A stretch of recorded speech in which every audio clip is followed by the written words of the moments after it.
Vibe blowing at the J. Got the loud jumping at the bay. Everything I'm on slack. Everything I do is got the Benz jumping at the bay. Vibe blowing at my J. Got the loud jumping at the bay. Everything I'm on slack.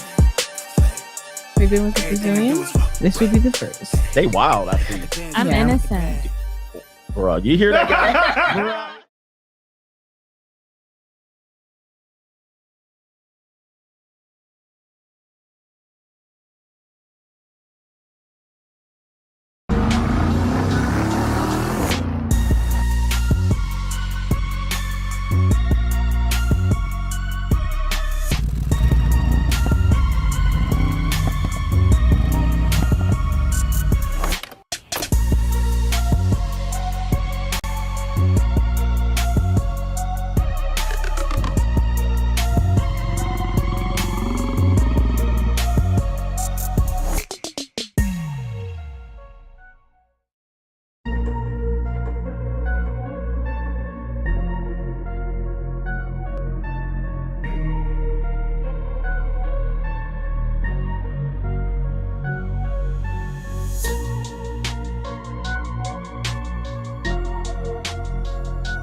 What's going on, everybody? It is Coach Greg Adams back in here with another YouTube live stream. Shout out to the Coach Gang. And that's you. For being in here, being involved, and being active on this YouTube channel. And welcome back to the Wake Up Show, part of the Free Agent Lifestyle Podcast here on the Free Agent Lifestyle channel. You in here with the Bruce Wayne and this ish. The King of Kings, the King of Content, and the Speaker of Truth. Yours truly, the Notorious One, a.k.a. Mr. Coachellini.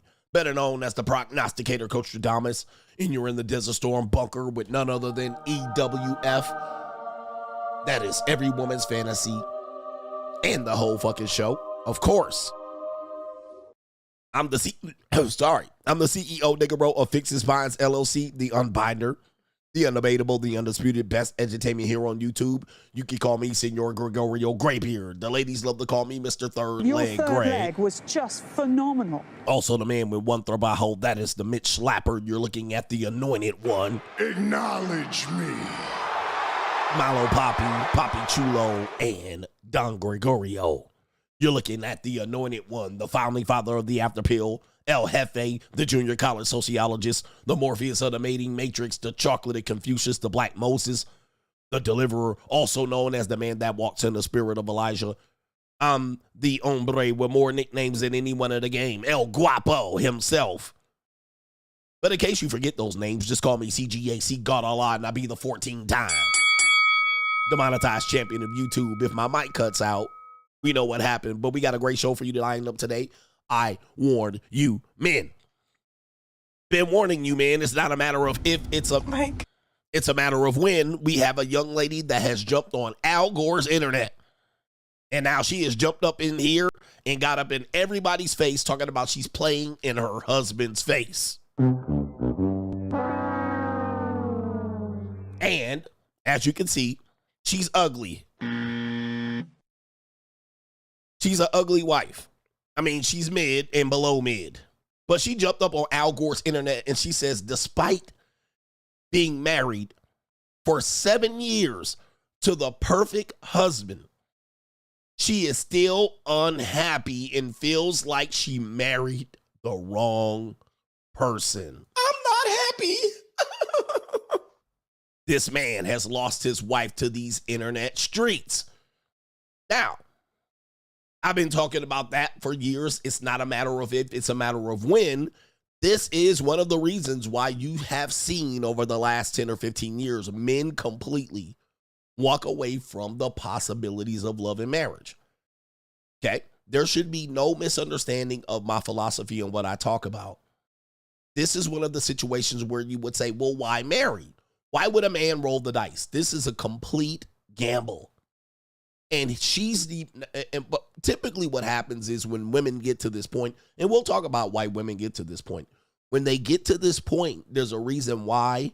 But when they get to this point, the man ends up being confused. Sometimes the woman has to dump bullshit in the backyard. She has to say he was controlling, he was abusive, he was narcissist. All right, all of these crazy things, and they had to come up with excuses. But as you can see now, we've seen now this is the second or third woman that has come up here in the last couple of days with no excuse. She come up with no excuse. She's just going through an issue. Now, the issue is it's relatable to me. It's relatable. But, of course, you took a vow. You made a commitment. She probably was the one who really pushed to get the marriage. Make me an honest woman. I want to be married. I want to be a mom. I want to be a wife. Most of the time, it is the woman who pushes the marriage. But, of course, she's gotten to the point where she's like, well, look, I'm not happy. I'm not happy. And something must be done about this. We played a video the other day of a man that said that he has the household controlled by the woman's happiness. My wife's happiness comes before everybody. This is why you should not have in your household where the wife's happiness comes before everybody else, because now she's the variable. She's the X factor. Now her temperament gets to control the direction of the relationship. Okay, so now we're going to go through the marriage rule. We're going to talk about, well, we're going to educate you. I'm going to educate you on why women do this. What part of their life should you expect them to do this? Why marriage is a gamble and why this follows the marriage wheel. Now, are all women going to do this in their marriage? No. They're going to do a version of this. This is a bait and switch. They're going to do a version of this. This is the bait and switch. So they're going to do something that might be minor. It might be major. It might be death by 1,000 cuts. It might be one big incident like this. Now, like you're going to get married knowing this, okay? Or are you going to be held hostage, okay? Because some guys just be held hostage right here. Okay, and what you'll do is you'll go to marriage counseling, you'll do some self-help books, you'll do some reflecting, you'll go back to church. You'll try to rehab this, all right? The guy will try to rehab this. Now, I'm going to tell you, this guy got one of the greatest gifts he can ever ask for. All right, this dizzy broad is going to go out here and find that there's herpes out here. And he's going to have freedom and he's going to have space to be able to move and do what he wants. He can get out of a bad deal. He already has a bad deal. She's a depreciating asset. Take a look at this woman. All right, straight out of the safari of Uganda's. All right, so she's an ugly woman already. Titty sagging all the way down there. All right, areolas pointing to the below her belt line. I mean, he could dip out of there. He got a gift. He should be out of there. But yeah, this follows exactly what I've been preaching over time, trying to make people aware, men and women, but mostly men, aware of what you're putting up with. So we got that coming up in today's show. We got a crime and law segment, CGA, with some updates on several cases. We have some Mitch slapping to do for you bitch-ass men of the Manosphere. You Manosphere Mitches. All right, the Manosphere Mitches. You soft as a great bird-chested ass, no 2 hairs on your chinny chin, goofy, big belly, fat, pot belly ass men. All right, we certainly got some Mitch slapping for you Mitch ass men to do. All right, we got y'all. And we got probably some hate for niggas. All right, because we don't like niggas over here. All right, and we're going to make sure you guys know who you are. All right, we are not all the same, so we're probably going to further distinguish ourselves from niggas. All right, we got that going on here. We're a well-evolved precision run machine over here. All right. We just don't talk about women. We talk about bitch ass men and niggas too. All right. We talk about them too, because I don't like them. Some people think I hate women. I don't. I hate niggas. All right. And I hate bitch ass men. All right. And then women come in there in a close third or fourth. All right. But I got to make use of a woman. You know what I mean? At least I can make use out of a woman. All right. But you bitch ass men can't make use of you. You're useless to the world. All right. You're useless. All right. And niggas are menace to society. So you know what I mean? Like who needs them? Like we need to eradicate ourselves of niggas. I mean, is there a nigga roach spray out here? All right. So we got them too. All right. So we need to start eradicating. We need to come up with a roach spray for Mitch's. All right. And we need to eradicate niggas. All right. That's what we need to do. So it's a well-rounded, well-oiled machine over here. It's precision. All right. All right. Anyway.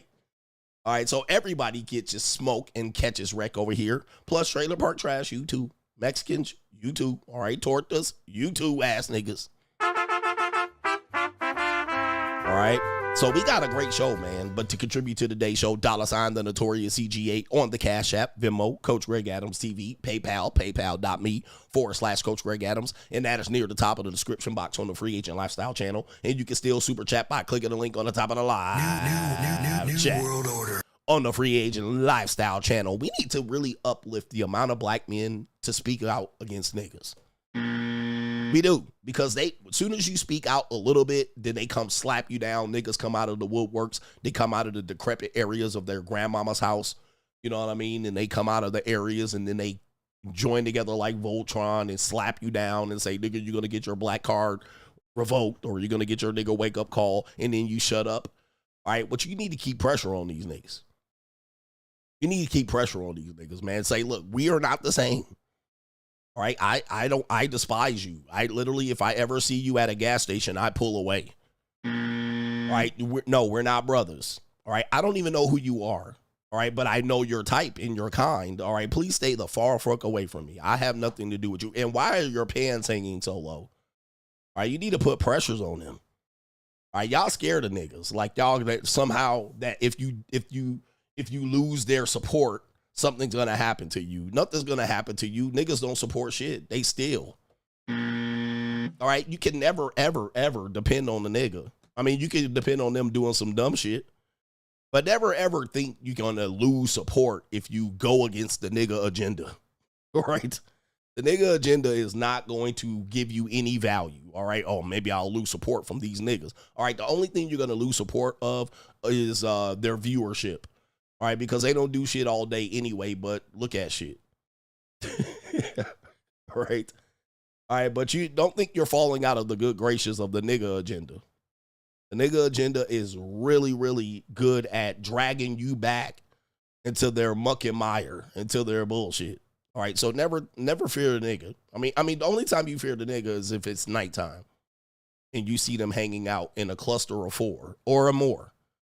All right, stay far away from them niggas.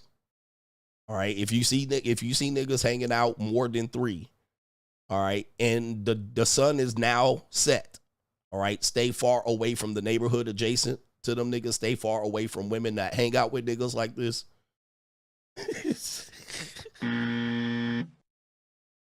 All right, and this is how you do it. You know what I mean? If you want to survive, if you want a high chance at surviving the world, stay far away from these niggas. All right, they have nothing of value to ever, ever, ever give to you. And don't ever fear that you're going to piss them off enough that you're going to lose their support. All right, they don't support nothing.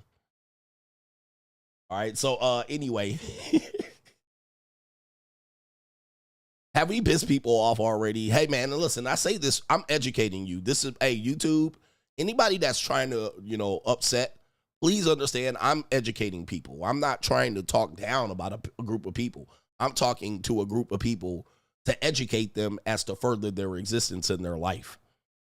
All right, but anyway, that's neither here nor there. All right, did I get the earlier contributors to today's show? You guys are absent today. All right, it is the weekend, so let's go ahead and celebrate the fact that it is the weekend. What's up, nigga? What's up for the weekend, nigga? All right. We rolling. We're raring to go. We're in rare form. And any of you guys that look like niggas, like, stop trying to look like a nigga. All right. I mean, I don't know why y'all even. Hey, by the way, there's nobody donating, so I'm gonna still talk about it. All right. You're like, can we talk about something else? Well, I can't because nobody donated. But at the end of the day, I'll talk about this. Anybody in young black men, let me tell you, one thing that young black men do is try to look and replicate the look of the nigga. All right. And you guys start wearing the same wardrobe as the nigga. For some reason, young black men, especially young black men that grow up in the suburbs or somewhere not adjacent to niggas. All right, you guys are going somewhere you feel far away, far connected from your people. These are my people, and it's normally niggas, you know. And so you might try to dress like these goofballs, and you might try to present like these goofballs, and you might try to put grills in your teeth like these goofy. All right. And what happens is you try to fall back, and you try to connect to this group of people, but actually what you're doing is setting yourself backwards. All right. You're allowing yourself, and no, dressing in these niggas' clothes is not culture. All right. This is just nigga dress. You're basically putting on a clown outfit. All right. So you're like, hey, I'm connected to my people. It's basically going to the party city and putting on a clown suit. All right, that's what you're dressing like, but you don't realize it. All right, it's not culture. It's not hip hop. It's basically you take a Department of Correction uniform and a clown outfit, you put it together, and you make your life difficult. All right, but that's neither here nor there. Same thing as if you get the same haircuts as these niggas. All right, the same haircuts as these niggas, because these niggas wear the haircuts of their mammies and aunties and sisters and shit like this. You know, niggas like pimps get perms. Like to look like they auntie, because they auntie was a hard face, no makeup face wearing a woman with a perm, and these niggas look just like they auntie. You know what I mean? And then they put on some what?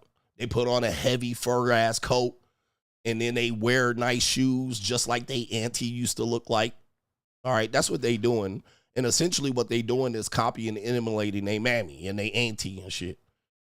All right, but what then you do is you think this looks cool, and basically you take their uniform and you say, I want to look cool too. So you get a big purple suit, and you get big purple shoes and shit, and you get a big purple fedora, and you think you look cool, but you look like a clown. The more you donate, the less I'll talk about this, but I'll keep going if you want, because this is normally when I will be going over the donations, but that's neither here nor there. So I'll continue. Bonnets, braids, all of these long hairstyles that you niggas wear that you look like your auntie, your sister, your mammy. It's basically niggas looking like bitches. All right, that's what it is. And the lowest grade, all right, then niggas start wearing ponytails and barrettes. I mean, it is no wonder that the ninja has not advanced and made great advancements into the world, all right, because they basically take them. So if you are a young black man and you find yourself putting your hair in hair buns and putting little hair things to make your hair stick up, all right, and you're wearing all kind of, you know what I mean, fucking hair things and bonnets, you guys are basically emulating clowns and women. And it is the uniform of a nigga. All right, that's what niggas do.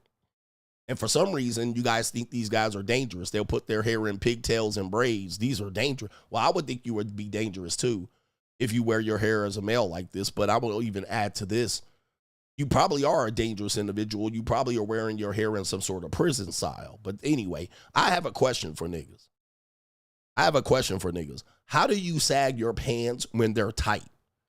This has to be the most uncomfortable thing I actually ever seen a male do.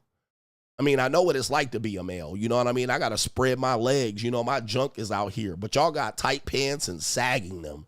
I mean, nothing gives me more pause to give me more or less of a understanding of a low IQ nigga than a nigga that sags his tight pants. Somebody explains this. And it's not just young niggas. It is old niggas. I see niggas 30, 35, and 40 sagging their tight pants. I mean, bruh, what planet do you come from? I mean, what is this? What type of nigga? And what makes you think I want to see your underwear in your rear end? You know what I mean? Nobody wants to see that shit.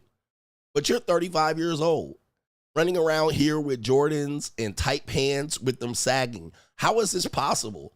This doesn't even make sense. Now, listen, when I was in school, we sagged baggy jeans. You know what I mean? They were baggy, oversized, way too oversized. I mean, I basically look like a midget wearing these baggy jeans, but that's neither here nor there. Why in the world? How in the world is it physically possible when you have a belt on? I see you tugging at them. Occasionally you will tug and pull them up ever so slightly. I was hoping you will pull them up over your rear end, but you don't. But you pull them up slightly to have them still below your rear end. I mean, this is low IQ. These are low IQ individuals. If you want me to stop this, you can donate to have me stop this. All right, I know you guys are tired of it. Coach, move on. Well, this is normally when I would do the donations, but since you guys don't donate, I can run a commercial or I can keep talking this and beating this dead horse into the ground. Yep, they don't got no wallet. And where do you put your stuff? You don't have any keys, wallets. I mean, when I put stuff in my pockets, there's too much. I got to carry this little bag. All right, but they don't have no wallet, no ID, nothing. All right, anyway. All right, anyway, it's one of these things that is a very perplexing thing here, and somehow these guys are cool, too cool for school. All right, but let's get into it. We do have some support, so let's go ahead and get into it. All right, shout out to Dinero Tranquillo, says, had a patient yesterday who came in with a stroke. He said he had been under a lot of stress. His foster daughter had been sending nudes over the internet. I heard him say under his breath, I should have never taken custody of her. Gentlemen, save yourself. Woo, wait. Whoa, wait. You guys want legacy, boy. Raising daughters in this world is very, very difficult. All right, it's difficult. Especially if they're Americanized or you're both Americanized or you got an enabler mammy. You got an enabler mom. Good luck. These kids are coming in destroyed. So he got a foster daughter. He tried to do his best to raise a daughter that probably was in a disadvantaged situation, and she's selling nudes on the internet. When I start selling pussy, I don't want to hear it. All right. He said, I should have never taken custody of this broad. Well, good luck, man. Hey, man, there's no good deed goes unpunished. No good deed goes unpunished. Shout out to our brother. It is James Spence says, keep up the good work, coach. We here. And I speak for a lot of men who can't speak on these issues. And you're like, thank you, coach. Finally. Shout out to Paul Smith for the donation. Shout out to Luis G. He says right here, Torta Spray, Mitch Ninja Repellent Precision Oil. We got it in here. This is what we're doing here. These Mitch Ninjas. All right. The dictator dying laughing, not the Ninja Be Gone spray. Ninja Be Gone. Ninja Be Gone. And they want to take up all the good shit. Shout out to Zach the God says, can I get a $3.85? He says, don't you get it? Shout out to you. Good day, Greg. We got it right here. We got that right there. Let you get it through your thick skull that I'm broke. Dead, flat, stony, broke. I've got $3.85 in my purse. Shout out to the dictator laughing my ass off. Please stop talking about my ninjas. All right, my ninjas. Shout out to you. Paul says, keep teaching. All right, appreciate you. We're just here to teach. We're just here to teach. And we here to piss some people off. All right, we're going to piss you off. Shout out to our brother Dinero Tranquillo. Shout out to Jay McGee. He says, what's up, coach? He says, I'm not going to lie. Since I started making money, I turned my nose up to niggas. He says, I turned them up better right here. He says, you better boss up out here. Reverend X, these broke ass niggas. All right. Yes, indeed. Where's Reverend X? Is he here? There he is. I don't give a fuck what you think, bitch. Cut that bitch off. Next caller. I turn my nose up to niggas all the time, all right? And people be like, hey, you want to come to this event? And I'm like, is niggas going to be there? And they be like, yeah. No, I don't want to go. I don't want to go. And it's not that I feel like the places get shot up, all right? I don't think the place is going to get shot up, but there's a lot of frustrating things that you do when you go to nigga events. First of all, it's not going to start on time. It's going to start way later than anticipated. Now, that typically happens across the board. You can go to any event, it's going to start late, but it's going to start ridiculously late. It starts at 10:30. It's not going to start till 12. All right, 10:30 p.m. It's going to not start to 12 a.m. All right, niggas ain't going to start filing through the door until 12 a.m., 12:30. All right, so now I'm sitting there. I got there at 10:15 like a moron. Thought I was going to leave at midnight, but no, that's when people start walking in the door. All right, so it's going to be even just starting off late. Then when it starts off late, all the cars start coming in there, posing and posturing, and it's just going to be a shit show from there. Niggas already coming in high and drunk. Hoes and skeezers already coming in. It's just going to be a mess. Then the ignorant shit going to start, and it's just, I'm out of here. All right, I can't do it. I can't do it. Then this ignorant stuff. The music's going to be great. The DJ's going to be great, though. Shout out to what Grateful Supporter says, y'all. He says, Coach, been giving us too much free game for years. He says, let's get the ultimate Mitch slapper paid. They don't want to do it. And I'm going to have to make business decisions around here. I'm going to have to make business decisions because I feel that I gave out way more game than I got back. Now, you guys have been great supporters on Moguls and Money Mindset and great supporters here. You guys have been supporting. Shout out to my real legit supporters. But the game that I gave out and the response that I get typically from the male audience here, when I say male, I'm talking about males. I look at it and say, I gave away way too much valuable information for these men. I did way too much. I did way too much. All right. And you didn't deserve it. All right. Business decisions will have to be made. All right. But I do appreciate the people who support. But you're right. Free game. And here's the thing with free. Most of y'all don't apply anything that you learn for free. You don't. And if you're willing to give away free information, well, then people will see you as less valuable. Shout out to Gary, he says, donating in the name of locks. Shout out to the locks. You guys know what locks? Did they start off as sister locks? Uh-oh. Maybe they were brother locks before that. I'm not a big historian on locks. All right, I'm going to go to Straggle and Sniggle Theater, and then I'm going to come back and then get the rest of the donations. Let's go. We got intro time. There it is. Straggle and Sniggle Theater intro. Like, ride with me if you ride with me, you can slide with me if you feel like 550 on the 5 sticky, come get high with me, that's a deal, right? Straggle and Sniggle Theater. I tried to make it.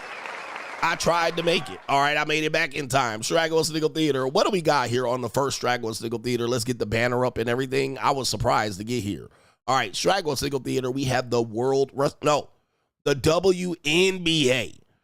The WNBA. All right, apparently you haven't been following the WNBA. Players have been squawking about the fact that they are not getting paid fairly for their wages. And you guys know this has been an ongoing story. If you read the blogs, if you watch Instagram, YouTube, there are channels covering this. I covered this. I gave you my spin on this. I'm a former women's basketball coach. And yeah, man, it's bad out here because a lot of the women here feel like they're getting unfairly paid.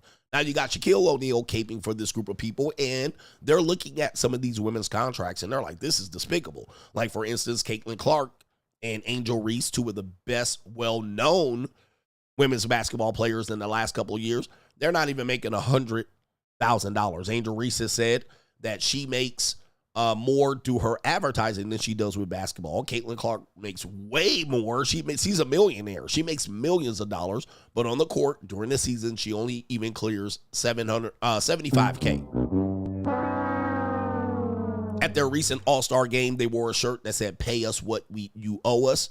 And there's been even that other woman that looks like, I can't remember her name. She played out here in Las Vegas. All right, she married that other tight end for the Raiders, and he retired and became a rapper, whatever her name is. Anyway, even she's walking around here. She was talking about they need to pay us. They need to give us right off the top. Well, they're going through what I believe would be a collective bargaining agreement because they're getting a new television deal.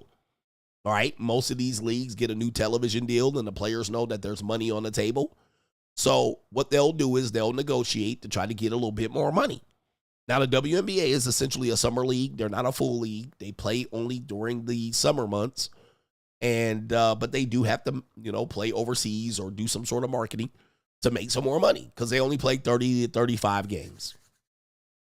Well, just so you guys know, here's an update on the contract situation. The WNBA players have turned down a deal that would have quadrupled their pay, which is a minimum of $66K to $250,000 to a maximum of $250,000 to $1 million. They called it a slap in the face. Oh, the humanity. Hey, man. Hey, you cannot please women. I'm not happy. To do the same work you're doing right now. You're doing the same work. All right. So you're going to get 4 times the pay. You're going to get bumped up 4 times. Now, we do have a comment from this bulldagger right here that plays for, looks like, the Phoenix team. All right. So let's see what she has to say. Play We can focus on our players in the union. We got a proposal from the league, which was honestly a slap in the face. And I think we really have to put an emphasis on the players that are in our league right now. But I love to see the league growing. I think, adding these teams in Philly and Detroit, that's how amazing is that the league can grow. But how cool would it also be to have a little bit expansion on the rosters? Let's focus on the teams that have everything set up right now, and maybe focus on the teams also that find excuses continuously to lack investment into their players before we focus on adding more to the grain of people that. Man. Silence, you fool. Hey, man, what is she talking about? Bro, what is she even talking about? Is this their player? What that mean? This is the player's rep, apparently. I don't know who she is. She's the player's rep. What does she even talk about? You got 1 or 2 new expansion teams recently. All right, recently got some expansion teams. Then you're getting a couple of more expansion teams, according to what she's saying. So that means there's more players going to be needed. You're watering down the league because there's not that much talent, obviously. Nobody wants to go see these games, all right? Nobody really cares. And really the bettors are keeping your league afloat because it's an easy bet. The league's watered down. You can go ahead and pick the favorite most of the time, and you're going to win. Now your league has been propped up by the league, the National Basketball Association, so you guys are not pulling any groceries in. There's no extra money there, so you want to try to take yours off the top before the bills are paid. Now they even propose, hey, let's take a bigger hit to get you guys paid, and they rejected it, bruh. This is what happens. This is what happens, man. Look, they rejected it, and they're sitting up there with that arrogant, smug attitude. Let me just tell you, bro, it ain't going to help y'all out. You're not winning people over with this fight. Can't really be sustained. I think we can focus on our players in the union. We got a proposal from the league. There's a lot of arrogance amongst these women's basketball players because, listen, I've been in this circle for many, many years. What happens is they're celebrities in their own lane. They're hyper celebrities, you know what I mean? They're tall women. A couple of them are beautiful. They got a couple of these Mac Bulldagger girls out here that be running through each other. You got, lesbo chicks that be running after these girls all the time and chasing them around. Every now and then you get delusional niggas chase them around and don't realize you chasing around a whole Bulldagger with a whole wife and a girlfriend, but that's neither here nor there. All right, but what happens is these women think they're celebrities. When they're in their own circle, they're celebrities. But what'll happen is they'll come out of that circle and their ego is still pumped up. They're like, I'm a celebrity. Don't you realize I'm a women's basketball player? But outside of that circle, you're nobody. You're just a tall woman with some short pants on. You're just a tall woman with ill-fitting pants. You know what I mean? That's all you are. I know people thinking every now and then you'll be like, hey, I know some girl that plays for the Minnesota Lynx. Nobody gives a fuck, bruh. Unless you're the top 3 people in the league, nobody cares, bruh. It ain't that impressive. And these women think they're impressive athletes. They are, all right? But compared to male athletes, they're not. So as you can see, what happens is they get these smug, arrogant looks about themselves. And then they go out there and they keep coming out here trying to convince us that they're celebrities, and you're not. All right, so anyway, Straggle Sniggle Theater goes on. We have a black father. Shout out to the black fathers. All right, shout out to the black fathers out here. A black father has, tried to fix his money karma what happened was his kid stole, or we're going to call it stealing, you know, because it's a nigga. All right, but the kid has apparently inadvertently taken candy out of a grocery store that the family hasn't paid for. The father goes back and makes even with the store and said, hey, my kid walked out and didn't pay for this candy. I would like to pay for it. And the mom, the Strag mom, doesn't understand why he would do that. So we got the setup here. Let's take you to the film. Pay for a candy that she had already walked out the store with. Yeah, she's done. Why would you do that? I would never do something like that. I would just leave. It's called integrity. So you went back in there and paid for a candy that she had already walked out the store with. Yeah, she's done. Why would you do that? I would never do something like that. I would just leave. It's called integrity. All right, so you hear what's going on here. This is the state of niggerism. You know what I mean? I'll tell you where the problem is. The real problem is niggerism. That's the real problem. All right, she said she would never do this. So she has gone her entire adult life believing that that is the proper thing to do. Hey, your kid inadvertently steals or somehow steals a pound of ground beef, all right, that you put under their pants, all right, and they walk out the store. Hey, my kid ain't never hurt nobody. He didn't do nothing. She said, I would never do that. Why would you go back into the store and pay for things? This is why you people have nothing. This is why you people continue to have nothing, because you do this all the time and then think you're going to be richly rewarded. But money karma don't play, all right? Treat money the way you want money to treat you. You wonder why people don't pay you as fast and people steal from you is because you're too busy stealing from people, all right? This is crazy. Why would you do that? I would never do anything like that. Yes, because it's called integrity. So you went back in there and paid for a candy that she had already walked out the store with.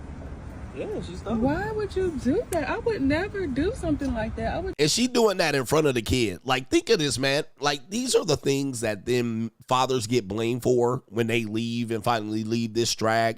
And look at the kid learning niggerism. The real problem is niggerism. That's the real problem.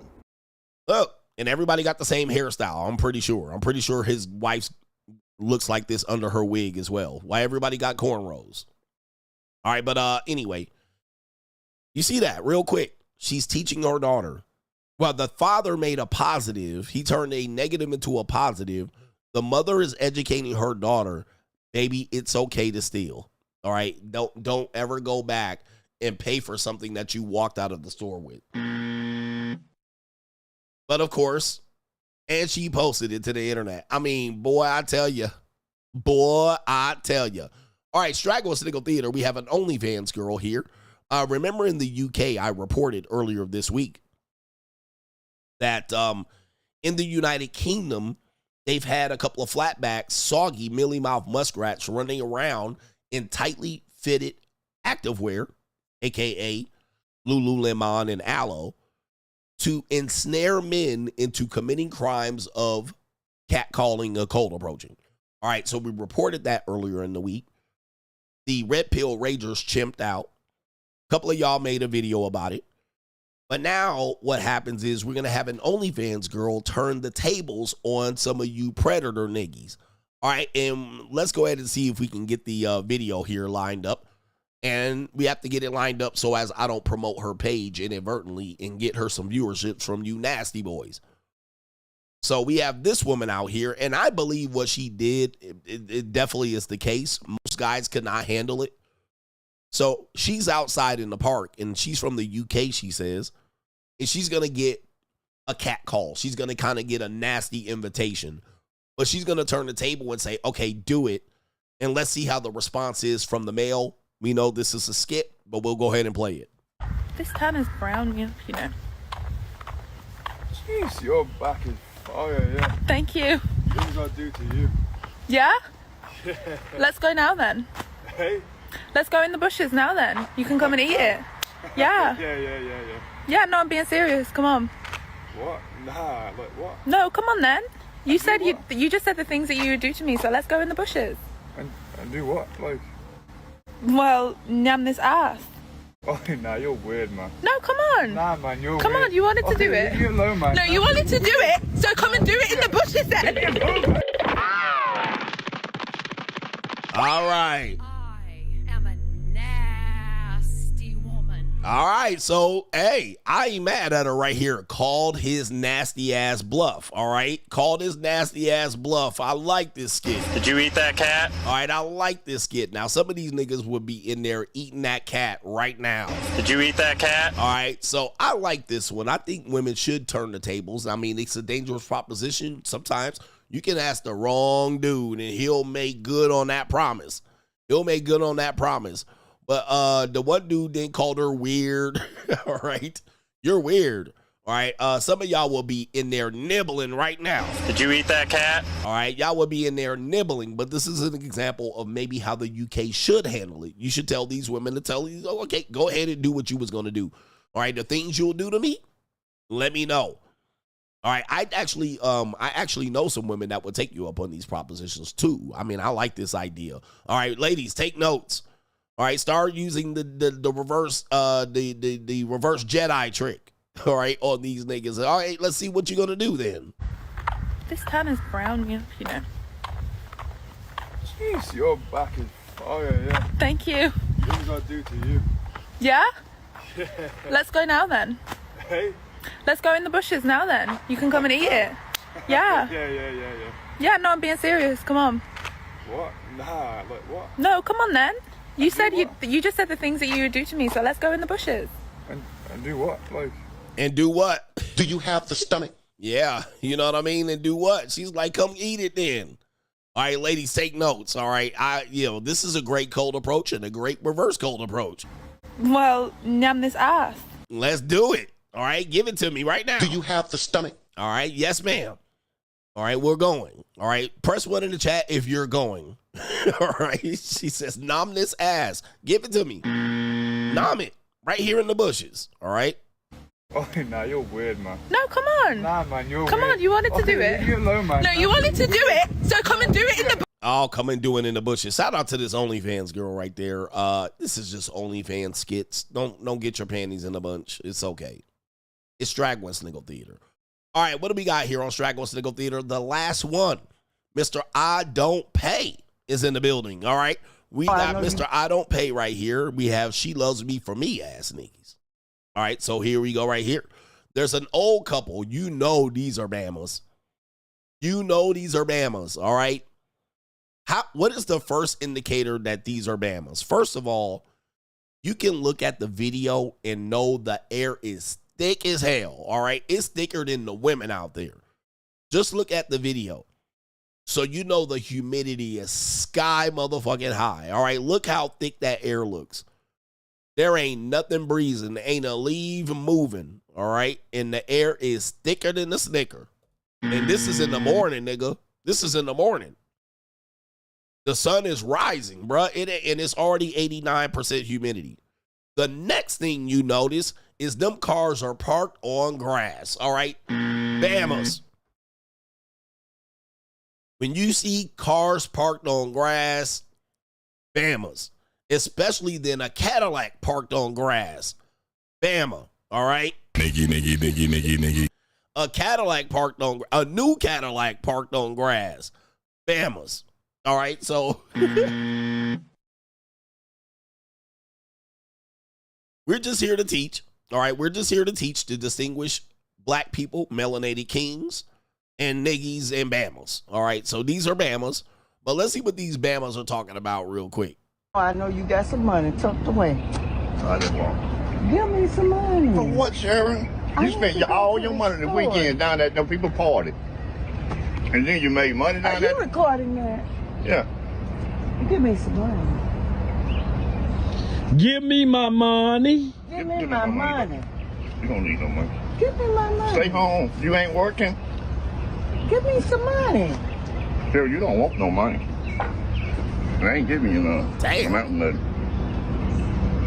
Oh, Henry, don't get in there and give her some. Look at that. Oh, shit. You ain't got no damn stopping point. You take every damn thing I got. I got money. All right, Mr. I want to love like my grandmama and my grandmama's love. All right, my grandpapa. All right, and look at him, Mr. Blue Collar Worker. He in his damn near 80, still working. All right, he's still putting in work throughout the day. Why? Because her begging ass asking for money all the time. I thought you get it for free. I thought love didn't cost a thing.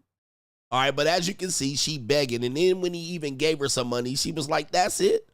And they be in church too. All right, these look, love costs, bruh.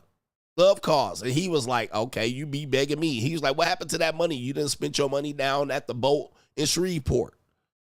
All right, she been on the boat in Shreveport. She done gambled and spent up all her motherfucking money. Now she out here begging for his money. Talking about, hey, this it? No, you got some money tucked away. I just want. Give me some money. For what, Sharon? You spent all your money the weekend down at them people party. Down at them people party. Who them people? Down at the juke joint. All right, who them people party? Down at the boat? You just spent up all your money. And look at Sharon sitting up there. But Coach Love. And she begging him for money. He damn near in his 80s, about to be dead. James Evans about to be dead. And she begging his money, picking his pockets. And then you made money down there? Are you recording that? Yeah. Yeah, we recording you begging. Dude, they never stop begging. They never stop begging, guys. You think at some particular point these women are going to learn accountability and spend their own money and they're going to stop begging men. They never stop begging. It is constant. I don't care. If I marry her, she'll stop begging me for money. They'll never stop begging. They like to shop. They like to gamble. They like to spend money on liquor and weed. They like to spend money frivolously. Yes, they always coming after your money. And then at some particular point, you'll be worth more dead than alive. You'll be worth more divorced than married. They're going to run up your tab continuously. They're going to need a new car. They're going to need a new hairstyle. She still got the hairstyle she wore in 1968, but that's neither here nor there. Give me my money. Give me my money. You don't need no money. Give me my money. Stay home. Look, stay home. Yeah, bitch, stay home. Get out these streets. In these streets. She ain't staying home. All right, and my man still, look at his pants. This is a working man. You're looking at a man that is actively working, all right? This guy is working still. He's working on houses. He might be a contractor or a subcontractor. He paints. Whatever he does, he's a working man. Look at your future, guys. You got this stress, this dependopotamus, constantly picking at your goddamn pockets. It never ends, guys. It never ends. You ain't working? Give me some money. Phil, you don't want no money. I ain't giving you none. I'm out in the... He said, I ain't giving you none. Proceeds to reach in his wallet and give her money. I ain't giving you none. Of course, he has to give her money. Look at her, paw out and everything, bruh. It never ends. It never ends, bruh. Yeah, I ain't giving you no money. Goes in his back pocket. She just got her paw out like this. Here, give it to me. Give it. She ain't sucked this dick in 25 years. That's it. That's all. You ain't got no damn stopping point. You take every damn thing I got. Yep. Take his soul, too. Right to the grave. All right, and it ain't going to end. When you dead, she going to pick your carcass, too. Damn. It's a cold, evil world out here, brothers. It is a cold, evil world. Don't ever, ever think that they ain't going to stop begging. All right, begging is their middle name. That's Straggle and Sniggle Theater. Like, ride with me if you ride with me, you can slide with me if you feel like 550 on the 5 sticky, come get high with me, that's a deal, right? Straggle and Sniggle Theater. Hey, this is a great show for you so far. Greg is in the building. We're going to call him Greg the Bataram. That's what he calls himself. He says, what's up, coach? Did you playpen the tail on the donkey with that chick from Prague that you met, LOL? Also, I think you missed one of my super chats yesterday. And he says, boy, I tell you, it's no greater pleasure than to have some of that young USDA prime Kaylee beat. I actually did that one yesterday. Got men offering to buy the socks off of those Kayleys. Shout out to you, man. Yes, I remember that. Them Kaylee feet. He also said, do you run into a lot of scammers on your end, or is it smooth sailing? I actually talked about that. Yeah. Do I run into a lot of scammers? I don't run into a lot of scammers. Not at the JUCO. Not on my side. Not at the JUCO. But I could see a scammer coming a mile away. I mean, most of the women know that you're going to have to show up and get the brakes beat off of you. And then you get paid. All right? Most women know that. Some women try to beat around the bush. But not many. No, they straight up. You guys got to realize these women are horny. Women are horny out here, man. And they don't have a good supply of men to service them. All right? So you guys got to remember, they don't have a good amount of men to service them. So especially if a woman is evolved past bums, they have slim pickings. Ladies, where y'all at? I'm trying to speak on your behalf. If a woman evolves past bum and bum niggies, there's not a great amount of men to service them.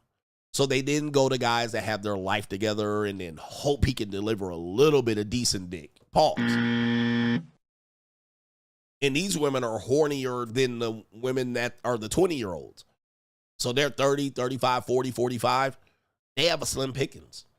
They can go to some young guys every now and then, but it doesn't do the work. You know what I mean? So a lot of these women be jagging off. A lot of these women be in young. Dude, you know how many women got sex toy industry? The one thing I should have done is got into the sex toy industry. Okay? And a lot of men need to really listen to what women are doing, because what you're doing is you're missing out on a business opportunity. They need to ban OnlyFans. Why don't y'all be a part of it? Okay? Get a part of the women's sex toy industry. These women be coming over 20, 21, 22 with worn out sex toys. They worn out. They pleasure themselves 2-3 times a day. They be up playing Sim Cities, creating characters that be fucking. These old and young girls, they're horny. And they don't have a good group of men to service them. Because you got goofy men. You got bums. Sometimes they'll go to bums in a pick or a pinch. All right. They'll take young guys, but young guys are not as dependable, right? They don't know how to really, I mean, they might be able to have a couple of enthusiastic rounds, but they're still missing a component. All right. But these women are addicted to pornography. They got toys and toys and toys. I got a 24-year-old JUCO that come over and bring her toys. She'd be like, I just need to squirt. But what they're missing is men that can service them. So then they'll go to established men, but established men aren't oftentimes that good in bed. Right? Right there. Right there. Like, you're established, you make $75K, you're working, you a goofy, a nerd, a lame, a square. You can't blow her back out. So they don't know what to do. They're kind of stuck. They're stuck. And they're stuck between their toys, and they're stuck between bum niggas, and they're stuck between niggas with STDs. Because, these women don't want to catch STIs. So they'll go for a guy that can service a little bit, and hopefully he's not fucking 10 women.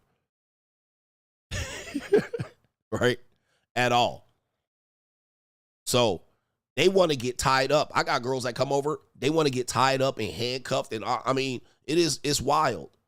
It's wild. All ages. And of course, if you fit a mold or a model where I'm teaching, by the way, if you fit a mold of a model where they think you can bring the deliverables, all right, and you can bring it decently, you're stuck with this woman. Okay. This woman gonna come over and be like, service me 2 times a week. She'll stick with you as long as you don't give her an STD. So the best thing you could do is give her your STI results and be like, I'm good. They good. But this is what guys don't understand, man. These women, so when it then comes to the JUCO, a lot of these women are just fulfilling 2 lanes. They're like, they can get decent dick and decent money. They're filling 2 lanes. So I'm just trying to get you the best thing that a man can do is understand a woman. Women really don't say this or talk about it. And then you wonder why women select the way they select. A lot of dudes are bad in bed. You don't know what to do. Sometimes you're not compatible with the woman. Sometimes y'all ain't delivering the meats. Pause. Sometimes you get intimidated by them, promiscuous women, sexually confident women, men get intimidated by. And then men can't keep up with these women. There's some women that you cannot keep up with. All right? That like Cassie. All All right. I had a couple of women that was like, damn, like they could go and go and go. So you guys got to watch out for this. Typically, the point I was bringing up is that the JUCO, most of these women want to be nasty. They want to deliver the goods. They hoping you could deliver something decent and then get some money on the side. They're not trying to just take the money. There are some scammer hoes like this. You can always depend on the hoe like this to just steal. All right. But in the world of the streets, they call them flatbacks. Now, I have a different word for flatbacks. But in the streets, they call women who do this flatbacks. Like they get paid every time they lie on their back. Now, some pimps train their girls not to be flatbacks. All right. They train them to be thieves and steal and sticky fingers and set you up, get you for your wallet, get you for your Rolex, get you for the chips, get you for your shoes, get you for your. All right. So some pimps teach their girls to steal. Some hoes evolve to where they not in it for the sex. They just there to steal shit. So those are the scammer finessers that you can run into on the dark side. But typically what you're going to find is that women are trying to fulfill two roles. All right. They're trying to get the money and the sex because they're going to have sex anyway. They're going to have sex anyway. Yeah, so scammers, I don't see them that very much. I just find that there's young women out here trying to get consistent, safe sex, freaky sex, and a little bit of money, right? That's what they're trying to get. Okay. Anyway. Let's see. Macaroni Tony, a few streams ago, you jabbed me. Okay, I already got that. No government name says, I'm donating so that you continue to stomp on these niggas. He says they need it. Shout out to you. And just because you donated, I would just tell you, man, niggas are low quality human beings. I mean, just letting you know, since you donated, I will continue just for a second here. Niggas are low quality human beings. They need to be called out for their niggerism. I mean, nobody likes niggas. Nobody likes you guys. All right. Well, they don't like us. They like our music. They like our, that's about all we like.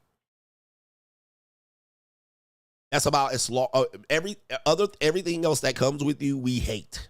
All right. The world despises. And I'm going to be the one to tell you because you guys think I'm one of you, but the world hates you. Nobody likes you. They wish that you stay where you are, but at least send some barbecue and a couple of tunes and a couple of new dance moves. Nobody hates you. Nobody likes you. You're unlikable human beings. All right. You're low grade, low quality people that sometimes we emulate out of laziness.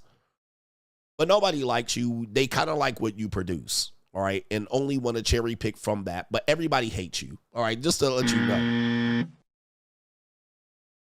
And most of the time, the music is trash, low frequency, all right. It doesn't really elevate or evolve you. Have you noticed that any other races of people that emulate another group of people is often the worst things that they pick from? For instance, trans guys, trans people that are men that, you know, drag queens that turn to women, they take the worst qualities of women and emulate them. The sassiness, the snarkiness, the sarcasm, the bitchiness, I'm reading you, you know, they take the worst quality of women and hyper steroid them.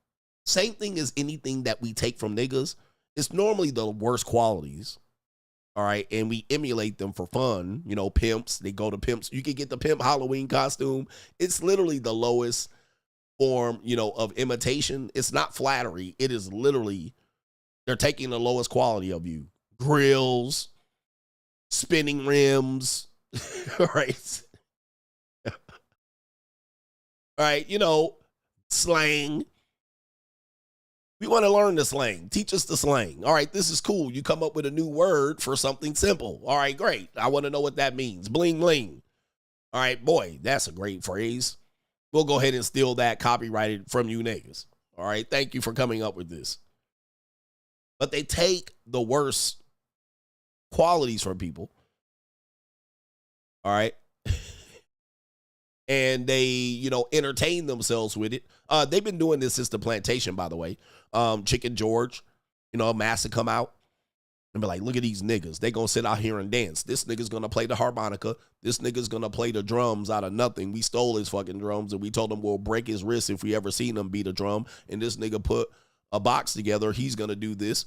All right, and here we go. Then they take them all out there, and they're like, look at this little 12-year-old girl is going to dance and shake her ass. Here we go. Play that harmonica, George. Let's go. And then the little girls be out there shaking and shimmying. Nigga be. And today, we have rap music that is essentially the same thing. All right, so drill rap, gangster rap. Then you got into R&B, and then a little bit of. It's basically the same thing. All right, it's the same thing. Let's go to the plantation and see what these niggas are doing. All right, oh, look at these girls. And there's some 12-year-old girls twerking again. All right. Look at these niggas, all right? They take nothing and make something out of it. This nigga got spoon in a box. Look at this guy. If you go to any place, go to Venice Beach, go to Las Vegas Boulevard, go to Fremont Street, go to places where you see people dancing, street dancers. It's normally minorities or niggas, all right? And they are very great. Now, the Mexicans, what they do is they paint themselves silver, and they'll put a whistle on their fucking mouth, and they'll pop lock, all right? That's what the Mexicans will do, all right? Or they'll buy themselves a big-ass costume, a Barney costume, and be out here in the 120-degree weather dressed as Barney, or they'll dress up in a Superman suit, all right, to take pictures. But what niggas will do is essentially what they would do on a plantation. All right, they'll break dance, they'll contort themselves, they'll do everything but apply to be part of the Cirque du Soleil. All right, they'll do that. Fuck that, I ain't coming to practice. They'll wheel in a boom box, speakers with glowing lights. They'll have an MC in the front. All right, crowd around. We fixing to break dance and pop lock. We fixing to put on a show. Here's the hat. Put money in the hat. All right, they'll do this shit all day. They'll do this shit all day. You know what I mean? Plantation shit. They'll get up there and bebop and rap and put on the show. Now clap your hands, everybody, if you got what it takes. Because I'm MC Light, and I here to denote that these are the breaks. Hip to the hippity hip, hop the hop, hopping to the hip and hip to the hop. Here he come. Here's my 11-year-old son. This nigga finna break dance. Watch him. Oh, man, he good. Put your hands together. Now clap your hands, everybody. Let's go. Move the crowd.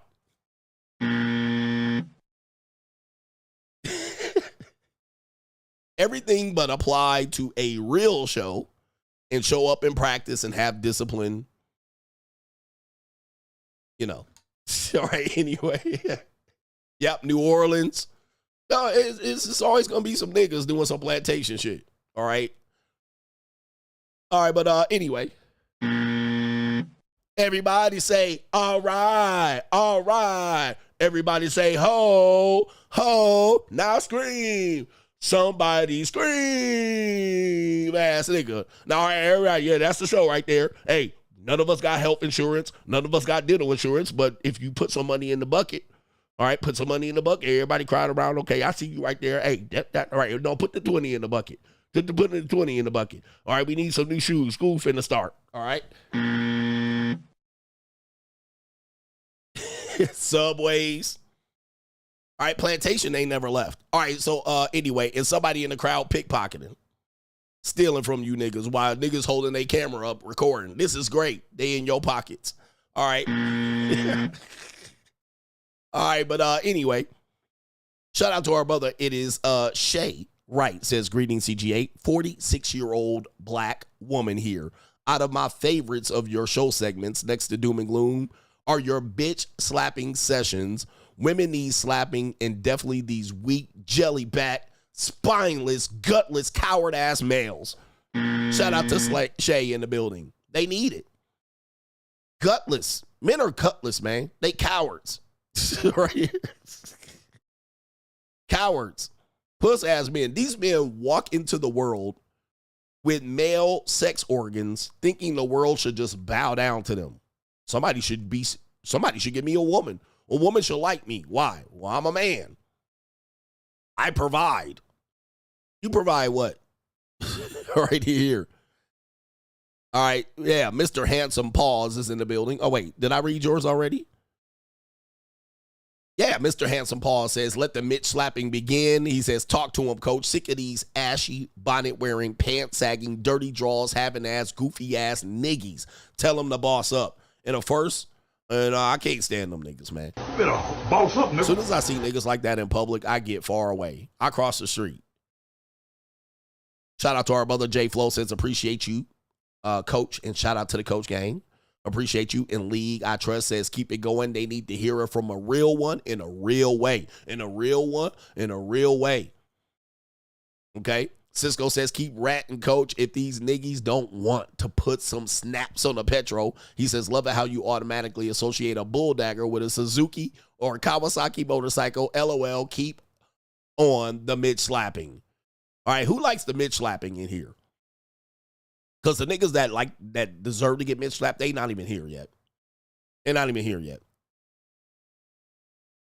Okay, but I like the Mitch slapping. I like talking about this. You know, I'm not a one-dimensional individual. I think this show is far evolved from us just talking about women, you know, all the time. You men need to be called out on your bullshit. For sure. All right, for sure. But, you know, these are low-grade individuals. These men don't want to do or accomplish anything. They just want to be issued a woman for free. But we like this Mitch slapping. And we like Negro Mitch slapping, too. 100%. And I'm right. You know I'm right about these males in this spaces. Right? These males in this spaces are Mitches. And here's the funny thing about it. Okay? Here's the funny thing about it. I want you to look at your phony ass life that you call a life. I want you to look at your life. This is for the men. This is not for the women. I want you to look at your life. And I can pull out the receipts of my life, not just my recent life. This is my previous life, although the pictures will be funny as fuck. All right. Look at your life and ask yourself, what have I actually done? What have I actually accomplished? Where have I actually been? You guys got to realize, you guys are uncouth, unclean animals that have accomplished nothing and done nothing out of your comfort. Nothing. Niggas, y'all been down at best. Y'all been down to the river. You ain't been out of your city. I gave you the statistics of men that have not been out of their city. I gave you the statistics of men that have not been out of their state. I gave you the statistics of men that have not been on an airplane. I gave you the statistics. It is sad the amount of uncultured, filthy, rotten, crusty men in the fucking world, in the United States. And you call yourself worthy? Shout out to our brother El Chicano says, I built the car. These niggas ain't done nothing, bruh. And then we'll watch you do it and criticize you while you're doing it. There are men like this. Absolutely pathetic human beings. Now, as a man, you're going to say, well, I didn't know and nobody showed me. Pathetic. Pathetic. Aren't you a man? Aren't you supposed to make your own way? Aren't you supposed to forge your own path? Aren't you supposed to blaze trails? Aren't you supposed to discover shit? Right? This is self-discovery. Nobody's supposed to tell you what to do. What have you done? Shout out to the brothers. I wrote 3 books, he says. All you have done is maybe fucked a couple of gremlins in your life. That's it.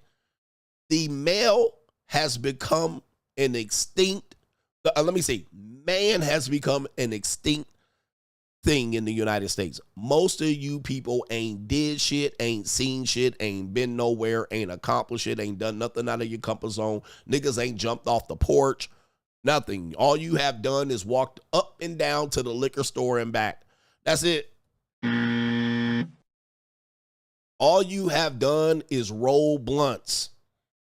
That's all you accomplish. You can roll blunts with one hand, and you got bitches around you that can do the same thing. All you've done is collect a collection of tattoos and scribes on your body.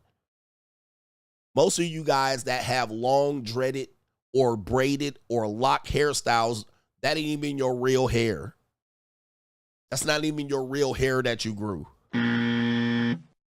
That's somebody else's hair. This is how low the expectations have come for men. Y'all niggas ain't read books. How many books have you motherfucking read? I mean, sadness. And we're talking about low shit. And these men literally try to put themselves up on a pedestal next to you. And you're like, all you know how to do is blunts. And you have strags and low quality women at a young age that think these niggas have accomplished something. He says, dog, you really hate men with dreads. I don't hate men with dreads. I hate these motherfuckers that think they accomplished something when it's fake hair. Ja Morant ass niggas.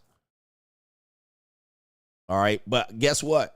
When it's time for you goofy ass niggas to get a job, you dreadheads seem to come up motherfucking empty because you don't want to wear a hairnet. And or once they clip a motherfucking inch of the real hair off your dreads, you ain't gonna pass the marijuana test. So sit your dreadhead ass down. Sit your dreadhead ass down. Nigga, can your dreadhead ass pass the marijuana test? Shut the fuck up. 70% of you dreadheads cannot pass a simple marijuana test at your job. Shut it the fuck it up. Nigga, shut the fuck up, you lazy piece of shit dreadhead. Now, when you wonder why, nigga, you can't get nowhere, it's because you got dreads, you bitch, nigga.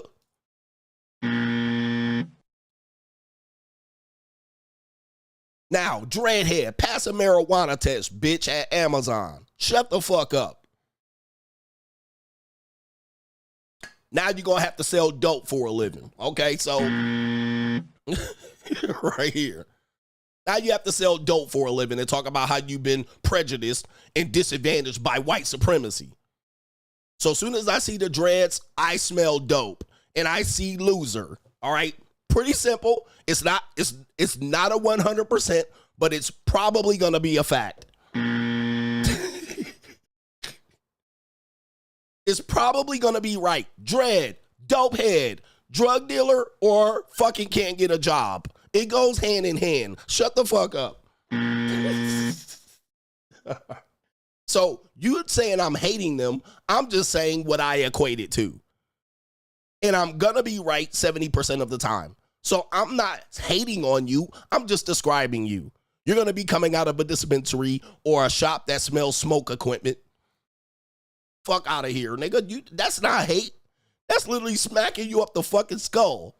You are in the position you are in life because you have dreads, because that associates you with low class activity. Bitch, nigga. Now, what you think about that? Am I right? And yes, your tight pants will be sagging, Mr. Dreadhead, so it's normally collected. I'm not seeing you niggas in suits. I'm seeing you niggas riding in Chevy Caprices.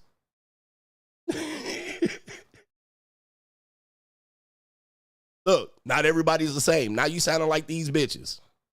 You see, hey, who's the sister that donated? You see these niggas sounding like bitches all of a sudden? Where's that sister that donated? Shay. I start slapping the men, and guess what? Not all of us.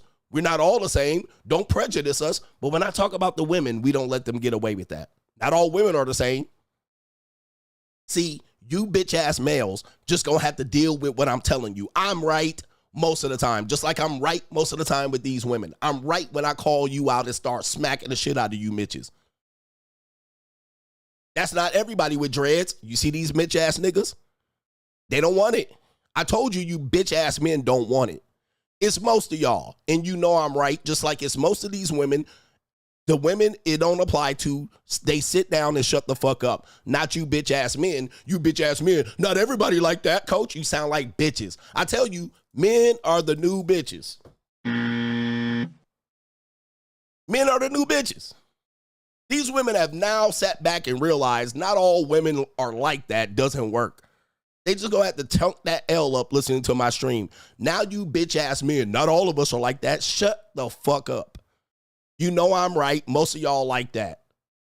So go ahead and chunk that L up. And now while you cosplaying these fucking losers, you don't want me to discriminate against your goofy ass. That's what you get for cosplaying losers. I told you, you niggas want to you black men want to cosplay niggas and not be judged on being a nigga. Stop cosplaying loser niggas, and maybe I won't misjudge you. Stop cosplaying loser niggas, and maybe I won't misjudge you.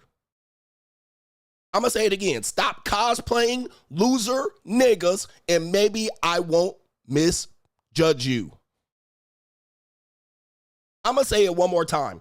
You niggas need to stop cosplaying loser niggas so I don't miss or prejudge you. What you do is cosplay loser nigga culture and then get misjudged, and then you complain because you're cosplaying loser nigga culture.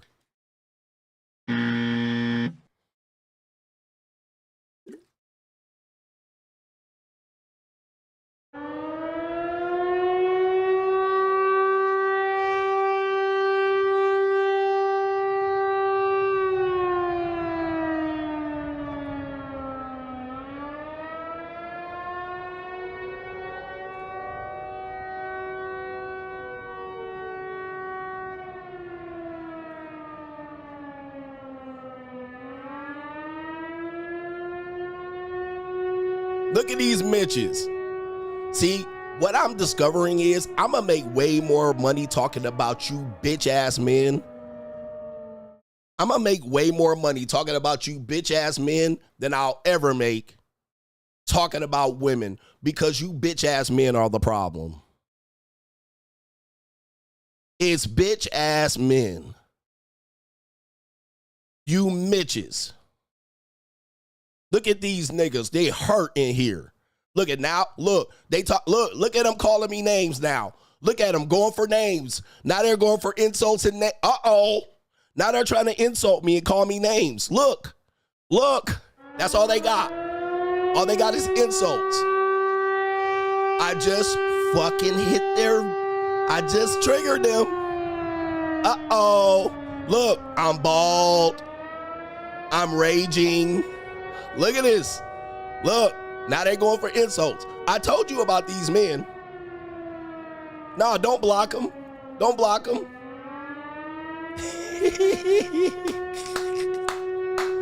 Woo-wee. Look, short king energy. Look, just like they mamas.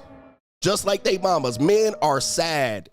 You men are sad human beings. You nothing but your mamas wrapped up with 2 testicles. You guys ain't got shit going on. You're fucking losers. You men are losers. Sign language, here they come. Men are losers. They can't take it for more than 5 minutes. I talk about women hours. But I talk about men for 5 minutes and the single mother energy comes out. I told you these men are cowards. I told you the majority of men in this space are fucking cowards. They're worthless. I've been telling you. It don't take much for them niggas to reveal themselves to be the losers they are. Woo-wee. They jump right into sign language. Shame, insults, guilt need to be right. I told you about these bitch ass men in the Manosphere. I've been with these guys for more than 12 to 15 years. I told you there ain't nothing but bitches in this space. Nothing but bitches in this space. And bitches and content creators in this space. I talk about them for 5 minutes in a weekly show, and look at them bitch ass niggas.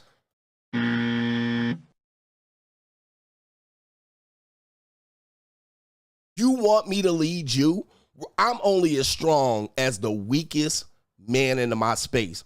And many of these men are weak, coward, spineless, gutless pieces of shit masquerading as men, complaining to women or about women.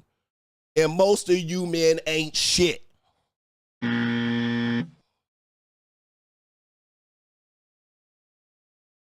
I told you they can't take it. These weak ass men can't take it. And it's mostly niggas. It's mostly niggas. Ooh, wee. They can't take it. Crying ass, bitch ass men. And then they want to put it in, you crying. How am I crying? I'm literally describing you to a T, and it didn't take you long to get triggered. There's a weak male crisis. I'm the one to call it out.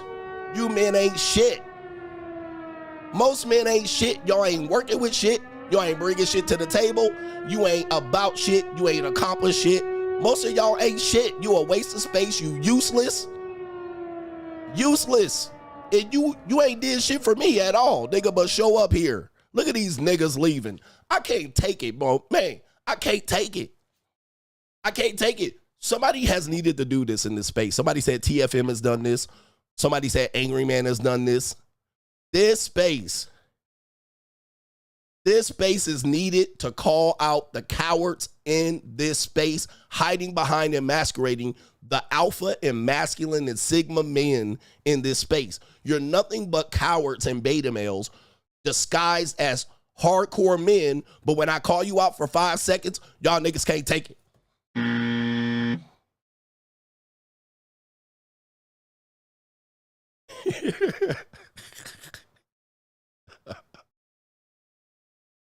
Ooh wee.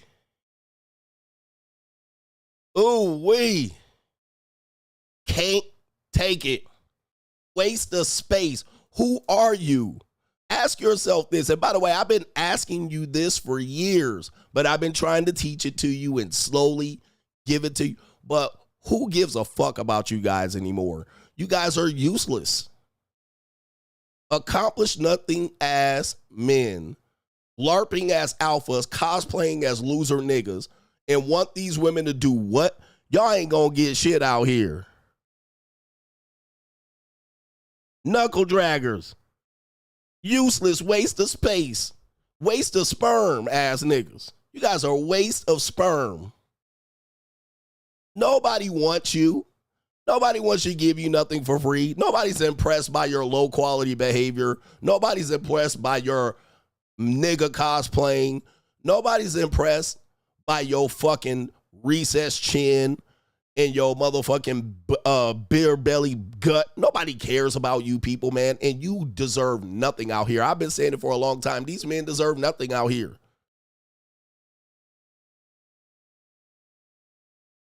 You single mommy, raised ass son, husband. These men ain't shit in this space. I've been saying it for so long. These men ain't shit. They just want to come here every week and let me shit on these women so they can feel good about themselves, and they go back and goon and smoke dope all day. Now, when I call you out about this behavior, you want to run and hide. These people ain't shit. This space is full of loser males that need to be eradicated. We need to separate ourselves from these loser ass men that ain't gonna do shit. You watch me live my life, and then you still act like you done more than me, and you ain't done shit. And you never gonna do shit. That's what I'm telling you. The way you're headed, you ain't never going to do shit.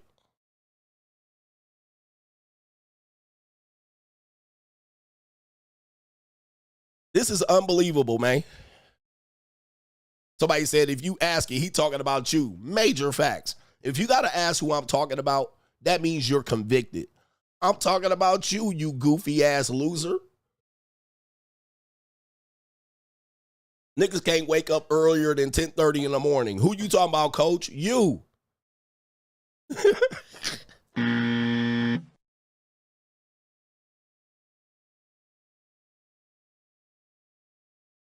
Man, it's crazy. Shit is crazy, bruh. They reveal themselves to be the loser pieces of shit in the Manosphere. The Manosphere is nothing but the Mitchosphere.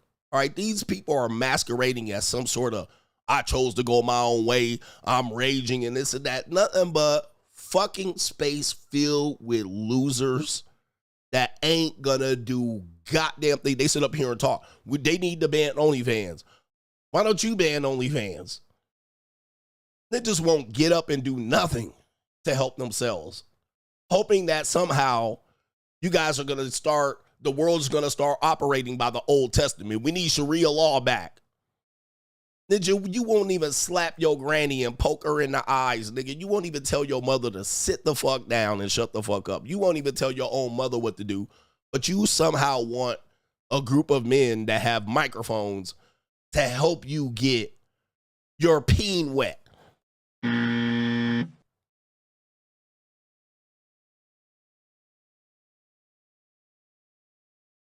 But now you want me to then, oh, these men they need help. You don't need to attack them. Nah, they need to be attacked at this point.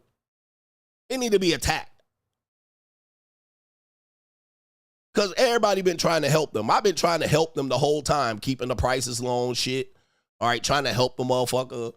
Trying to give them an opportunity. Man, fuck that shit. That shit didn't do shit for me. Tried to spoon feed them, tried to caress them, tried to give it to them a little bit slow so they can understand. And these motherfuckers then see me winning and then just, man, fuck these guys, bro. Fuck them in a major way, in a real way. These niggas don't deserve shit out here. These men don't deserve nothing. These people are, guys, I hope you never reproduce in this life. Please don't. You ain't deserve no marriage. Anyway, let me do the next thing here. Let me go on into do the next thing. Let me do the next thing, bro. He said they had 10 years to get it. I gave y'all 10 years to get this shit. And you still got a bunch of bitch ass men out here. Man, fuck these guys. Fuck these guys, bro. Fuck them. Fuck them. If you ain't gonna get it, if you didn't get it then or by then, you ain't never gonna get it, nigga. You ain't never gonna get it. Ain't nobody about to spoon feed your goofy ass to make you feel good about yourself accomplishing nothing all day.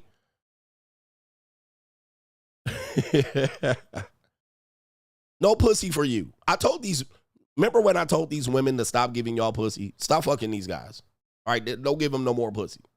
Ladies, stop fucking all the rest of the guys either. All right, don't fuck nobody else.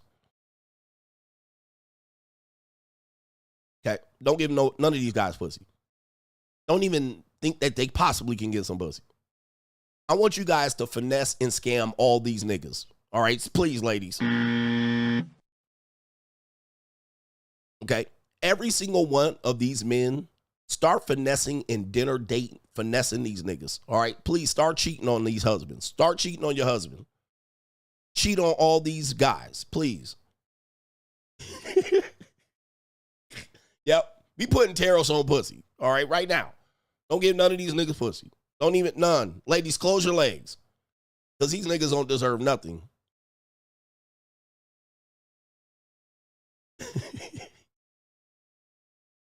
These men are losers. These men are going nowhere.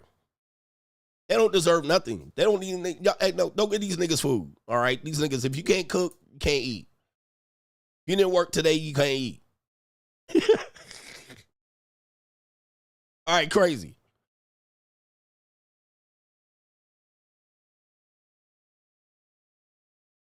Just a pathetic, this place is just evolved into a pathetic space where men can hide and cower behind men that are willing to say what we want to say. And then you can champion me. Soon as I tell you niggas to stop smoking weed and cut your hair, you can't take it. One thing that the Sandman said, and this is what I'll always remember the Sandman saying, is that men think that they're going to watch this de-evolve and crumble, and you don't think you're going to take the bullet. See, this is what I've been saying. Most of you guys, you dusty, dirty, lame, goofy, creepy cowards of the Manosphere, most of you guys don't realize you're going to take the bullet. You're going to be the one getting chased up the mountain. Okay? The women are going to stand to the side and watch you get chased and replaced. They're going to watch you get shot in the middle of the skull. You're going to take the bullets. So you have to be prepared either way. You got to be fit. You got to have your arms. You got to have money. You're not going to watch this de-evolve and not get shot in the fucking skull. Ask these people that went to any concentration camps. I don't see pictures of a whole bunch of women getting smoked out and gas chambered. All I see is a body full of men. Ask any men that have a barbarian walk in the gate. I see a whole bunch of men with bullets in their skull. And I see a whole bunch of bitches cocking their pussy up. You see what I'm talking about? Like, y'all catching the fucking bullet, right? Y'all act like I would just sit over here and wait until these women learn the hard lesson. No, it's you gonna learn the hard lesson. You didn't keep your hoes in check. You let them run amok, and now you're shot and dead. Look at Ukraine and Russia. Russia rolls in with the tanks. All the bitches skedaddle all across the world and sell pussy to everybody, and the men catching the bullets. It's pretty simple. The bitches are fucking. You know how many Ukrainian women I fucked? And I don't even be trying to fuck on Ukrainian women. I just inadvertently. Oh, you from Ukraine too? They everywhere. They in Prague, Poland, Czech, the United States. They done fled all them niggas. Them niggas in Ukraine getting shot the fuck up. You guys don't realize that when the shit breaks down, you're dead. Unless you're fit and have money. So these guys think that these women gonna somehow learn a lesson. Ask the Ukrainian women, what lesson did they learn when the shit went left? When World War III starts, y'all gonna start getting shot. That's what's gonna happen. All right, these women gonna learn, and they're gonna run back to the kitchen cooking for Chinese people. All right, that's what they're gonna do. Okay. Ukrainian chicks who's getting on the train with their kids, leaving these niggas for dead. It's like, what? When are you gonna get it? You're gonna die first. That's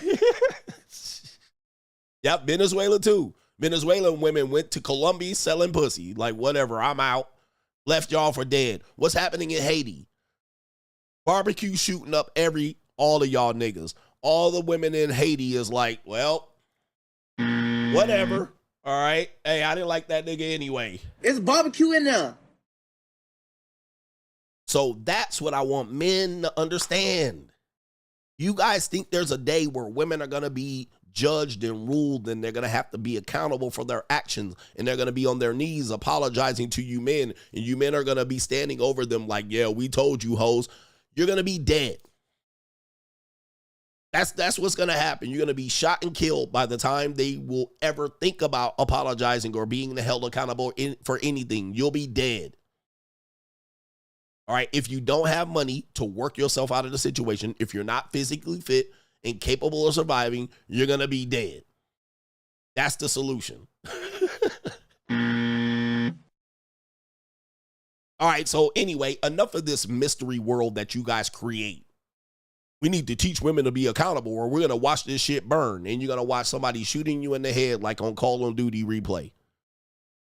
Where you get shot, and you be like, damn, what happened? And they replay the shit, and you be like, oh, wow. That's what you're going to be watching. Trying to wait for women to be accountable. Right? Anyway, enough about that. These niggas don't got the stomach, man. I swear to God. Let's go on, man. Crime and Law CGA. Oh, my goodness. Where's my crime and law segment? Right here. Right here. Crime and Law CGA. All right, anyway.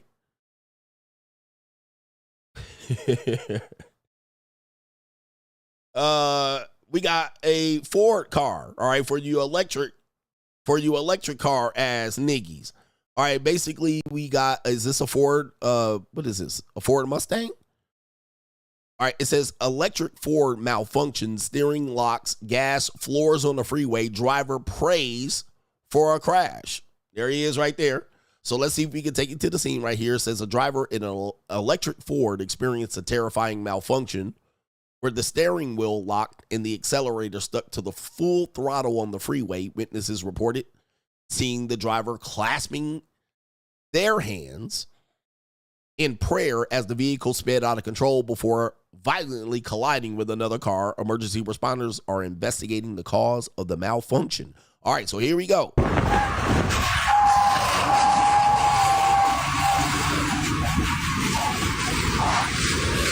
All right, I guess we don't need that. It's a Mustang SUV. All right, so they have those Ford Mustang SUV type SUVs, so that's what it looks like in an E version of it. So yeah. And there he is praying to the Lord. The Lord can't help you right now. God's away on business. Just so you guys know, you're in this on your own. You're on your own, nigga. The Lord is busy right now. Lord, you be like, doo-doo-doo. We're sorry. This phone has been disconnected or is no longer in service, ass nigga. All right. So, yeah, this is all bad news. When you put your hands in the faith of robots and electric cars, nigga, yeah. I mean, this could happen to a gas vehicle, but of course, you know, electric vehicle. Oh, no, look. Oh, my gosh. And that red car, wow. That red car probably was looking, probably was a woman driver, had no idea that car could careen over into their space, ran into them right away. Okay, this looks like this is terrible news, man, terrible news. Whoosh. All right, gosh, man, I didn't realize that crash was coming. That was a terrible timing, man. Man, look, the thing about it is in this world, we're like deer. We're like deer. Deer minding his own business, get shot. All right, you never know when shit could happen to you. You minding your own business. Pow. All right. Two worlds collide. The moment of truth, the point of no return. All right. So watch your neck out here. We have an update on a couple of cases. Teyana Taylor, I covered this case quite a bit. Ordered to pay ex-husband Amon Shumpert $70,000 for legal fees after being found in contempt of court during their divorce case. So this is a recent update. You guys know the divorce case. Well, the case is never over, so it's ongoing.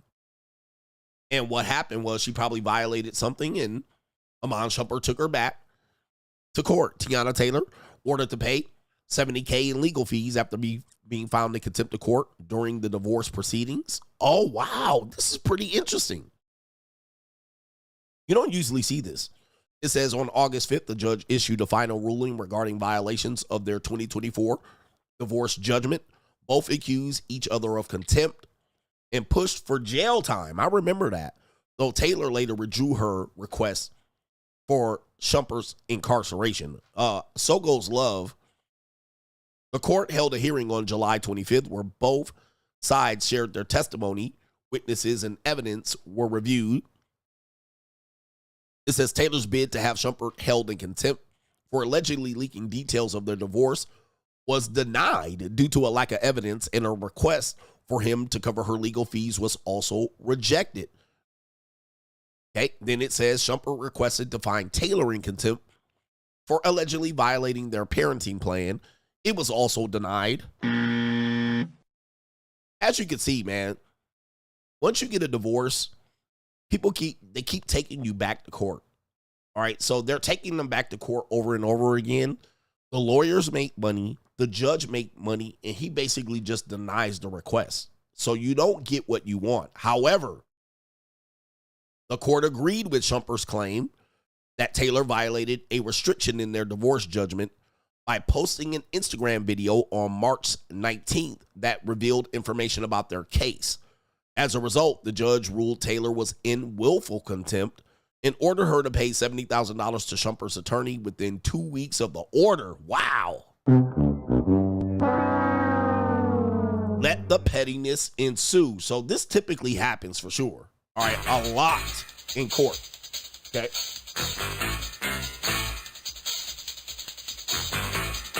So goes black love. Hey man, love, you know, love is one of those things. You were in love, now you're in hate. Now, I remember what happened was there was some information about the case that got leaked out and how Amon Shumpert took that L, but the divorce was basically finalized in 2024, but people learned about the news months later, and then she recorded a video. All right, that video, she came on there basically like, why are people talking about this? I don't think he got finessed. He willingly walked away. And I think that video is what got her in trouble, the response. So you do have to be careful about responding to these things here. Wow. All right, did you guys know this on Crime and Law CGA for you relationship ass guys out here? You sucker for love ass niggies. Where you at? Crime and Law CGA continues. Did you know that in the United States, yes, I've actually had a lawyer tell me this.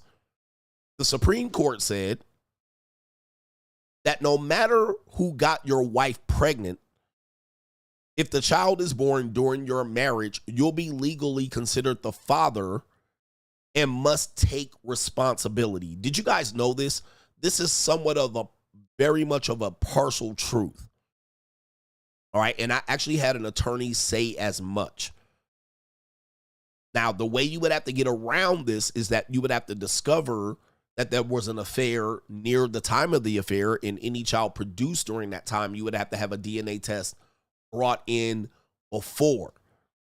Now, I say this to say, this is why you guys aren't ready. Let's say that you got a divorce, like you had a couple of kids and then you got a divorce. In my case, I have 2 kids. Let's say that during the divorce, I said, you know what? Let me get a DNA test on my kids. I don't think they're mine, or I just want to get a DNA test or something like that. The court might say, nah, you had them during your marriage. You didn't get the DNA test initially. Now you're going through the divorce and you want a DNA test. They may say no. They may say no. If your ex-wife says, no, I'm not getting the DNA test. Those are his kids. He raised them for the first 5, 6, 7, 8 years. Then you want to come in and say, let's get a DNA test to ensure that they my kids. The court's going to say, nah, if the wife says no. They're going to say that those kids were born during your marriage. Those are your kids. So it is mostly true. All right. It applies. You guys would have to apply it to, it doesn't apply to all cases, but this is mostly true. This is why you have to understand how heavy it is when you go into a marriage. And if your wife cheats and you try to put up some sort of, hey, I think she cheated and had a kid by somebody else, they may say, well, that kid was born. They're assumed automatically be your kids. You would have to provide evidence that they're not your kids. But it is automatically assumed that any child born during your marriage are your children. All right, you would have to really fight to submit evidence that that is not the case. Yeah. Yes. That is mostly true. All right. So watch out for that one. That is another one of those big legal loopholes that nobody understands you're agreeing to when you get married. Any child produced during that time are considered to be your kids. So you better get a paternity test on all your kids immediately. And if the wife says no, or I wouldn't do that, you should trust me. This is a reason why not to trust them. All right, so watch out, man. That's a great law right there. I mean, that's a great cover of a law. All right, we got this update on the case. We have 2 more cases to update on, and then I got a lot of super chats, man. I got a lot of super chats. This case I covered about you guys wanting to have daughters. It says, man receives probation after climbing to a Zachary, that's in Louisiana, Zachary Holmes' window to see underage girl and deleting the father. Okay, so here's the case. Do they have a picture of the guy? I might have to push it up. It says in Baton Rouge, Louisiana, a man arrested for the 2021 death of a Zachary homeowner was found guilty of reduced charges and sentenced to probation on Tuesday. Well, on July 18, 2021, a 34-year-old man whose name is Desmond Hamilton, he was shot and killed in his house. Police said that Nicholas McWhirter, then 17, climbed through the second story of a Hamilton house to see his 14-year-old daughter. Okay. The now 21-year-old McWhirter pleaded guilty to negligent homicide and illegal use of a weapon. McWhirter originally faced second-degree deletion charges before Tuesday's plea. McWhirter was released on bond and must serve 5 years of supervised probation. The judge, Colette Greggs, added that McWhirter will stay with his mama with an enforced curfew of 8 p.m. to 7 a.m. The family of Hamilton said they felt the deal was unjust. From second-degree deletion to 5 years probation, nothing else to say, just numb, the mom said. McWhirter's attorney says he believes the judge's ruling is going to hold McWhirter accountable. Wow. I think she's going to hold him accountable and keep his feet to the fire regarding his probation, but I just think everyone involved, and again, there's some typo in there, and all of my sincerest condolences to the family. Okay, so let's cover this story. So look how far this story goes back. I covered this live when it happened. That was in 2021. I've been doing this for a long time, show after show after show. Show after show after show.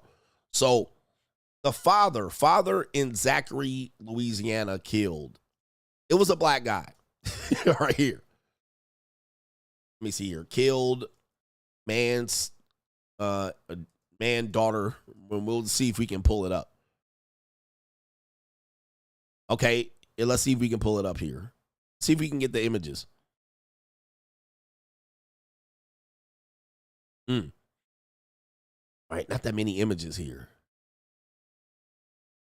Okay, we do have a story here. We do have a story. All right, hopefully they cover it in the story here. I guess we do have a video. At 6 o'clock, a man is out of jail tonight after pleading to the murder of a father in 2021. Yeah, this happened in Zachary. The victim exchanging gunfire with a teenager hiding in his daughter's room. The victim's family told WBRZ's David Hamilton they're frustrated after today's proceedings. Sylvia Michael Hamilton's family told me they felt the ball was dropped from the beginning of the investigation and felt today's deal was just unjust. It was back in 2021 when 34-year-old Desmond Hamilton found at the time 17-year-old Nicholas McWhorter in his 14-year-old daughter's closet. They say McWhorter climbed a ladder to get into the second floor of the house. No matter who supposedly told you to come there, if you know you're welcome, you're going to come in the front door or the back door, and usually a young man come through the front door, not with a fireman's ladder. That's the first thing. Both fired shots, the teenager ultimately killing the girl's father. All right, let me stop right here. So one of these girls must be one of the girls in the case here.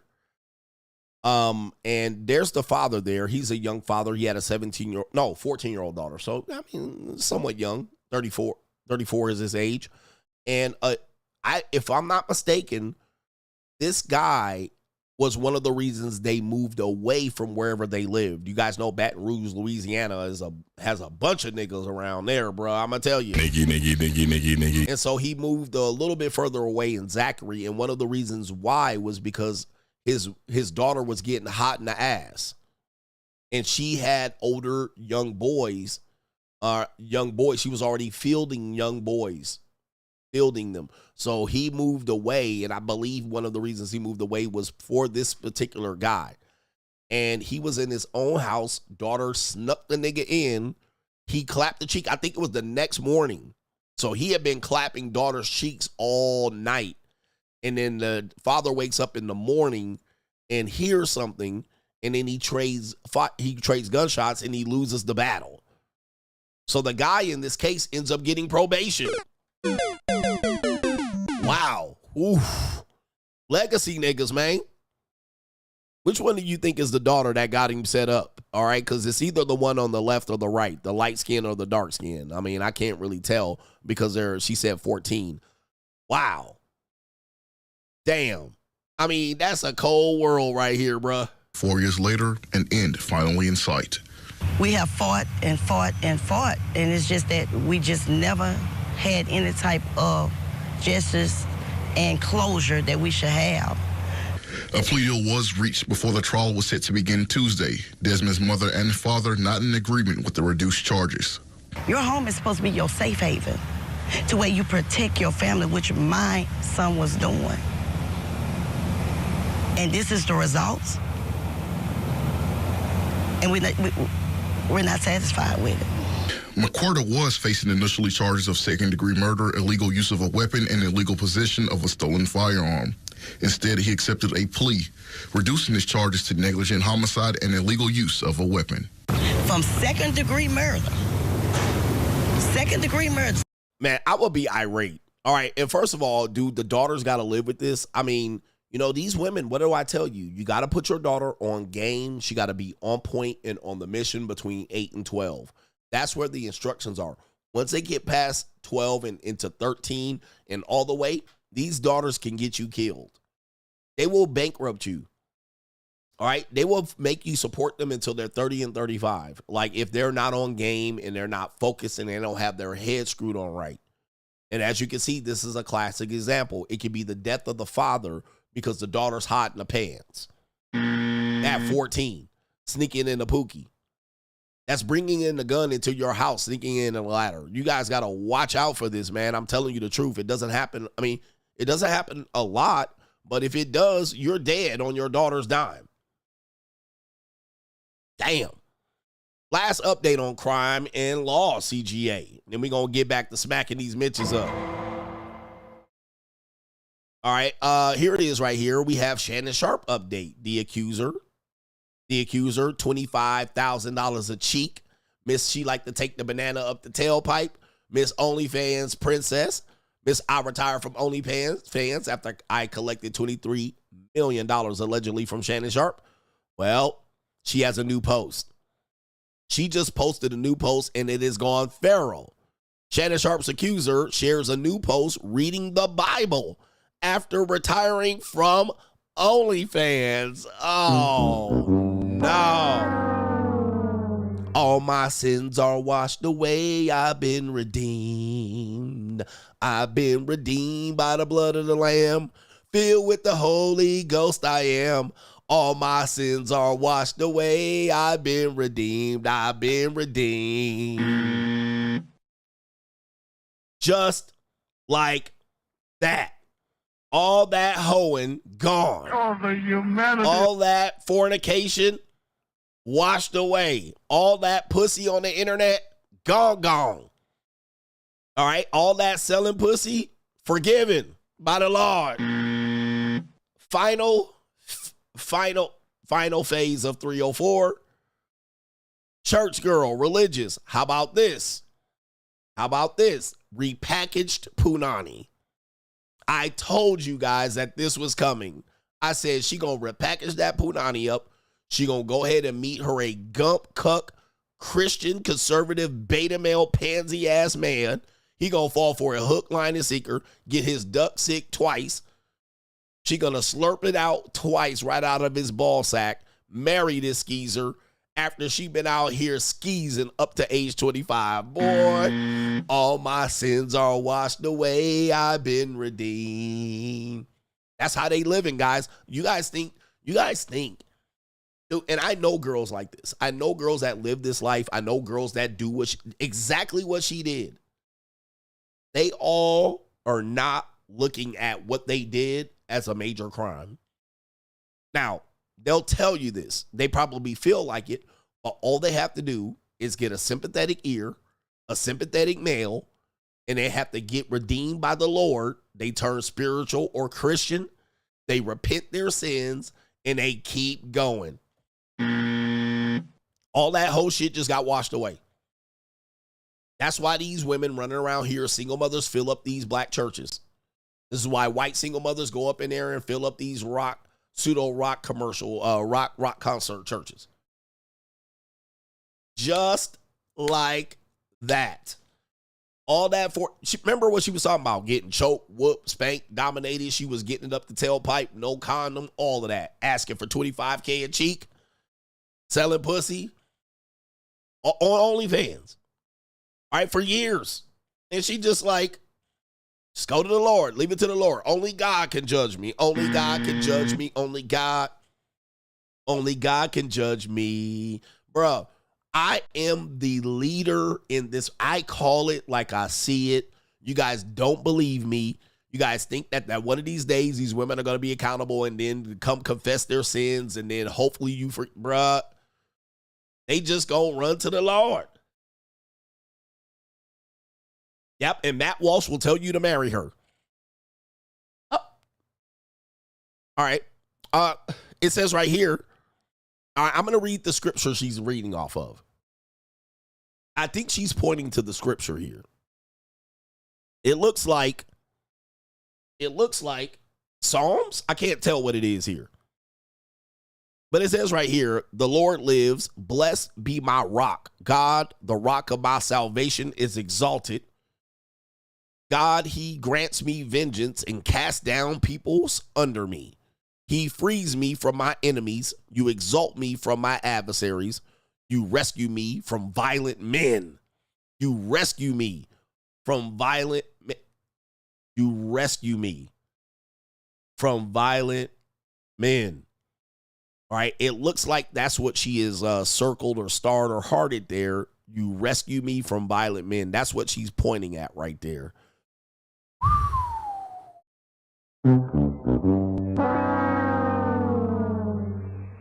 Ain't no way you can defeat what I'm telling you, brothers. Man, you better listen to me, brothers. This is predictable at this point. All they need is Psalm 18 and 46. All right. Okay.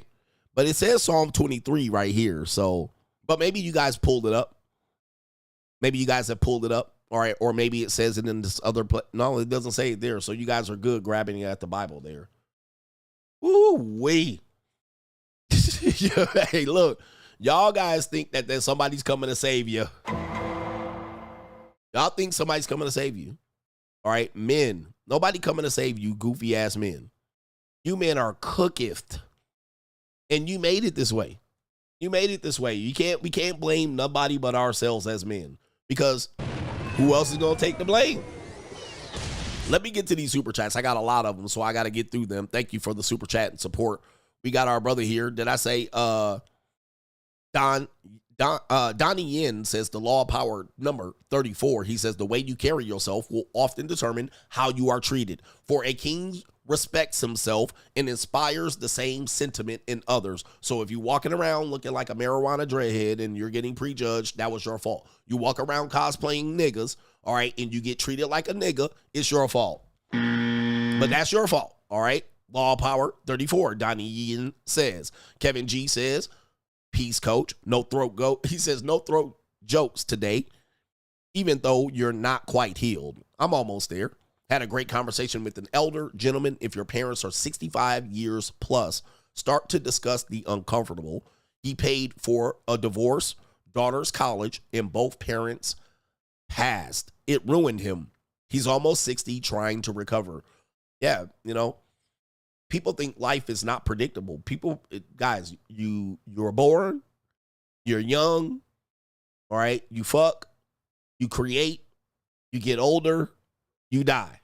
All right, that's it. Then you do stuff in between, which means in effect, your parents are going through the same cycle, so is your children. So it's you in between all of that if you have children and then if you have parents. So be prepared. Okay, be prepared. If you have a daughter, be prepared for her to get divorced, right? And move back into your house statistically. Okay? Be prepared for her never to get married. That's going to financially affect you. Be prepared for you to pay for your kids to go to college. And be prepared for them kids to not do shit with that degree. Okay? It's a cold world out here. Then be prepared for your parents to pass. Then be prepared for your passing. Okay? And hopefully your kids don't pass before you. So the shit ain't no game, man. Pretty predictable. But you niggas are running around here talking about these women want $50 for lunch. Okay? These women trying to get us for $50 a lunch. If you can't afford $50 for lunch and dinner with women, you shouldn't be dating at all. Your life is fucked up as a man. If you can't afford $50 for lunch. Okay, I'm not telling you to pay $50 for lunch. What I'm saying is if that's hurting your pockets, you have no business dating. That means your priorities in life are fucked up beyond that. That means you ain't got life insurance. I can bet any man complaining about paying for women in dinner dates do not have life insurance. I'm willing to bet 70% chance I'm going to be right. 75. You niggas are, your life priorities are fucked up if you can't afford a $50 date. You are a straight loser in life. I guarantee you your car insurance has lapsed. If you can't afford $50 on a date, that means in effect, I've been telling you, broke men shouldn't be dating. Broke men should not be dating. You should not even be thinking about dating. You shouldn't even be thinking about dating. And if she has to pay for you, you are equally doubly a loser. I mean, you a double duty loser. You a double dare loser if she pays for you. That means you definitely don't have life insurance. 100% chance. You have no insurance. You don't got health insurance, life insurance, or car insurance. It's a 100% fact. There's no possible way. If you're complaining about drinks in Las Vegas, you shouldn't be dating. Don't date, nigga. All right. Don't date. You're the complainer. They say $25 drinks in Las Vegas. Stop dating. You shouldn't even went on vacation. You shouldn't even went on vacation if you can afford to pay for drinks where you went to. Like, you shouldn't have went on vacation. You should have stayed at home. How did you get there? A horse? How did you get to the vacation? A horse? Nigga, you had to get on a plane. How much was the plane ticket? $550? $450? You had to catch some Uber to get to where the fuck you was going. All right. How much was the Uber to get around Las Vegas here and there, to and fro? $25 to $50? Now you complaining about $25 drinks? Stay your ass at home next time. Stay home. If your dumb ass can't figure out how to not buy the $26 bottle of water in the fucking refrigerator in the hotel. If you were so thirsty that you had to go ahead and open up the damn refrigerator in the hotel room and punk out the $26 water, tell me you ain't a loser, okay? You couldn't walk downstairs and get the $10 bottle of water? You couldn't hop in the car and go over to off the strip, go over to Town Square and get a pack full of water from Sam's Club? You people are losers. I'm telling you, these people don't know how to function their whole life. I can't stand people, bro. I can't stand people. You complaining about the what do they call it? The fridge. You're talking about the $26 bottle water that is in the, what is the fridge called? When you walk in there and you open it up and they be having peanut M&Ms and shit and a couple of water spritzers and some ginger ale. And you're like, they got $26 bottles of water in the fucking fridge. Bro, you don't have to buy that water. Yep, they got CVS right down there on the strip. They got Walgreens right there. They got a Target right there. You can go in and get a whole pack of water for $20. The mini bar. Yeah, you complaining about the mini bar. When I realized these people were complaining about the mini bar drinks, that's what they were complaining about. They charged $26. Then I found out they were complaining about the mini bar water.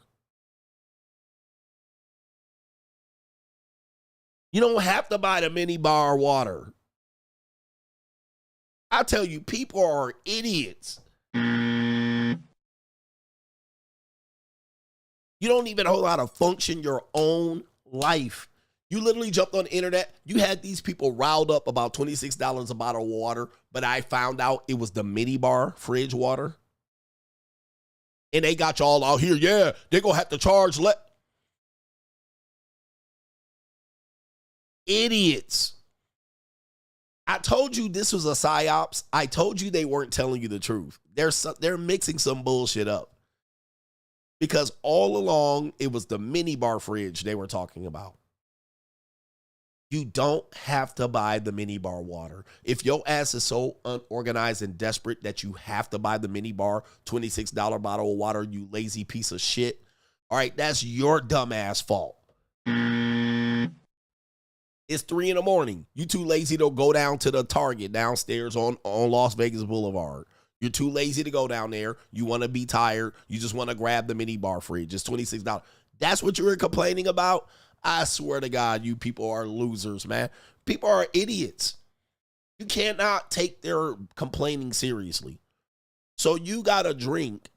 It was $13, but you decided to put the Don Julio in there. And they double charged you. Because that's what they're going to do, because you're an idiot. All right? You couldn't take the house fucking tequila. You had to put the Don Julio in. Okay, and they double charged you. That's what you're complaining about? That's the $25 drink you're complaining about? You idiot.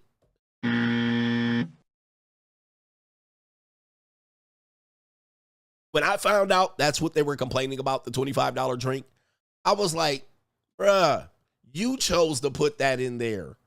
Why didn't you go to the regular drink?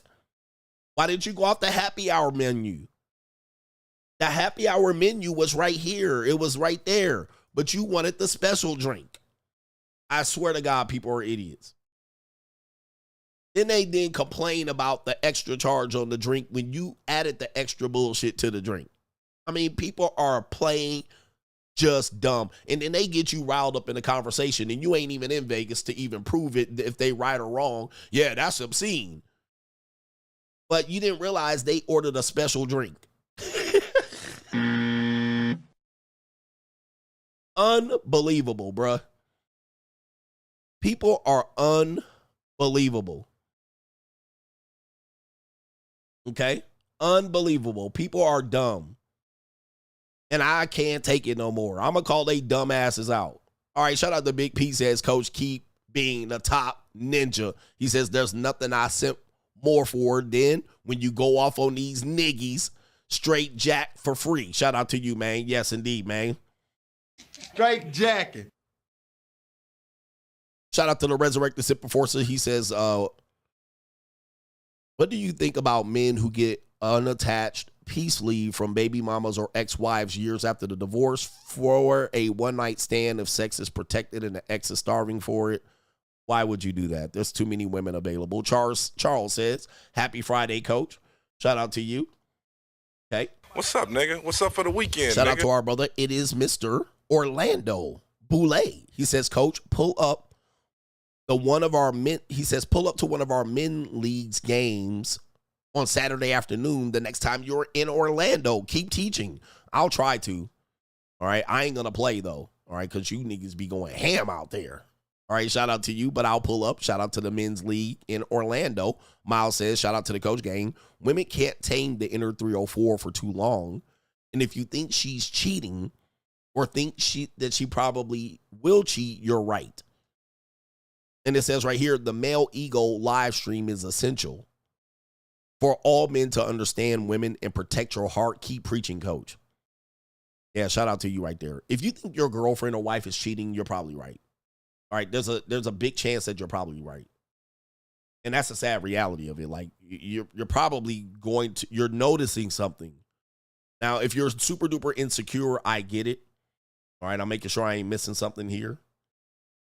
You know, we got a lot of insecurity in males. But if you think your girlfriend or wife is cheating based on some behavior she's doing, you're probably right. You'll find it. Right? You'll see something that you'll be like, this isn't quite right or normal. And never fall for the, you shouldn't be checking after her. That's your job, is to check after your girlfriend or wife. That's your job, is to look after her. All right, men have been put over, nature-wise, we've been put over as an authority figure and a protector. So why wouldn't I check after her? All right, she deserves her privacy. Bullshit.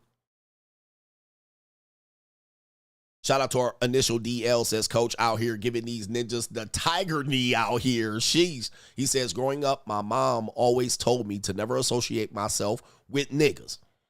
He says, I wanted to hang out with niggas to be cool with them, and my mom wasn't having it. He says, now that I'm an adult, I can't stand being around niggas. All right, niggas are the lowest kind. All right, they're the lowest form of human being in the United States, niggas. All right, and they don't even realize it.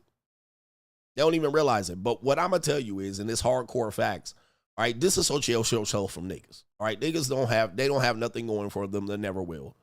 All right, just watch. Watch when a nigga turns 50 or 60. If they do, because they'll either be dead or in jail by the time they even come up to that. Watch them niggas when they 50 and 60. Losers. Teeth falling out. They got the gout. They have to walk with a cane. All right. They start walking sideways and shit. You know what I mean? They ain't got no health plan. They don't see the doctor. Niggas be catching cancer at, 47. Niggas. They was cool as a cucumber. They was cool as a cucumber back in the day. All right, but watch them. Ask a woman that's in her 50s or 60s, what do niggas look like when they in their 50s and 60s? They got Arrested Development. They still think they're super cool and shit. Right? They still trying to dress extra cool. Hey, ask a woman that's in her 50s and 60s, what do men look like in their 50s and motherfucking 60s? It's a disaster, all right? Especially niggas, all right? They look terrible. They look terrible. They literally look like they're crawling on their belly to survive day by day, all right? And hopefully they didn't go to the military because, I mean, hopefully they did because they can get to that VA. But if they didn't go to the military, them niggas be out here absolutely. All right. And some of you niggas out here, you get it for free. I date women for free ass niggas. Gonna be just these type of niggas. All right. Always look at what the old school players look like. They look terrible. Hold on. Let me show you something here since we're educating yourselves today. Yep. No assets, no nothing. All right. Let me show you something right quick. What's this dude's name? Y'all gonna be mad at me, bro. Hey, look. Let me see here if I can pull this up. Let's see here what we got here. Oh man, can I find it? I might not be able to find the shit. I might not be able to find it. Okay, hold on for a second. No. Oh man, where we at? Damn, I can't find it. All right, you know what I'm gonna do? See if I can pull this up here. Oh man, it won't come up. Oh, here it is. I found it. All of them had. All right, here it is right here. I found it. Eventually found it. All right, so shout out to these guys you're about to see here. No shade or disrespect, but this is what cool niggas look like. All right, shout out to Pippin Kid and Mac. What's his name? His name is Grandmaster Virgil. All right, shout out to these old school pimps right here and Max. Shout out to the pimps and the Max in the world, but this is what y'all end up looking like. Some of these guys, by the way, they do look young. These niggas ain't worked a day in their life. Right here. They haven't had a job a day of their goddamn life. Not 1 inch, not one fucking paycheck has ever been drawn. All right, these niggas look like 2 Easter eggs up here. Somebody's gonna say these guys look cool. If you say these guys look cool, you are a nigga. All right. You are the definition of nigga. All right. There ain't no other way to describe you other than nigga. All right. Just tattoo nigga on your arm right now if you think these guys look cool.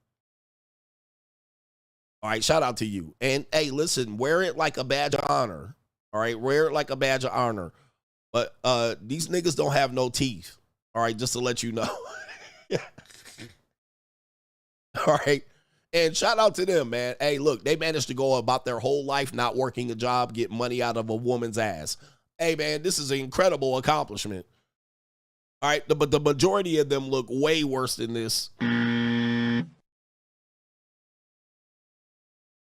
But there's some guys that think this is the upper echelon of nigga. This is literally the lowest form of nigga you can actually get. All right, just so you can know right here. Just so you know, this is the lowest form of a niggerdom that you can ever reach.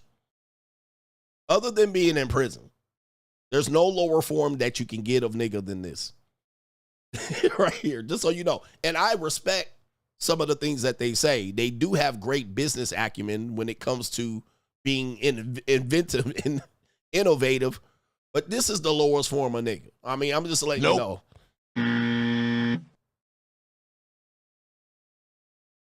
I'll tell them to their face that this has got to be the lowest form of nigga. This is the lowest nigga, or for some reason, this is a high-ranking achievement position in the niggas world, but they don't realize this is nobody respects them other than niggas. The only people that respect these guys are niggas.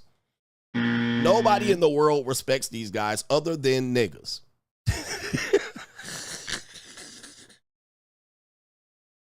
So if you go out here and you tell me these guys are cool, respectable, high-level individuals, you do not realize how low of a nigga you are. Just to let you know. You got to be the lowest form of nigga. All right? You might be lower form than nigga than them niggas.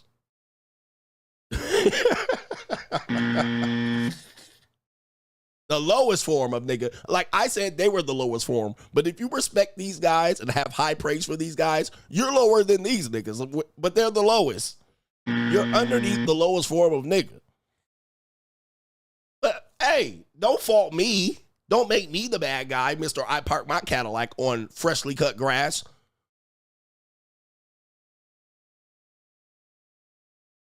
I mean, I'm just...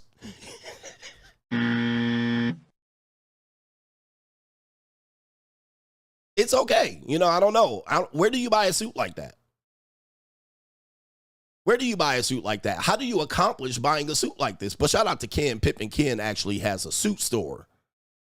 All right, I appreciate men like him. All right, but people are mad. If you're mad about what I'm saying, you're a nigga.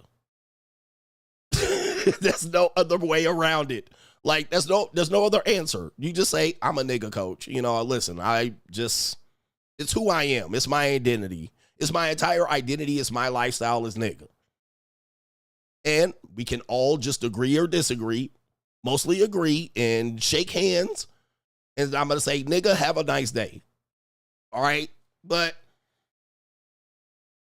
well, what else am I supposed to do? Let's just agree that you appreciate being a nigga your whole life. And I'm going to say, nigga, have a nice day. All right, nigga, stay away from me. Nigga, do not be around my kids. Nigga, do not move into my neighborhood, nigga. All right, so we can just say, agree to disagree that you're a nigga and I'm a melanated king, and we can move forward in life. All right. All right. Yeah, it's pretty simple. There's no really lane to disagree with this. There's literally the truth and then your delusion. So anyway, if you're a woman and respect men like that, like you're like a low form of woman that you need to completely disassociate with me, because if you elevate them niggas ahead of me, you are a low form female. You're a low IQ female. If those men are projected ahead of me in lifestyle and status, I don't care how much money they made getting money out of a woman's vagina. If you're a woman and you have elevated these men, these niggas above me in any way by birthright, you're a low quality slag and a strag. You're a skank and a slut. That's what you are. There's no way you're a high quality woman. There's no way you're a high quality woman. You're a low level slag. If you've elevated them niggas ahead of me, all right, just know that you're a skank, a hood rat, a hood booger, a cockeyed knock-kneed bed wench. All right. But they will, and they do, and trust me, please do not move into my neighborhood. All right, anyway. You're a street walking hussy, all right? That's what you are. You're a former stripper slag, all right? That's what you are. You're a skank, all right? If you've elevated those men above me in any form or fashion. Now, what we could do is agree, shake hands, and move on, and I can say, bitch, never be seen in my neighborhood, or I'm going to call the police. I'm going to call the police. All right? See a blaze superstar. That's what you is. All right? And you want to sock it to a pimp's pocket. All right? But that's you. All right? Look at these niggas leaving the stream. All right? I can't stand it. I'm trimming the fat. I'm trimming the fat off my audience. I'm trimming the fat off my audience. I'm getting rid of all the losers today. And if you're a person that wants to edit any part of this stream to call me out, you're going to embarrass yourself, because the majority of your audience is going to agree with what I'm saying. And this is why people don't take shots at me, because I'm so thorough and clear and distinct in what I'm saying that you can't even clip this shit to try to shit on me. Half of your audience is going to agree with me. All right. All right. Zach the God says, I have dreads. He says, that's one reason I fish for money. He says 0 to 20K a month. I feel like I haven't done anything in life. He says, but I have been to New Zealand, deported. Shout out to you, Zach the God, from Canada. He says a gun charge when I was 23. He says, nigga, in 40 hours, you're 40, or New York to Georgia in 40 hours on a Kawasaki. Shout out to you, man. You living on the edge, I see. You living on the edge. Hey, man, if you're a guy and you hate my message, please share my audio, share my shit. Go ahead and clip up my streams and chop that shit up and share it to your audience, please. All right, and you notice nobody ever does. Every now and then some guy does, and even I see half their audience agrees with me. Go ahead, share my shit. If you're a pro-black and you don't like my nigga talk, Share my shit, please, with your audience. Please. You're going to find that half your audience agrees with me. All right, it's pretty clear. Shout out to you. Shout out to our brother. We're going to call you Chuck N. He says, for roasting the dreadheads. Shout out to you, man. I'm red, bitch. Shout out to you, man. The dreadheads getting roasted today. Everybody got the smoke. All right, shout out to our brother. It is Daff Eddie says, finally roast weak dudes. We got to roast these weak dudes because weak dudes used to get roasted. But what we do is we roast the strong. We roast the achiever. We roast the guy that's trying to impress you. We roast the guy. Man, tuck your chain in. All right? They used to say, pop your collar. Now we say, tuck your chain in. All right? Don't be don't make us feel bad by showing you a lifestyle that they can't achieve. All right, shout out to our brother here. Dwight B says, been grinding hard. He says, I got the money for the... Oh, I love that clip. I have to find out where that clip is. Oh, that was a good clip. Damn. Oh, man. Where's that clip at? Shit. That's not it. He says, I got the money for the... He says right here, I got the money for the pussy. That was a good-ass clip. All right. Damn, shit. I got to find that one. Is this it? Cause I got the pussy for the money. Yeah. If you got the money for the pussy. There it is. I found it. Yes. Shout out to Dwight B. Cause I got the pussy for the money. If you got the money for the pussy. I forgot I had that clip. You got the money for the pussy. He said, I got the money for it. You know, tricking is coming back, man. We make it tricking great again. We make it tricking great again. All right. Tricks are becoming great. All right. They're over and above of seeding the pimping. The trickings, because the tricks got the microphone. Cause I got the pussy for the money. If you got the money for the pussy. All right, hey, the tricks have got the microphone. Back in the day, the pimps had the mic. You know what I mean? And they had the flash and the dash, and the tricks is over there just hiding, you know, like roaches. Tricks are out in the open now today. All right, it used to be a pejorative term. Niggas is like, nah, bruh, we tricking. All right, why spend our time with these women? All right, nah. Let's give them a little bit of money and politely dismiss them. Last night, a chick came to the house. She came in, nice 26-year-old piece of chocolate calico, by the way. Chocolate calico. As she was leaving, I patted her on the back and I said, have a nice life. Bye. And she laughed so hard. And that money was gone before she hit the Uber door. Before she hit the Uber door, the money was gone. All right, she spent that shit up. All right, but she knew it too. She was like, something tells me that I'm not going to ever see you again. Yep, smacked her on the shoulder. Have a nice life.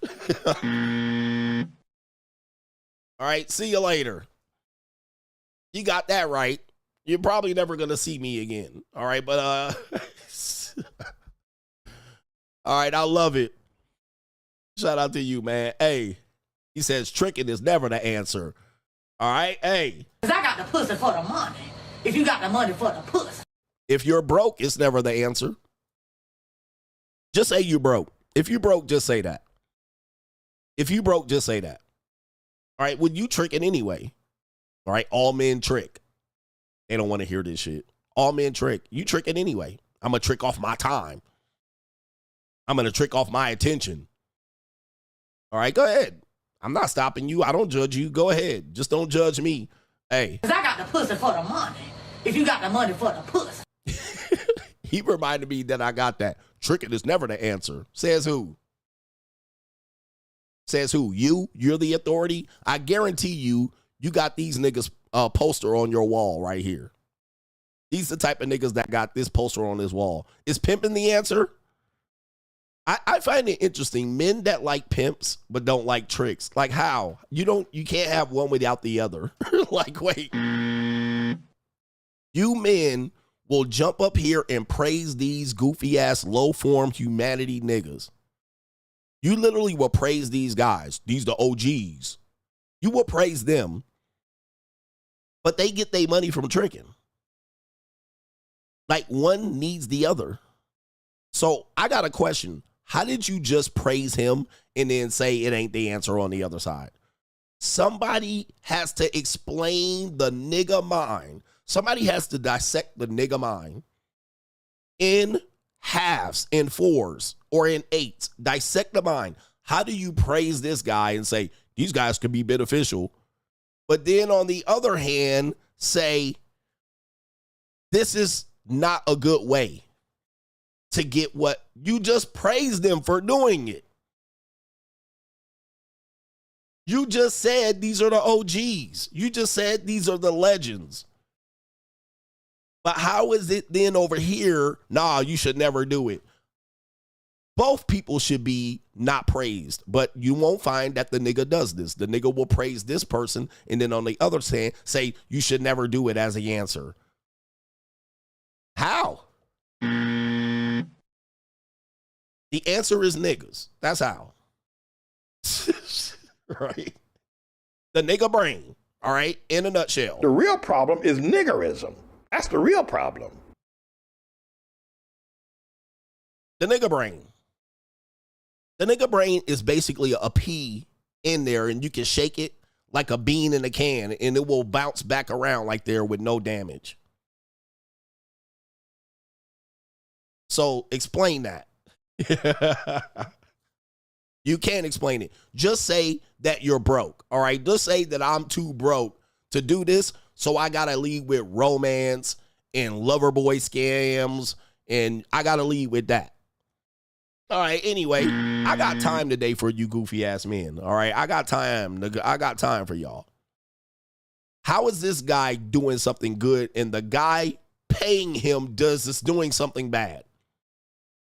Like, all right. Anyway, if we all doing bad, we all doing bad. If we all doing good, we all doing good. All right. Shout out to Mario, says, keep doing what you doing, coach. And as you can see, I am the talented 10th here. I'm fully talented to talk about any subject matter with efficiency and precision. All right. I'm going to be dead on the nail on the head. All right. I'm not going to miss. Much of it has to do with economics. Most of it has to do with you're broke. Anytime I hear you complain about, oh, okay, you're broke. And trust me, I was broke at one point. It's not a good position to be in life as a man. Okay. You're going to be scrounging and scraping for shit. All right. A couple more. Brayon says, coach, going monk mode and taking a break from women and dating is hard. He says, but knowing you went from being homeless to living the free agent lifestyle keeps me motivated. He says, men, let's give coach the flowers while we still can. 100%, man. 100%. It's possible. It's possible. I used to think that I was going to live in a trailer. Like, because I was on child support and child support was fucking me over. And I was like, how am I going to live? And I was going to live in the fifth wheel. I was going to live in the fifth wheel until my kids turn 18. All right. That's what I thought I was going to do. And I said, you know what? Why don't I fucking aim higher? Kaylin says, do you miss the days where women would tell a man you're stuck with me forever? LOL. He says, so these women want to divorce a good guy only to get effed and dumped and moving forward or dumped moving forward. Women being in their feelings makes them dumb sometimes, but that's okay. If we are no longer have to marry them, we're free. We're free, guys. All right. Feminism freed men. The more you think about it, feminism freed men. You guys are let off the hook from the bullshit. Just know the bullets will start flying, though. Shout out to Sizzo. Pro Man Explainer says, shit, coach, I'll ante up. He says, thank you for all the truth pills, regardless of how hard it is for them to be swallowed. I give you uncomfortable truths over here. Uncomfortable truths that are undeniable. Undeniable. You just say you're going to get your feelings hurt today. All right. And y'all be trying to hurt my feelings. Bro, I'm colder than the other side of the pillow, man. My heart is black out here. My heart is black. I ain't got no more feelings to be hurt. You know what I do get? All right. I don't get my feelings hurt. I get disappointed. All right. And much of what people don't realize is that most people are so dumb, they can't differentiate the difference. So I don't get my feelings hurt. I get disappointed. I don't get angry. I get disappointed. Those are two different things. Okay, so you just equate everything as hurt, feelings, react, rant, snap. I just get disappointed at times. I get disappointed that I gave some human being the benefit of the doubt and they proved themselves to be a fucking idiot. And I said, why did I put my faith in that person? Why did I put a little bit of trust? A little bit of trust I gave them, I put it into that person. I disappointed myself. Okay. Or I thought men actually wanted to be better, and I'm disappointed that 60, 70% of these men don't want to do shit with their lives. They just want to be given married pussy and brag about it. They want to pump and dump women. They actually want to be in control of women, but they can't control them, so they're mad. That disappoints me. That disappoints me that this space has turned into a group of men that are bitching that they can't control women anymore. So that disappoints me. It doesn't anger me. It doesn't upset me. It doesn't hurt my feelings. It just disappoints me. It disappoints me that I've been working hard for a space full of men and these men ain't shit. All right. That's what disappoints me. It doesn't anger me. It doesn't upset me. It doesn't hurt my feeling. It doesn't do any of that. It greatly disappoints me to see what this space has come up, because once a man differentiates himself and he starts posting receipts, I'm disappointed at the group of men at their response. I'm disappointed. It ain't angering me. I'm not upset. I don't get my feelings hurt. It disappoints me to see what the content creators have become. It disappoints me at the lack of support that I get. It's disappointing because I work hard and I gave this space so much. It disappoints me that people take my shit and run with it and don't give me credit. It's disappointing that people just do that and then make themselves look like a genius while I sat here and I did all the fucking work. And then when I complain about it, it disappoints me that a group of men say it doesn't matter who gets the credit. It's disappointing that this space has evolved into the biggest piece of shit and worthless space on the internet right now. The bitch ass men. It disappoints me that these panel shows get so much attention. It's clown shit. It disappoints me that men are still arguing with 24-year-old OnlyFans girls to get motherfucking views. It's disappointing that that's what this has come up to. Nothing but reality shows for weak men. It's reality show for weak men. And you guys get off on a grown man telling a woman unsuspecting that they showed up to a debate getting roasted by a grown man, and you find this to be valuable because you can't control women and you can't get pussy off of them for free. This is what this space has evolved to.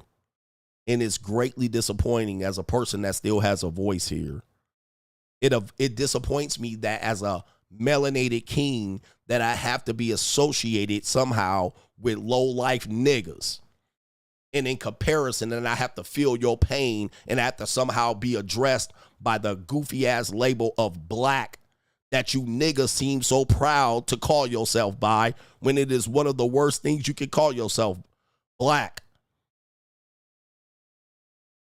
It disappoints me that you guys continue to, like crabs in a bucket, want me to consider myself black when you can see I'm clearly not. And then give some white person that can rap and dance a black card for an evening. You niggas are a disgrace. That's greatly disappointing. It doesn't upset me or trigger me. It's greatly disappointed that I gotta even have the conversation with you low-life pieces of shit on a daily basis about this. This is greatly disappointed that I got to use my talent to entertain you motherfucking clowns. All right. That's what disappoints me. All this talent, all the things that I've given, all of the motherfucking classics that I presented, I still got to be pulled down by the low life Mickey Mouse pieces of shit men in this space. This is what I deserve. I'm bigged up and supported by a group of men here. But you freeloading cocksuckers is who I am disappointed by. I thought you wanted better, but you didn't.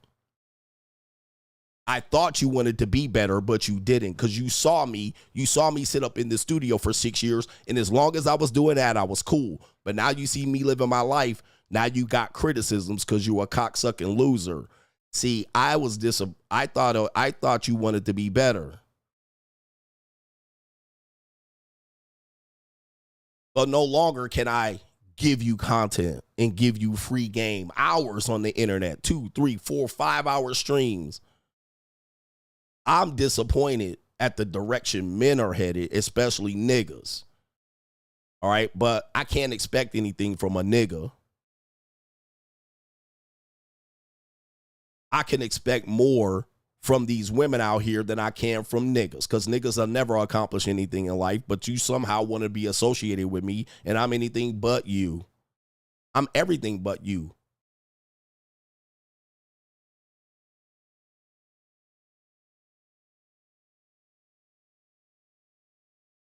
Mm-hmm.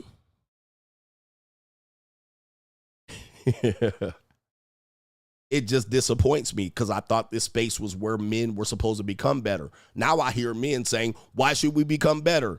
This is the disappointment that I wake up to every day. Why should I become better? Let me see. Nigga, look at your chin. Look at your chest. Look at them goddamn spaghetti noodles on your fucking shoulders.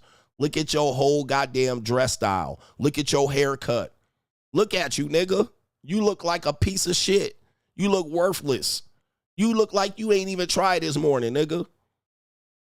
That's what disappoints me. You woke up and didn't even try. And we supposed to be not becoming better. We're supposed to be in this crab in the bucket syndrome where we all collectively do not become better.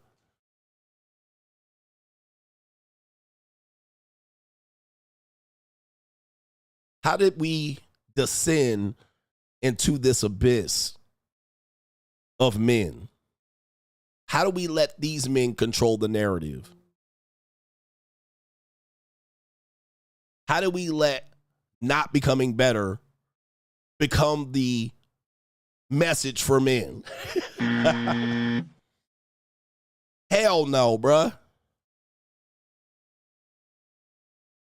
Hell no. How do we let sloppily and slovenly individuals take the microphone and control the narrative that we should just progress into nothingness while the world takes the rest?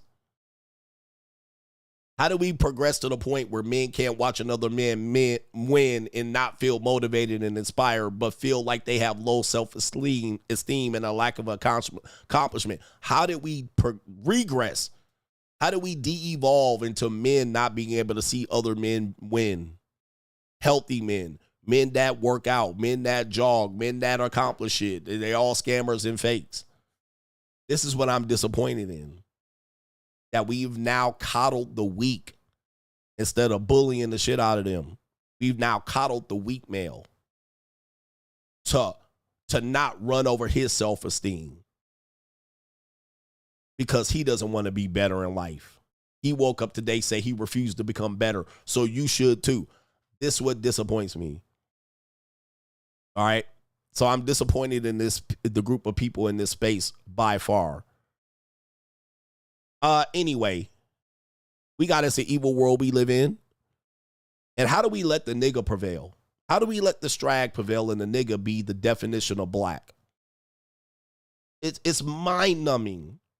But of course, once a person elevates above that, he's supposed to ignore it. But unfortunately, you know, sometimes you got to entertain a segment of these people. But how do we let the nigga and the strag be the definition of what it is to be black? So-called black. We did it.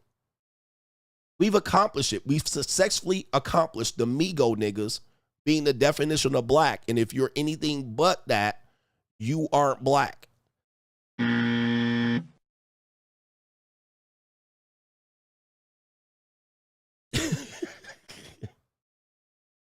How do we do that? You have to ask yourself that question. The Migo niggas are black. But me, I'm somehow not fully capable of being a part of your nigga community. I mean, I listen, somebody's got to answer these questions.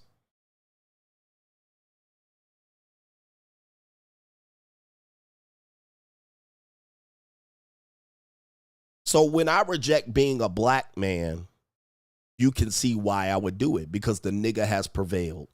When the nigga gets shot, stumped, and motherfucking choked by the police, I'm supposed to be sympathetic for that criminal, cocksucking, drug using, woman abusing nigga. I'm supposed to be sympathetic to this store robbing ass nigga. Like, this supposed to be like, you know, Trayvon Martin. I'm supposed to be sympathetic to this nigga running around beating a whole man to death and getting shot. All right. Meanwhile, this nigga got guns all on his profile. I'm supposed to be sympathetic to these niggas. This shit is absolutely mind-numbing to a person of great accomplishment and status as myself. Nigga Ahmaud Arbery running around stealing and pillaging for copper. All right. And this nigga supposed to be getting chased down by white supremacists as he's stealing copper from motherfucking residencies. Hey, man, I don't give a fuck about none of these low-life niggas.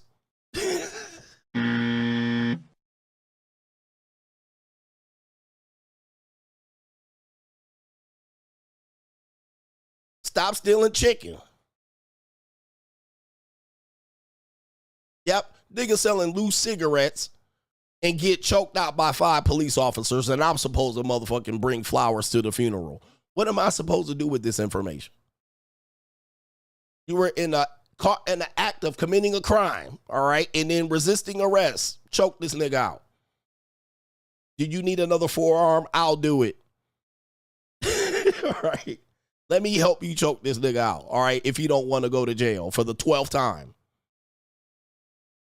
Stop stealing chicken, all right, you chicken thieves, all right?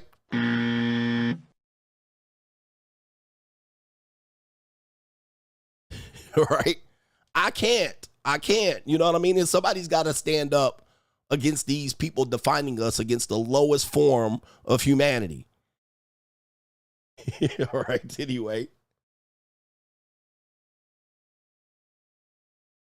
All right, anyway. Let's get back to this show here. Look, man, thank you for the people who have donated, but as you can see, we're moving into a new form of content. People ain't gonna like it, but it is what it is. All right, we need to actually start standing against these people defining you by the lowest common denominator. No, these aren't my brothers and sisters. These are not my brothers and sisters. These people are losers, all right? They're trash. I don't feel sympathetic for these people. All right, they got what they deserve, more than likely. They probably should have been snuffed out a long time ago, but that's neither here nor there. All right, they probably got away with a whole bunch of shit before they got caught forging bad checks at a goddamn liquor store. All right, he probably got away with a whole bunch of shit before the motherfuckers start putting the knee in the neck. It is what it is. Yeah, all skin folk ain't kin folk. Them niggas, I don't know him. All right. Anyway. All right, niggas is irate right now. But have them develop a rational conversation against anything that I say. I'll wait. They don't have nothing rational to say. They just gonna chimp out, ape out, and then they're gonna jump over here and insult me and give me shame and guilt. All right, but anyway. What we got here? It's the evil world we live in. What a show already. Are you enjoying the show? All right, look at these people. I've chased off at least about 1,500 people. All right. 1,500 people I've at least chased off in the last couple of weeks, and I love it. I love it. We're getting rid of the losers. We're trimming the fat. You guys didn't donate anyway. I've never not lost a donator. You know what? I've never read? I've never read a super chat that said, Coach, I used to donate to you, but your message recently has inspired me to never donate again. Have I ever read that message? I've never read that message. Either they stopped donating and stopped listening and moved on and bossed up and bettered themselves. I've never read that message. You know what? All these donations I gave you, I regret it because your stances now have triggered me. So I'm not going to donate any longer. No, the people who have left have been people who haven't contributed shit but eyeballs to my fucking shit. They don't even like the stream. All right? I don't even know who you were. Think about that. You were watching me for 5 years, ain't dropped 10 motherfucking dollars. So kick goddamn rocks. Who cares about you? Who cares that you left? Bye-bye. All right? Who cares that you big mad? You ain't put $5 into petrol. All right, but let's kick it. Let's kick it here. Let's kick it here. It's the evil world we live in. Let's do it. It's an evil world we live in. All right, it's an evil world we live in. This man has a message about, let's see what he says here. We're going to call him Edgar. Edgar has a message for you to listen to. Here we go. When we were in high school, we were competing with dudes in their 20s. Now we're in our 20s and we're competing with 50-year-olds with yachts. Bro, I did not sign up for ranked lobbies, bro. Where's the casual play? When we were in high school, we were competing with dudes in their 20s. Now we're in our 20s and we're competing with 50-year-olds with yachts. Remember I said that? I posted a tweet saying that men and women don't realize that when they enter into adulthood, you're competing with all the adults. Okay? And men that are in their 20s seem to believe they're not competing against men in their 40s. You seem to believe this, and it is funny as fuck. I ain't competing with you old niggas. You old niggas. And I'll be like, yes, you are. When you enter into adulthood, you competing with all the adults. It gets worse. It don't get better. So if you wasn't getting shit in high school when the old 22-year-old niggas was coming up stealing your girl in junior and senior year, wait till you turn 18. Wait till you turn 20 and 21. See, young emerging adults in their late teens and early 20s think they're in their own world. The girls think that they can only mess with the guys their age or slightly above. They think they could just, I'm 19, I'm 20, so no man over 40 should be, nah, that's not how it works. And guys that are in their 20s think they're not competing against men in their 40s and 50s. Oh, yes, you are. Now, just because the woman ain't going at this moment, you still competing. All right, because all the nigga got to do is have the right invitation. He going. All right, the woman have to be in the right bind. He going. And a lot of men in their 20s, like, I don't see men in their 40s with women in their 20s. I'm like, are you at Mastro's? Are you at the yacht club? Are you on the 66th floor of a apartment in Tribeca? Are you in first class? Are you in the motherfucking American Express Centurion Lounge? Like, are you in a 5-star hotel? Because that's where they are. And that's where your girl is. Now, you're only going to not see it because you ain't going to be there unless you a bellboy, unless you work at the door, unless you're a bouncer. They not on the dance floor club. They're in the motherfucking section. So you're not going to see it. It's going to be absent. They're going to be at the Crystals shopping. You're not going to see it. They're going to be at South Coast Plaza. And your goofy ass going to be at the mall. Okay? You're going to be at Hot Dog on the Stick at the mall. You're not going to see it. All right? And that's typically when you get to the emerging adulthood. You are going to be competing against men 30, 40, 50. Not only in relationships, but in the job market. You're competing against all the adults. All the adults you're competing against. You don't just get to be 18 and be like, well, we're not competing against 50-year-olds. Yes, you are. We competing for the same money. Right here. We competing for the same money, but you over there working at Walmart and Target. You're not going to see it, bro. All right, you're over there at the electronics department scrolling your phone in between clients and customers. You're not going to see it at Target. You're not going to see it, fam. You got to be in the right places because where I'm at, I see it. Okay?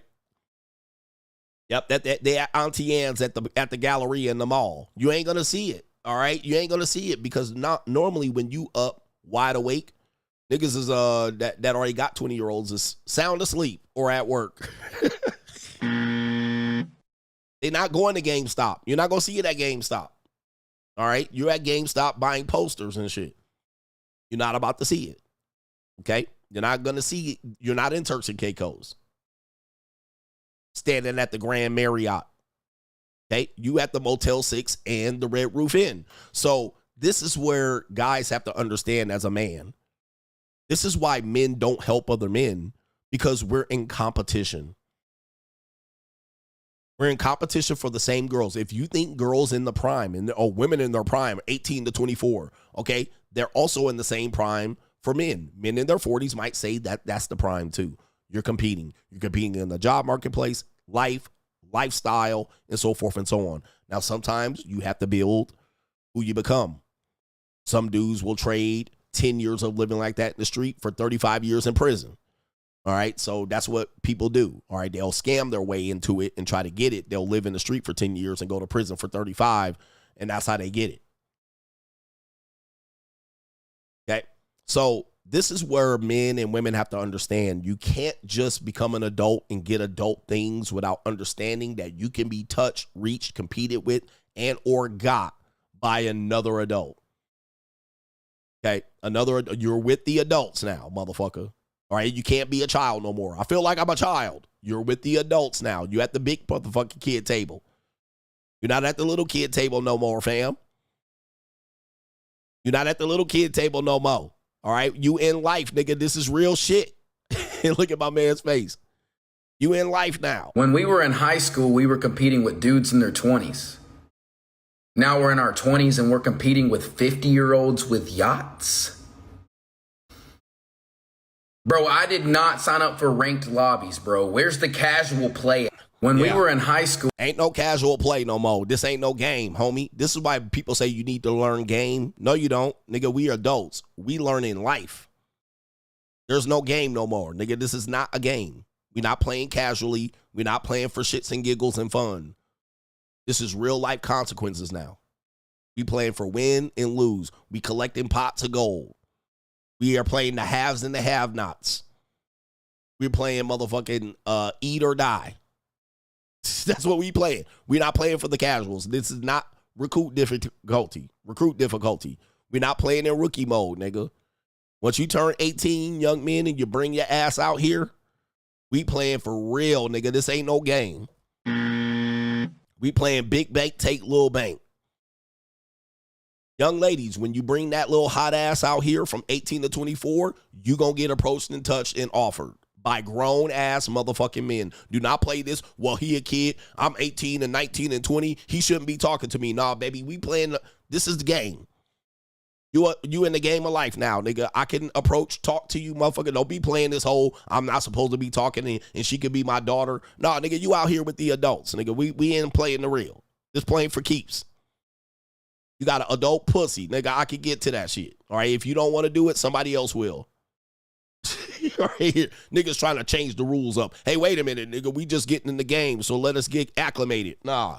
All right, let me get a few years under my belt fucking with pookies. No, bitch. Money talks, bullshit walks. Nigga, when you turn 18 and you want real life adult consequences and driver's license and bank accounts, nigga, you out here with the adults. You can't have people protecting you still.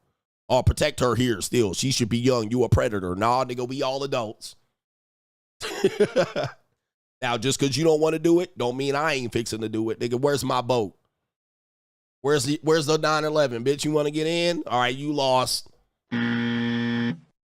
All right, don't be trying to call me a name, nigga. Hey, nigga, 18, you an adult, game of life. And if you can go to big boy jail or big bitch jail, you an adult. You're not a child. You're not gonna get a free couple of 5 years to merge into the motherfucking lane. We speeding on the lane. All right, we speeding out here, nigga. Get here, catch up with the traffic. All right, let me hear what we got going on here. We have a bonnet princess. She says this. My woke take of the day is that babies should not have their father's last name. Babies should have the last name of the human being that birthed them and spent 9 months making them as an actual physical human being, not the person who came inside of the person who actually is going to make the baby. Also, it would be far easier if children had the last names of their mothers so they can identify them up a family tree. I think it's really dumb to have the father's last name because, like, fathers can have like 30 different babies in 1 year, while a woman can only have 1, maybe 2, 3, 4, like triplets, like all that stuff exists, right? And it'd be easier to find like the lineage of a child through their mother's last name. But we live in a patriarchal society, so fathers get the last name. Like, I like cultures where the child gets the last names of both their parents. Like, that also does make sense to me. But just to get the father sounds really, really dumb. Yeah, so when I have a child, it will be happy my last name, because who the fuck else is gonna have last name? Jesus, man. Look, man, these people idiots. I'm telling you, man, the world is gonna go forward, and we're gonna pay. Somebody's gonna pay the penalty for this shit. All right? Somebody gonna pay the penalty. I don't give a fuck what you think, bitch. Cut that bitch off. Next caller. The world's gonna pay the penalty for ignorance. At some point, it's gonna be inadvertent incest, inadvertent pregnancy, incest, or whatever they call it. Now, any woman that has ever brought this up, is it? No, this is a woman. They're saying it's a woman. Any woman that has ever brought up this dumb ass talking point, I'm going to keep my last name when I marry. Now, again, the Hispanics got it great. They do the last name of the mother and the last name of the father. I like that. I wouldn't mind that at all. But I often ask, whose last name do you have?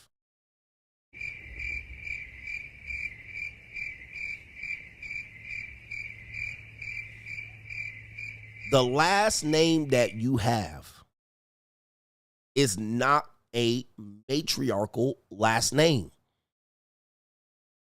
It is a patriarchal last name. It is your grandfather. It literally follows what you motherfucker, we would just do. What you're suggesting we don't do, you're trying to pass the name of your grandfather forward. You cotton picking idiot. That's the name. Why don't you come up with a new name? That would be matriarchal. But you're literally trying to pass down your grandfather's last name.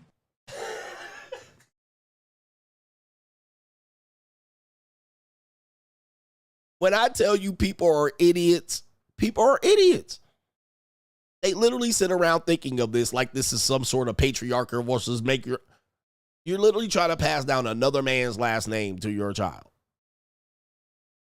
To further fuck up the gene pool in Indianapolis, as your potential male child goes with your sister's female child or cousin removed, and they don't realize it, and they fucking make another nigga, a goofy nigga. All right, because they don't realize they're related.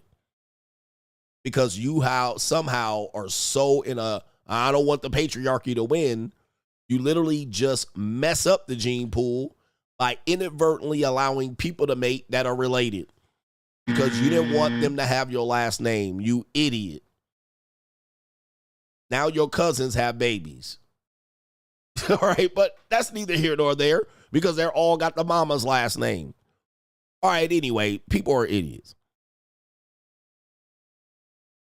It's getting to that point, man. I mean, look, when you really elevate above a certain weight class, it's tough watching people.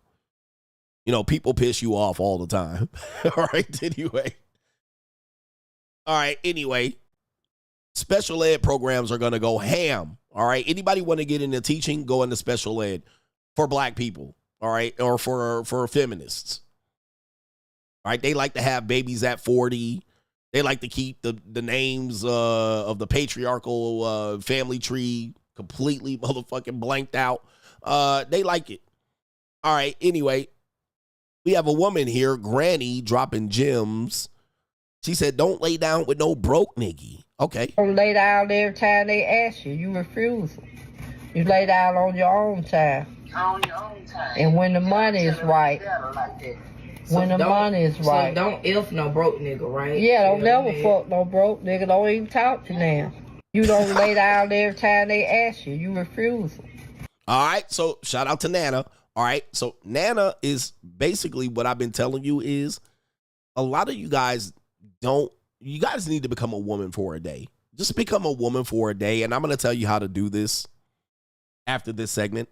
Become a woman for a day. You guys are going to have to realize a lot of the game and information that they've been getting are from other women.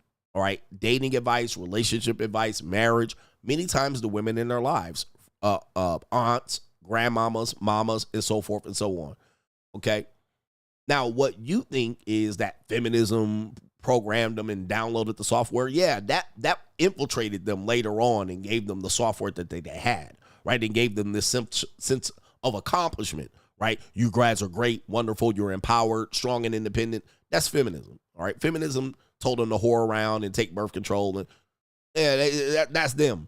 But you guys got to realize they were programmed well before that. Okay, they have their family, their aunts, their grandmamas, and all. That's what you're working against. So when you think you're going to do what? Change them, debate them, argue with them, tell them that they ain't going to make it, they're going to hit the wall, you guys going to realize they've been programmed well before you even came along. Well before you came along by people like this. They didn't just start overnight. Modern women, they didn't just start overnight flipping out. They became vocal because they're more empowered.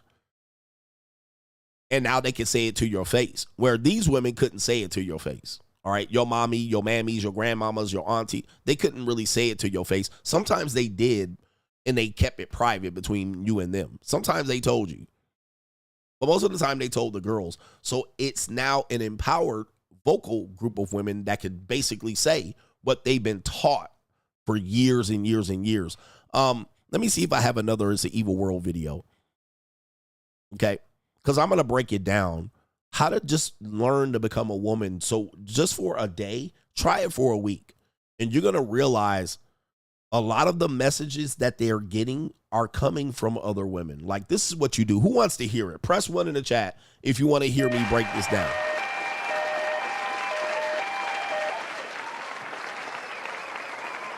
If you want to hear me break this down, press 1 in the chat. Okay, because we do have time. My landscapers are here. My personal assistant is here. All right, my project manager is here. I got my team here today. All right, I have my massage therapist coming in at 1 o'clock. My team is working today. I got my personal trainer today. All right, and then I got my protege coming in today. All right, so I got a lot going on this Friday going on here. Okay, and I got to schedule some appointments. I got some things that I need to do on the computer, but I do have a little bit of time on how to explain to become a woman for a day. And I guarantee you, I'm going to just challenge you, become a woman for 3 days. And you're going to realize the counter messaging that you're being presented with, all right, as a man, what you're up against just when you approach them. Just approaching them for a phone number, how far behind you are. This is what you're going to do. This is what you're going to do. You're going to get a couple of books by the authors, Nikki Giovanni, Maya Angelou, and Toni Morrison. Just get a couple of books. Go to Barnes and Nobles. Niggas pay for books, all right, because y'all gonna want it. Then go to the musical playlist of any woman that has Beyonce, Ariana Grande, Lizzo, or any of these women adjacent. Summer Walker, all right, any of these women adjacent. Okay, program your fucking music source, whatever you do, Apple Music, program your music source to this music only, so that your motherfucking music genome project only plays their music. Then what you're going to do is you're going to go to any woman's Instagram, a regular woman, go to her Instagram, go to who she follows and follows everybody. Yeah, Taylor Swift, put it in your music genome. Then go to her Instagram follow everybody she follows, all the nail girls and all the motherfucking this and that, you know, the Galler Daddy podcast. Do all of this. Just follow all this all day. Follow all this all day.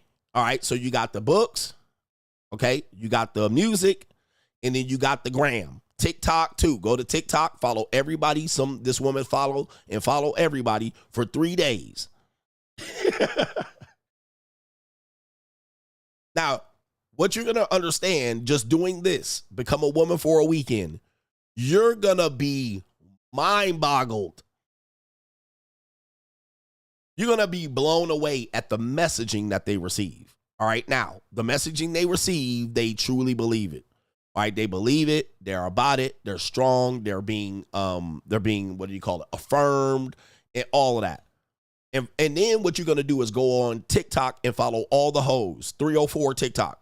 Go to 304 TikTok, follow all the hoes. Then you go to YouTube and follow Wizard Liz, Sprinkle, and all the sugar babies. All the sugar babies. And all the escorts showing women how to date. Just do this. Your brain's going to melt. Your brain will melt, nigga. You would be just do this for 3 days and don't stop. Let it constantly be in your head, just being reinforced all the time and just constantly. Nigga, you gonna go crazy. Yep, follow all the gay makeup artists, the gay horoscope readers. All right, there's some gay horoscope numerologists and horoscope readers. Follow all them niggas too. You're gonna go crazy. If you're a man, you ain't gonna know what hit you. Niggas gonna coming out waving at the end of the day like this. Follow any black gay man that has a podcast on YouTube, because it's mostly gonna have a female audience. Y'all niggas gonna be coming out sachet, Shantae.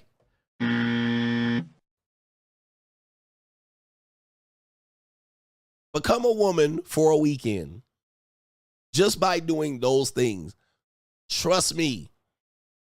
You will then figure out why they think and say the things that they say, why they think the thoughts that they think. Right here. You're going to go crazy. You're going to see it. Between the sugar babies on YouTube, all right, between Maya Angelou and Nikki Giovanni in the middle of all motherfucking listening to Michelle Obama's podcast and call her daddy, all right, and listening to Ariana Grande and Summer Walker, you cooked. And some gay nigga putting on makeup. There's no way, bro, you gonna make it.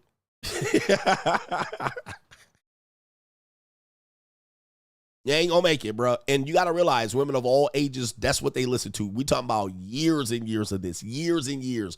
You're gonna do it for 3 days and you're gonna blow a gasket. This is what they listen to for years. And then watch The View. Watch The View turn into MSNBC, CNN.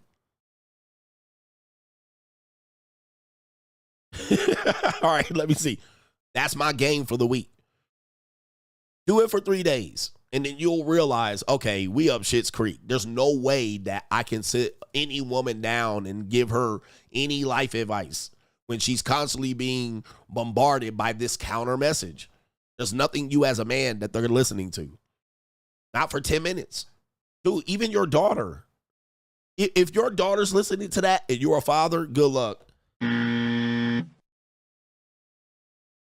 All right? But what dudes think that they gonna sit over here and somehow pull out the Bible and get these bitches in shape. All right? No, bruh.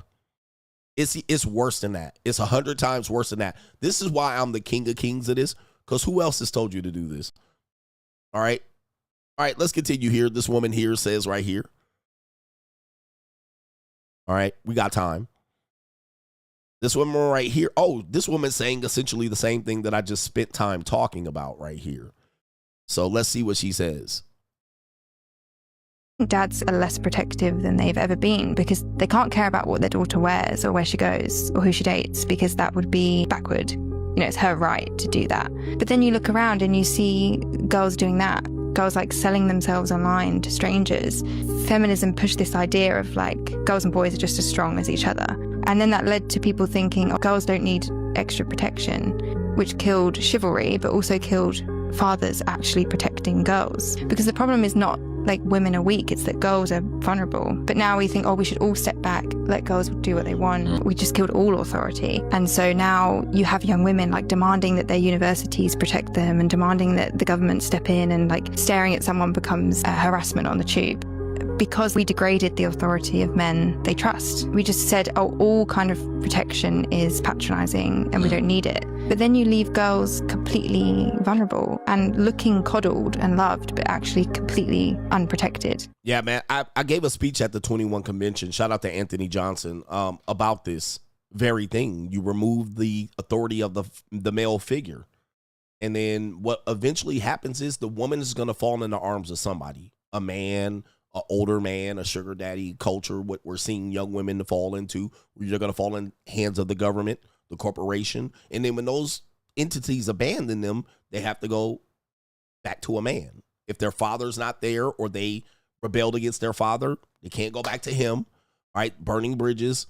They can't go back to the abusive men and the broke pookie niggas that they picked. They're all in jail or dead or losers now, wearing Easter suits on a regular day. Can't go back to them. Can't fall back to them. So this authority has been removed, and we've allowed women to say, okay, you're 18. You can explore. Make all the mistakes and then just wash your sins away. Make all the mistakes you want and go out here and you'll.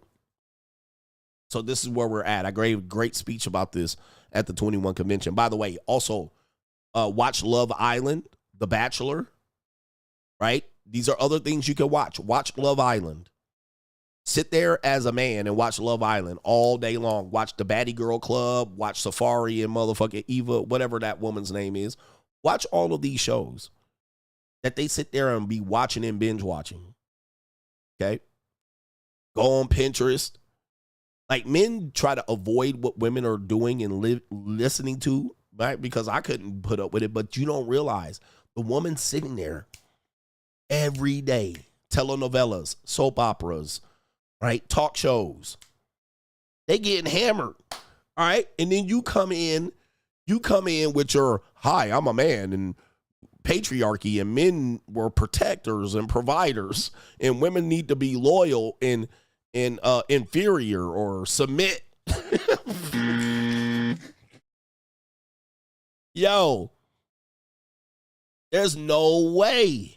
You don't have Lifetime channel. There's no way you ain't got a leg up. They're not listening to you, bruh. We need to run game and somehow try to finesse and trick these women. Your guys, I think men are so far behind what women are too exposed to, right? You're so far behind in the game of psychology and manipulation that it's no way that you can overcome this. And any woman that does, you think you've overcome this, you're going to find out here in these next two videos. You haven't overcome it. You just have a woman that's playing dumb. You have a woman playing your authority against you. Right? She's acting like she's cooperating. She's like, yes, dear. Yes, honey. She's playing the long game. You rescued her. You salvaged her. You saved her. The government, corporation, they couldn't no longer provide for her. She fell into your arms and your lap, and she just smiling in your motherfucking face. Yes, honey. Yes, dear. You're right. You're the man in the house. Thank you for being the winner provider. Watch this. You think I'm lying? This woman has a video here on This Evil World We Live In. The Lost Art of Playing Dumb. Whoops. The Lost Art of Playing Dumb. You guys are so far behind. Yes, daddy. Okay, daddy. All along plotting her exit. All right, here we go right here. The Lost Art of Playing Dumb. Core that we have far exceeded men in terms of intelligence in this country, but I think it's time we start playing dumb. I think it's time we start getting in touch with our emotions. So I'd like to introduce you ladies to what I'm calling the crybaby theory. I think it's time we start crying again. Are you being inconvenienced? Cry. Are you losing an argument? Cry. Oh, they can't accommodate you? Cry. Oh, you didn't get your way? Cry. We really need to move past this, like, I'm a woman, hear me roar. No, that. We need to, throw them off a little bit, because the powers that be, they're on to us. They know we're smarter than them. And honestly, if we don't start playing dumb, we're gonna ruin it for everyone. And here's the thing. I don't believe that women are just now exceeding men in terms of intelligence. I think women have always been smarter than men. I think women have just been overlooked. I think women have been silenced. And I think because of like social media, right? And you can literally open TikTok or Reddit or Instagram or Twitter or X or Threads or Substack or YouTube or Apple Podcasts or Spotify Podcasts or open a goddamn book, and you can now access the collective consciousness of women. We understand the game, and we're all learning collectively how to play the game. In fact, we are now the game makers. I think that's scaring them. I think we're a threat, girls. And I think that if we don't start playing dumb, okay, they're going to start taking us out one by one. Silence, you fool!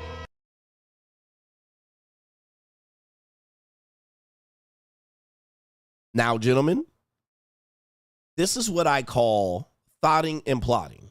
All right. This is the stuff I call thoughting and plotting. So you guys got to remember, men typically aren't thinking about many things in the relationship. We're thinking about the outcomes of the relationship. We think that we're going to get love. Maybe our girlfriend's going to love us. Maybe we'll get intimacy. Maybe we'll get lucky tonight. Maybe we get laid, right? This is what men think about in relationships. Maybe if I do this and provide, I'll get this as a result, right? We're thinking about outcomes. So we're very outcome driven when it comes to relationships. We're not really thinking of the intricacies of relationships. You're going to hear this later, okay? We're not thinking about the next step. We're thinking about doing something very large to get an outcome. All right. If I buy her a house, I'll get loyalty and we get to raise the kids. What women are thinking about is the little intricacies. Flowers on this day, how you made me feel today. What did you do for me lately? All right. She's thinking about, what do you think about this little dress that she put on? You don't really care about the dress that much. You're like, that's presentable, that works. But she put quite a lot of thought into it. She put quite a lot of thought into how she presented her hair. And most of the time, we're not trying to put a lot of thought into that, right? Most of the time, we're not even putting into a lot of thought how much she spent on that outfit. She has. All right. And what do? She shows up and we tell her she's late and we tell her she needs to pay 50% of the date. All right. Right. We're telling her we need to go to the restaurant because I have a reservation. So let's get there. Where am I going to park? Where am I going to park so I don't get robbed, beat, shot, or killed? Like, we're thinking of these things. We're not thinking about these little details. They're thinking about the larger details. Okay. I'm sorry. We're thinking about the larger details. They're thinking about the minors. They're majoring in the minors. We're majoring in the majors. Now, it doesn't mean the minors are inconsequential or not important, but that's what they think about. So now how can I manipulate him? Cry if he, approaches, if he confronts me. Deny. What is he thinking about? What is his birth chart? That's what they're thinking about. How can I get him to spend more money on me? How can I get him to trick on me? Do this, do that. This little thing, do that. All we thinking about is if I spend $200, I'm going to get laid. So we're very much not in the detail of what we're looking for here. All right, let me make sure if my landscaper is here. All right, he might be. So we're thinking about how much time or money we're spending. Like, we're thinking about majors, they're majoring in minors. So when you're thinking about what you're up against, it's because on a daily basis, they're trying to do this little shit all the time. And we think that we're going to overcome it by physical threat, force, intimidation, coercion, threats. We think we're just going to tamp out these little fires, but there are a lot of fires. We think we're going to plug the holes in the dam, but there's a lot more holes being created. You plug a couple of holes, they're punching more holes into the dam. You think that you're going to overcome this over time. You think that these little cuts aren't going to add up. You think that little Chinese water torture, all right, this is just a few spots. It's just a few drips. Let that hit you in the same spot 15,000 times. All right, it's going to feel like a nickel is being dropped on your head from 84 floors above you. So it's going to be annoying, and then it's going to start turning into real pain. So you got to watch out for this. This is what we call the long-term thought and plotting that they do to you that does consume you. It wears you down. It stresses you out. This is why we tell you pay eventually. You're going to pay, and they're going to eat you alive. And many times what they'll do is they'll eat you alive, toss you to the side, and move on to the next guy. Okay?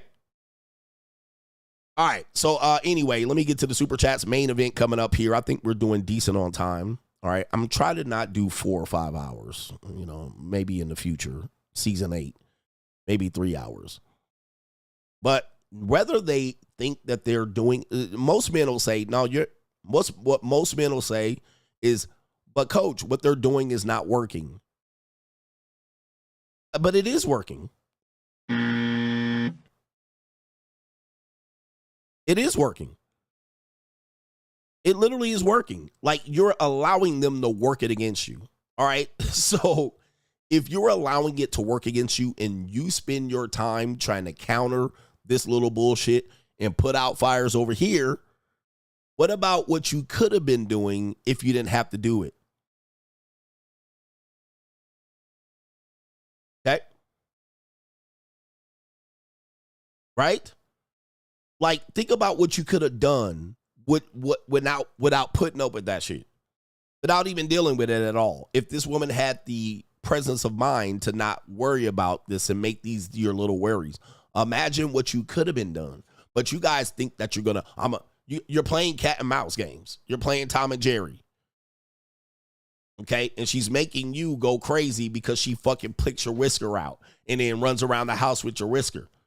All right, and then you're like, yeah, but they ain't smarter. I'm eventually outsmart her. And you eventually put your motherfucking hand in the mouse hole, and then he attaches dynamite against it. And she just sniggling the entire time. She's like, look at what I got him doing. All right, got him chasing me around and putting his hand in the mouse hole, and then I put the mouse trap on his finger. And you're like, oh. So it's working. Whether you think it's working or not, it's still working. Attention is attention. Negative attention or positive attention is attention. So whether you think I'll overcome it and every day I'll fight against it. Okay, go ahead. We got our brother here. Sean Christopher says, you're absolutely right about not worrying about losing nigga support. He says, remember when ninjas were going to boycott the Super Bowl for Kaepernick? Then the NFL got Jay-Z and gave them the black halftime show, and niggas forgot. He says, even let Kendrick perform the victim anthem. I mean, Jedi mind tricks. Ninjas will say a whole bunch of shit. No boycott has ever worked with niggas except for the Montgomery boycott. Okay? Niggas ain't going to boycott nothing. We going to boycott, and we going to expose. 2 weeks later, they'll forget about it. You get them niggas a crumb, and all of a sudden they forget about it. All right? Nothing ever, never worry about losing the nigga support. Tommy Hilfiger called him a nigga, and them niggas went and bought some other white man shit. All right, so niggas got short attention spans. They don't boycott nothing. All right, nothing. Right. We gonna boycott the NFL, all right? But now niggas are on the stage tap dancing and shit, shuffling and doing a Daffy Duck. Y'all forgot about boycotting the NFL. All right, shout out to Gary. Says, Coach, as a lock-wearing person, I'm not offended. A lot of these men need that beat down because he says they want the glory, but not the actual work to get the glory. Boss up, gents, because competition deletes the weak. Facts. Shout out to Gary. Competition deletes the weak. EJ says, here's some money to buy ice for your hand. I know it's sore from all that Mitch slapping that we've been doing this weekend. I got to ice up. Okay. Gotcha, bitch. I got to ice up. We're in competition out here. We men need to help men. You ever notice all the people who say what we should be doing always come from below? All the people from below, the people struggling, the people who ain't winning, you all of a sudden have a suggestion. Maybe if you people above help us and we all unite together and help niggas that want to unite with the Mexicans. Mexicans are like, we already let past y'all, all right? And we let past y'all statistically. We let past y'all economically. And yes, the migrants come over, going to leap over y'all niggas in 20 years. But niggas are always like, you know what? We will be a powerful force if we united with the Latinos and we took over Whitey. You know what? I've never heard Mexicans say that. I've never heard Mexicans say that. I've only heard niggas say that. It's always the people at the bottom that want to help. Men want me to help and slow my life down for your goofy ass to catch up. Mexicans were like, we already been here. We don't need you guys. We don't need to unite with you. We've already went past you goofy ass niggas. All right. So it's always the people below that want to unite and come into common ground. Socialists, coochie commies. They want to come to a common consensus. It's poor people that want other poor people to boycott shit that rich people couldn't afford. And then them poor people will speak for the rich. I know rich people that ain't doing it. No, you fucking don't. All right, so it's always the people at the bottom that want the people, the high achievers, the competitors. They want them to somehow share and slow down the motherfucking game for them to catch up. Nah, hell no. All right, Cody Draper says, it's my birthday and I'm 23 years old. Keep fighting, coach. I support you fully. Life has a way of punishing men and women of sinful deeds. It will catch up to you for sure. RMS, remember, coach, Kim Kardashian was still married to Chris Humphries when she got pregnant. If she was about to have that baby, I'm not sure. There was an incomplete thought there. All right. All right. MS81 says, thank you for staying on these Mitch's necks. He says they don't want to keep a shape. They don't want to keep a shape up, and they smell like body odor at the grocery store. Facts. I once had guys, and I remember this space is like a when I knew it was weird because I was doing content. And I remember one day I was talking about cologne, and the nigga was like, somebody in the comment section was one of these fake red pillars. Coach, man, why you wearing cologne? I was like, is the red pill against cologne? I mean, I didn't realize. Is this a MGTOW thing? I didn't realize that cologne was off limits to be a red pillar. Right? Stunned the hell out of me. That woke me up. I was like, huh? Coach out here wearing cologne trying to impress these 304s. I was like, listen, I don't know what red pill journey you're on, but nigga, I've been wearing cologne my entire adult life. And I was an entire whole grown ass man before I jumped on YouTube.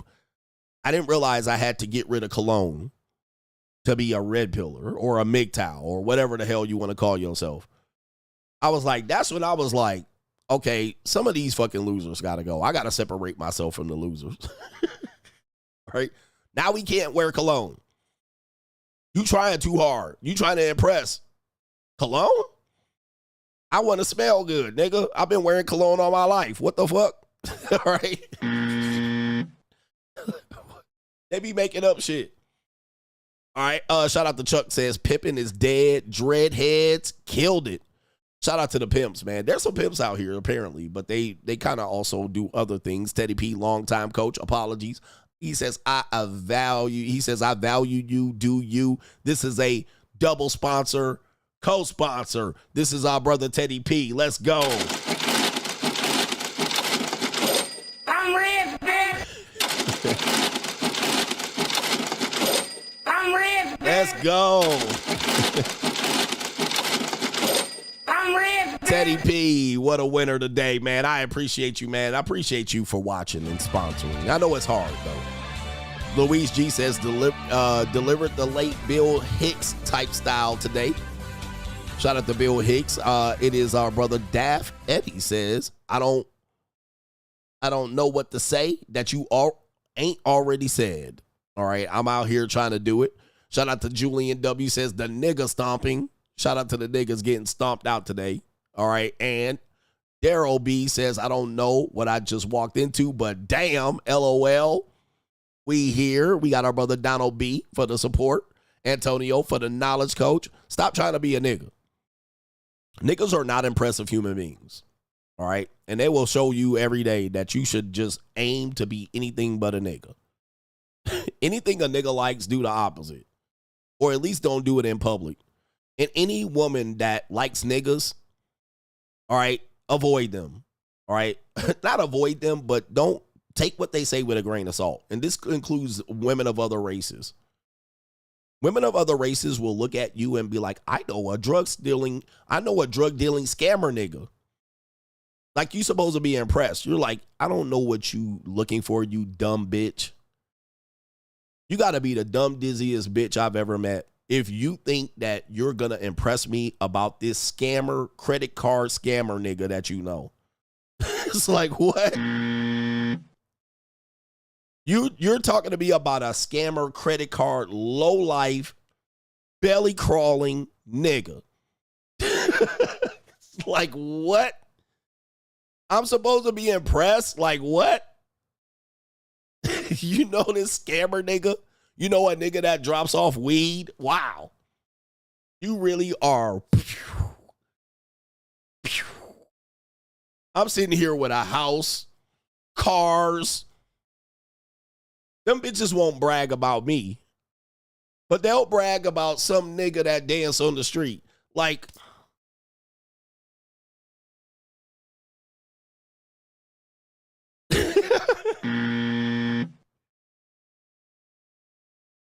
like, man, it is mind-boggling. Like, yo, these people are crazy, bruh. Like, you literally bragging to me about knowing a nigga that does that.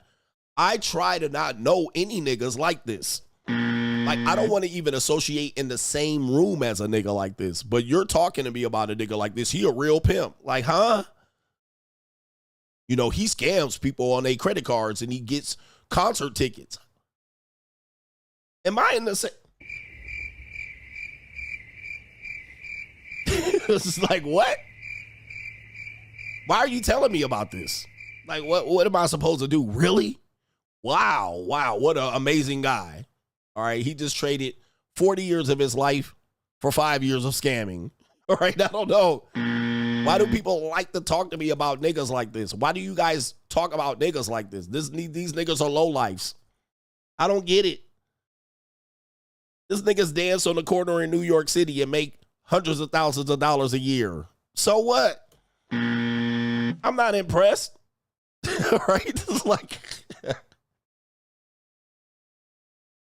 I'm not impressed at all. Like, this shit is like, but they won't brag about me at all. This nigga got 7 cars and 2 houses and own land. They won't say shit about that.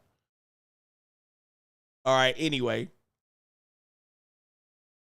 But women, losers and women, loser bitches love criminals. All right, they do. These young bitches love these criminal niggas. All right, they love them. All right, but I'm like, huh? Like, what are you talking about? He a real P. He pimps hoes. He gives, women give him money. Like, what? Like, what? Like, what are you talking about? That's a real P? Like, why are you even bringing this person up? This is so weird. But people do this all the time. They do this all the time. I'm like, these are people that I would never wish to even know exist. All right, but anyway, shout out to our brother, no government name, says, continue the rant, CGA. Continue the rant.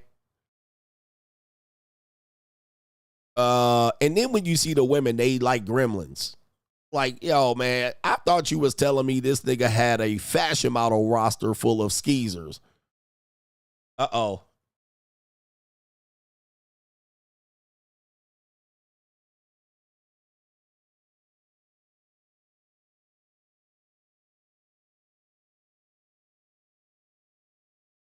Salute to Coach.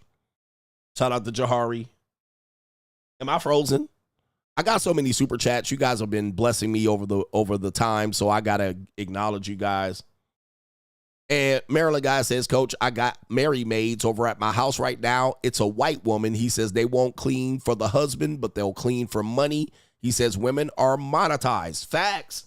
You cannot deny what I'm telling you. A lot of guys think when I say a woman's monetized, you think I'm telling you that they're selling vagina. But what I'm saying is the modern woman is monetized. Everything that they do is not out of the kindness of their house. It's not to build communities and for the patriarchy and for the betterment to progress society. Okay? You have to understand that when I say they're monetized, I'm saying the things that you request for them to do for you as a man, they now do for money of their own. This is not something that I wrote about it in De-Evolution. But you guys then come to me saying, I want a woman that loves me, that cooks and cleans and this stuff. She should cook and clean and be nurturing and take care of the children and rape. Bro, not many women, unless you make $400,000, $300,000, $200,000 a year, you ain't finding that, bro, at all. What they will do is work at Subway and make 50 sandwiches for men all day long for $13 an hour. They'll do that.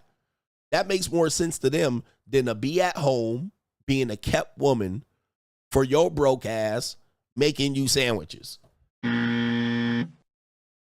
So they're monetized. That's just one form of monetization. Same thing as the Mexicans who clean houses. I have on every other Wednesday 3 Mexicans, women that clean my house, and they go from house to house to house. They be in here for a couple of hours cleaning up, vacuuming and shit, and fluffing pillows and changing motherfucking sheets and all that. Guess what? What do you think they do when they get home? Do they do that at home? They probably do it for themselves. They're not doing it for their husbands. No. They're monetized. I know a woman that is a chef here in Las Vegas. She's one of my normie, non-JUCO partners that I'm with. She's not married. She's in her early 40s. She's a chef. She cook all goddamn day. She'll cook for herself. You know who she ain't fixing to cook with? For a man. She brought me chicken noodle soup when I was sick. But she ain't fixing to marry no dude and leave her job so she could cook for your goofy ass. That's not what's fixing to happen. So she's monetized. Women will work as secretaries. They will schedule motherfucking appointments. All right, they'll be assigned to a person in the C-suite. They'll schedule appointments for this guy, organize his calendar. They'll schedule a birthday party. They'll schedule flowers and gift deliveries for the wife and the mistress. They'll book his airline tickets as an executive assistant. They'll book his airline tickets, his hotel. They'll call the hotel front desk and the concierge, make sure there's excursions planned. They'll plan team building activities and all of that. Ask a woman today, ask 10 women today to do that for their husband. Make my dentist appointment, plan my schedule, buy my gifts for my mama, make sure she gets flowers on Monday. They're going to be like, hell to the motherfucking no. Hell no. You better be making $500,000 a fucking year. So when I say they're monetized, it doesn't just mean sexually. It means across the board. They'll rather go get their own paycheck and do the exact same thing there for somebody else than to do it for just you as a man, for just you. Okay? If they happen to do it for you, they'll complain. I did more than you. You should be doing just as much as me. You ain't contributing. Providing ain't enough. You need to do more than just provide. Do they do that to their boss? Nope. Right? Do they do that to the man that hired them to clean the house? Nope. Do they do it to the man that they make Subway sandwiches for? Nope.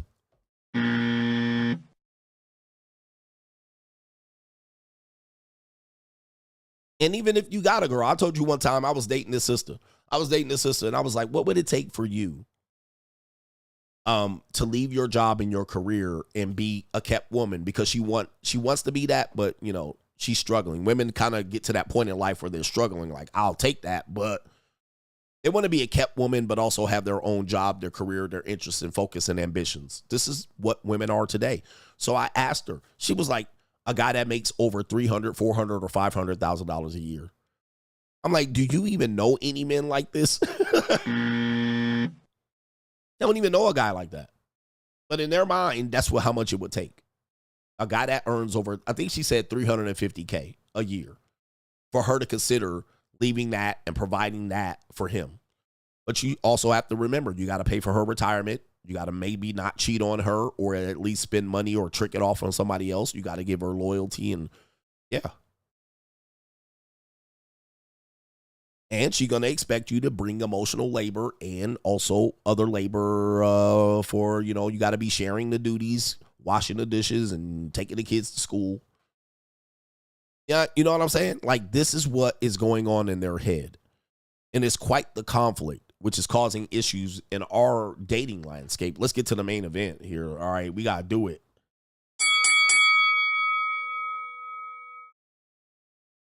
All right, what I was just talking about here, we have a situation here where a woman leaves her husband because she was not happy. All right, I talk about this in the marriage. Will, you guys have been thinking that I've been making this up, but y'all about to get a double dose of reality. You're about to get a double dose of reality on how hard marriage is. You guys want legacies and you want marriages. It can get hard on you, and you will end up what? You'll end up taking the L. So first video here is not the exact woman, but this is a woman it looks like from a show. Is this from BET? If it's from BET, I might not be able to play it. Or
all right, can you hear this?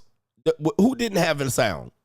So, wow. So when I play a video, they mute the sound. Okay, so all right. So we're seeing what's happening here. So you see what happening. So apparently when I start playing the video, certain videos, they automatically mute it. All right, so you could not hear her or me.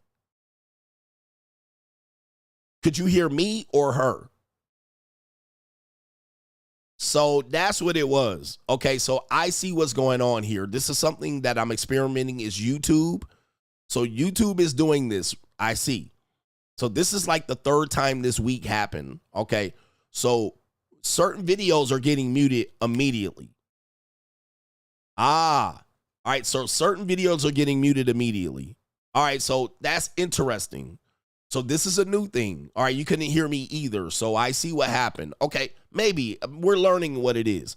All right, so essentially what happens here in the video, the woman said being a provider is not enough. Okay, can you hear me now? We're good. So the YouTube AI is taking over. When you play certain videos, they're automatically muting you in the video. This does happen with Twitch as well. All right, Twitch does this. Okay, so anyway, interesting shit. Interesting shit. So what she said was being a provider is not enough. I needed your emotional support. And he was saying, no, I was trying to be a provider. And she was like, money is not it. You can't just bring money. You got to bring the emotional support. So that was basically summing up what she said in the video. Now, when I tell you, this is what you're up against as a man. You are a provider. You think you're just going to be a provider male and give women money. I'm going to give you money. I'm going to give you an allowance. And you think that's going to be it. No. You still got to bring emotional support. Sometimes at the JUCO, the woman wants an allowance and monogamy. She wants you to give her an allowance and stay faithful. Or you give her an allowance and she's like, but I'm still going to keep my hoes, right? You're like, and then you say, what do you think the money's for? I actually told a woman that one time, and she looked at me like, what? She's like, give me a break. So you guys got to realize they want it all. They intend to come in with all. They're not going to come in and get paid to take less. All right, you're not just going to use money to substitute as a father. All right, you're a father. You provide a household, and you provide this and that, and you pay for private school. You have a daughter, she going to be like, that ain't enough. You didn't care about my mental, emotional, and psychological well-being. He just threw money at the situation. He just would buy me something. He just would take me somewhere. You do have women that get to that point in a relationship, in a marriage. Hey, you know what? Just because you paid for stuff and bought me diamond earrings and a closet full of boots and high heels, all right, that ain't enough. You still needed to be there and support me mentally and care about my psychological well-being. And you needed to be faithful. This is where we're at. This is where we are. This is where we stand. Now, are all women like this? No. Some women will take it. Some women will say, I'll take it. All right, I'll take you. Take me on shopping sprees. Give me your credit card. That'll solve all the problems. But what you'll find is eventually she'll get that and she won't want that anymore. Okay, I can only go shopping so much.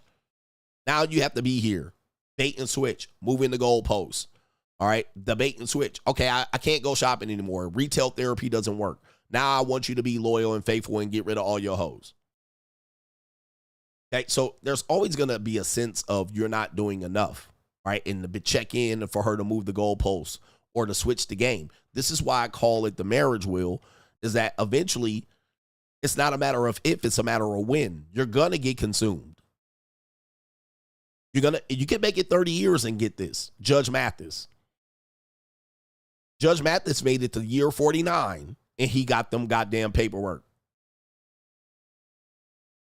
Right? Am I being clear? You just don't know if you know it's going to happen. You don't know how you're going to survive it. Most men will say it doesn't happen. And I say, no, you survived it, or you made a concession, or you compromised. You work too much. You're never home. But I make $500,000 a year. Yeah, but that's not enough. You still got to be here. And I feel like I'm a married single mother. And you work too much. You take too many business meetings. You go too many work trips.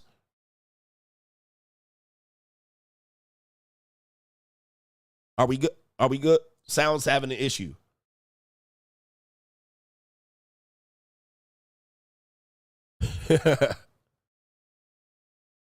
So this is where we are in the relationship marketplace. So this is what we are, which means in effect, I'm going to try to play this next video. I don't know if it'll play. Okay, I'm going to play this next video, but I don't know if it'll play. It says right here on the marriage wheel. Okay.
So, I don't know if it's when I show the video or what, but it's the sound. So what I'm going to do is I'm going to play it without showing you on the screen. All right. And hopefully that helps. Hopefully that helps. I don't know what to tell you, man. But maybe it's my equipment, but we've been going on for 3.5 hours and now it's recently happening. So we'll see here. Okay. So I'm going to play it without showing it. Okay, and we're going to see the woman here. You saw the woman. Let's go ahead and play the video here. It's just not worth it dealing with someone else every single day of your life. Every day. I've been married for about 7 years, and I don't even know if this is worth it. And not saying that there's anything necessarily wrong. There's nothing wrong, and that's the point. I don't even know why I'm upset. I'm just, not thinking that I made the right decision, and I have a good man, I do, and that's not the point. The point is, it's you really do lose yourself, you lose your sense of individuality. You lose your sense of peace. And this could be even to a good man. Like, you're gonna lose something, and I don't think it's worth it. Like, at all.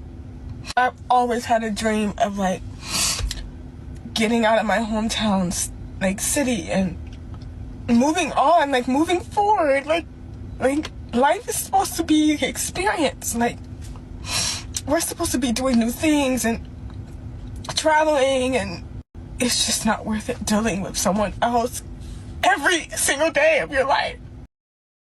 Let me stop her right here. Okay, so in the past, they used to call this the 7-year itch. All right, a lot of you guys will not see this coming. And when it comes, most of the time you find tools to deal with it. Marriage counseling, you go to your church reverend, right? You talk through it, you communicate, you go through periods of drought in sex, no intimacy, right? You silent treatment, you know, you might make some concessions and some promises.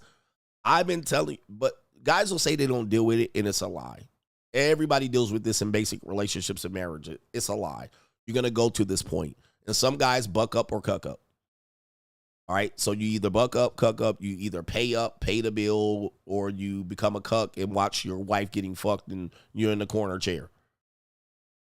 But you're going to deal with this. This is a classic case of the marriage wheel. Now, here's what typically happens is the woman says, I'm not happy. All right, she's not happy. I'm not happy. And then she comes up with a way to describe what this unhappiness is. I want my freedom. I don't want to check in with the same guy. You know, the streets are calling her. There's another bull in the ring. He's a great husband. Most of the time, they used to just shit on you. He was abusive and a narcissist. Now they ain't even shitting on you. They just basically saying, well, he was good, but he ain't good enough. Right? I think I could do better. They're at a certain age. They think they could do better. All right? And they get a little bit scared. This is the best I'm going to do. Sometimes they're like, I might want to go ahead and check the temperature outside. Girls' nights out. Let me see if there's something better out here. Let me see if there's a better lifestyle. Maybe I can have a lifestyle separate from him. So they go through this stopping and plotting. They go through this separation, this exit planning. And now they're even saying guys are good husbands and good fathers. And it still ain't enough. All right. It still ain't enough. So it's going to happen at some particular point, and some men go through this, especially the good men who get targeted for marriages. And then it'd be ugly random women like this, like that got the nerve to be like, I deserve better, and I just want to have this and that, and I don't want to do this. Today's women don't just want to be up under you all the time. They don't want to be listening to you. They don't want to take game from you. They don't want to take life advice on how to be. They have their own plan. They come in with their own goals, dreams, ambitions, what they want to get out of life. That's what they want. This is what men have to adapt to. And I'm finding that you weak, spineless, coward group of men thinking that you're going to debate these women back to doing what? Submission. You guys think that you're going to debate them. You think Anton Daniels, CGA, Kevin Samuels, you think Myron, you think you're going to debate these women back. When I told you, just spend a whole weekend being them and getting this messaging, programming. You're getting this. You can be free. You can have your own. You don't have to be buried and locked down. Don't listen to him. Being a provider is not enough. He needs to bring emotional support inside. Hey, ain't no getting them back. You just get what you can out of them and shade the rest. If you need the trick, just trick and put them off to the side. You don't have to deal with all of this. They're monetized. Get what you can from them and push them off to the side. And most of the time, you're going to realize even women that are not workers, sex workers, they love this type of relationship. They love it. They love that they could get a date, guaranteed, decent treatment, some decent dick, and go back to their own life. They love it. Even regular women are like, sign me up. They're like, I'm not selling sex.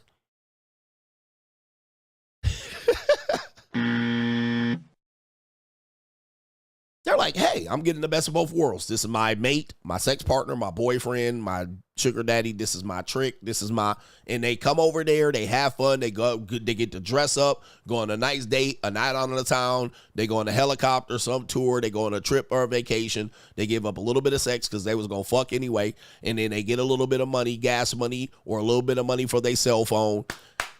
And they go back to their life. They get to go back to their job and their work schedule during the week and go back to their pookie every now and then. And they're loving this. Why? Because they can be free from you men putting them under their thumb. Telling them what to do and where to go and what to wear and when to come home and when not to come home and who to talk to and who not to talk to. Always on them and telling them they cheating, and just because they go out to the grocery store with booty shorts. They're like, bruh, we don't want all that. I don't want all that. Leave me the fuck alone. They don't want to sleep in the bed with you no more. They want to sleep in their own bed, bruh. They want to sleep in their own one-bedroom apartment. They don't give a fuck about your house. So this woman's saying something that a lot of women are not even willing to get into anymore. They're like, I don't even want to get into that. Listening to this guy.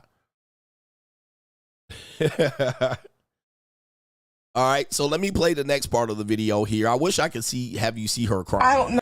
But I'm going to play the next part. So if I want to continue doing this every single day of my life, like always checking in with someone, always having to consider their feelings, it's always somebody else. You're never alone. Even if it's absolutely worth it, I don't think it is. Even if you found the most perfect man, it's not worth it. It's not, like, it's always gonna be best to just, like, be alone. And maybe that's why so many men tell older women they're gonna be alone and be so sad. I'm sad with a great man. Like, imagine living a fairy tale and it's nothing like. Imagine living a fairy tale and she's still in tears. I'm not happy. She's like, even if you with a good man, it ain't worth it. I'm not happy. Now imagine you're that guy. Right there. Imagine you're that guy and you spent 7 years. What's wrong, honey? What's wrong, baby? Giving her the world. And she's like, yeah, nah. All right. But he rolled the dice on marriage and having children with this woman. Oh, the divorce is incoming. And if he doesn't divorce her, she's going to divorce him. So I've been saying this for a long time about the marriage wheel and men that have been advocating for men to get married and roll the dice. This is going to hit. It's guaranteed. It's programmed into the long-term relationship. It's going to hit. How do you survive it? Some men survive it. They become weak. They compromise. They become beta and chimp out, right? They protect the bag. It's cheaper to keep her. Happy wife, happy life. They simply just go ahead and get into another. They just basically assume the position. Some men say, man, fuck that shit, man. I'm dealing with this shit. I done sacrifice and risk and built. You going to do this. Or you're going to do what I say. And then she end up getting fucked in the work closet by her work boyfriend. And you're like, what do? Do you have the balls? Do you have the stomach? All right. Do you be like, well, you do what you do. I do what I do. Or do you just pick up your bag and say, bitch, well, listen, go have a fucking good life. All right. And then leave her ass. If you do that, it'll be better for you. But then she's going to say you abandoned her. You're a deadbeat. You walked away. You gave up. You didn't fight hard enough. What I'm telling you is you can't win. All right. In many cases, you can't win. You're in a no-win situation. The only way you win is if you choose yourself. You choose yourself and don't get married. You choose yourself and walk away from a not savable position and then just get blamed on the way out of the fucking door. You know what I mean? You just get blamed for everything going all the way out of the wall right there. It is all Jermaine's fault. It's always Jermaine's fault. Most men are doing the sunken cost fallacy, right? You got the sunken cost. You've invested the years. You done plunked down on the house, right? You done paid off everybody's debt. All right. And now you're in a situation where you're working hard and you elevated all the way to the top. You don't want to walk away with that L. You don't want to walk away from your church, your friendships, your community, your kids' school, the soccer game, being a part of your kid's life. So you do a what? Oh, okay, I better go ahead and buck up or cuck up. Most men just cannot cut their losses. But yeah, I was in a position where I could cut my losses. All right, let me just cut my losses. Fuck it. All right, and I'm gonna take the blame, and people are gonna be fucked up over this. You're selfish. You chose yourself. You chose career over family. Right? They gonna just say all that shit, and you just go, all right, fuck it, I sure did. All right, but I got peace and quiet because all women are gonna go through what you just saw. You can't avoid it. Even if you're a perfect man, she said. Even though she got the fairy tale, she's like, yeah, but right here. You imagine that you're living your literal fairy tale, and it's not what you want. Remember when the dude was dating that one girl? It's the dude with the big ass nose, Adrian Broski, whatever his name is. He got that big ass nose. He went and bought that girl a castle. He brought that girl a castle. And then the girl dumped him, and then she went for Captain America or Thor. All right, I can't remember which one, but I did the story. And she went into the arms of the big muscle Chad. I think it was Thor. Okay, so. And then everybody was like, damn, she did him dirty. He bought her a castle, and she still ditched his ass for the bigger, better thing. Adrian Brony. Is it Broner? Bought her a castle, nigga. Now watch this. Do we got time? All right, it's about time to wrap this shit up in a minute. No, that's not the dude. That's the boxer. Let me see here. What's his name? Adrian Brody? All right, that's his name. Here it is right here. Here it is right here. And this is where you're going to learn because we did the story right here. So Adrian Brody.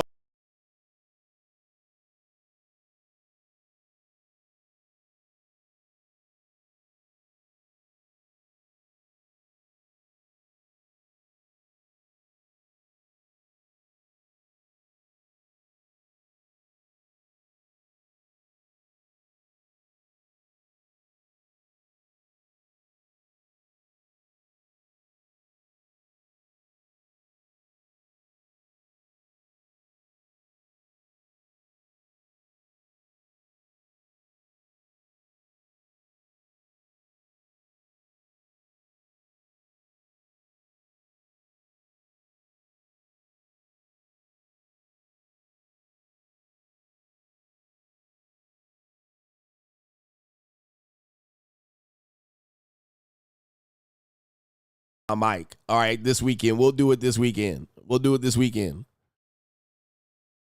All right, so this is the same woman right here. This is the same woman right here. Let's see if the sound goes out when I flash the screen. I'm not sure. Every time I flash the screen, that's when the sound goes out.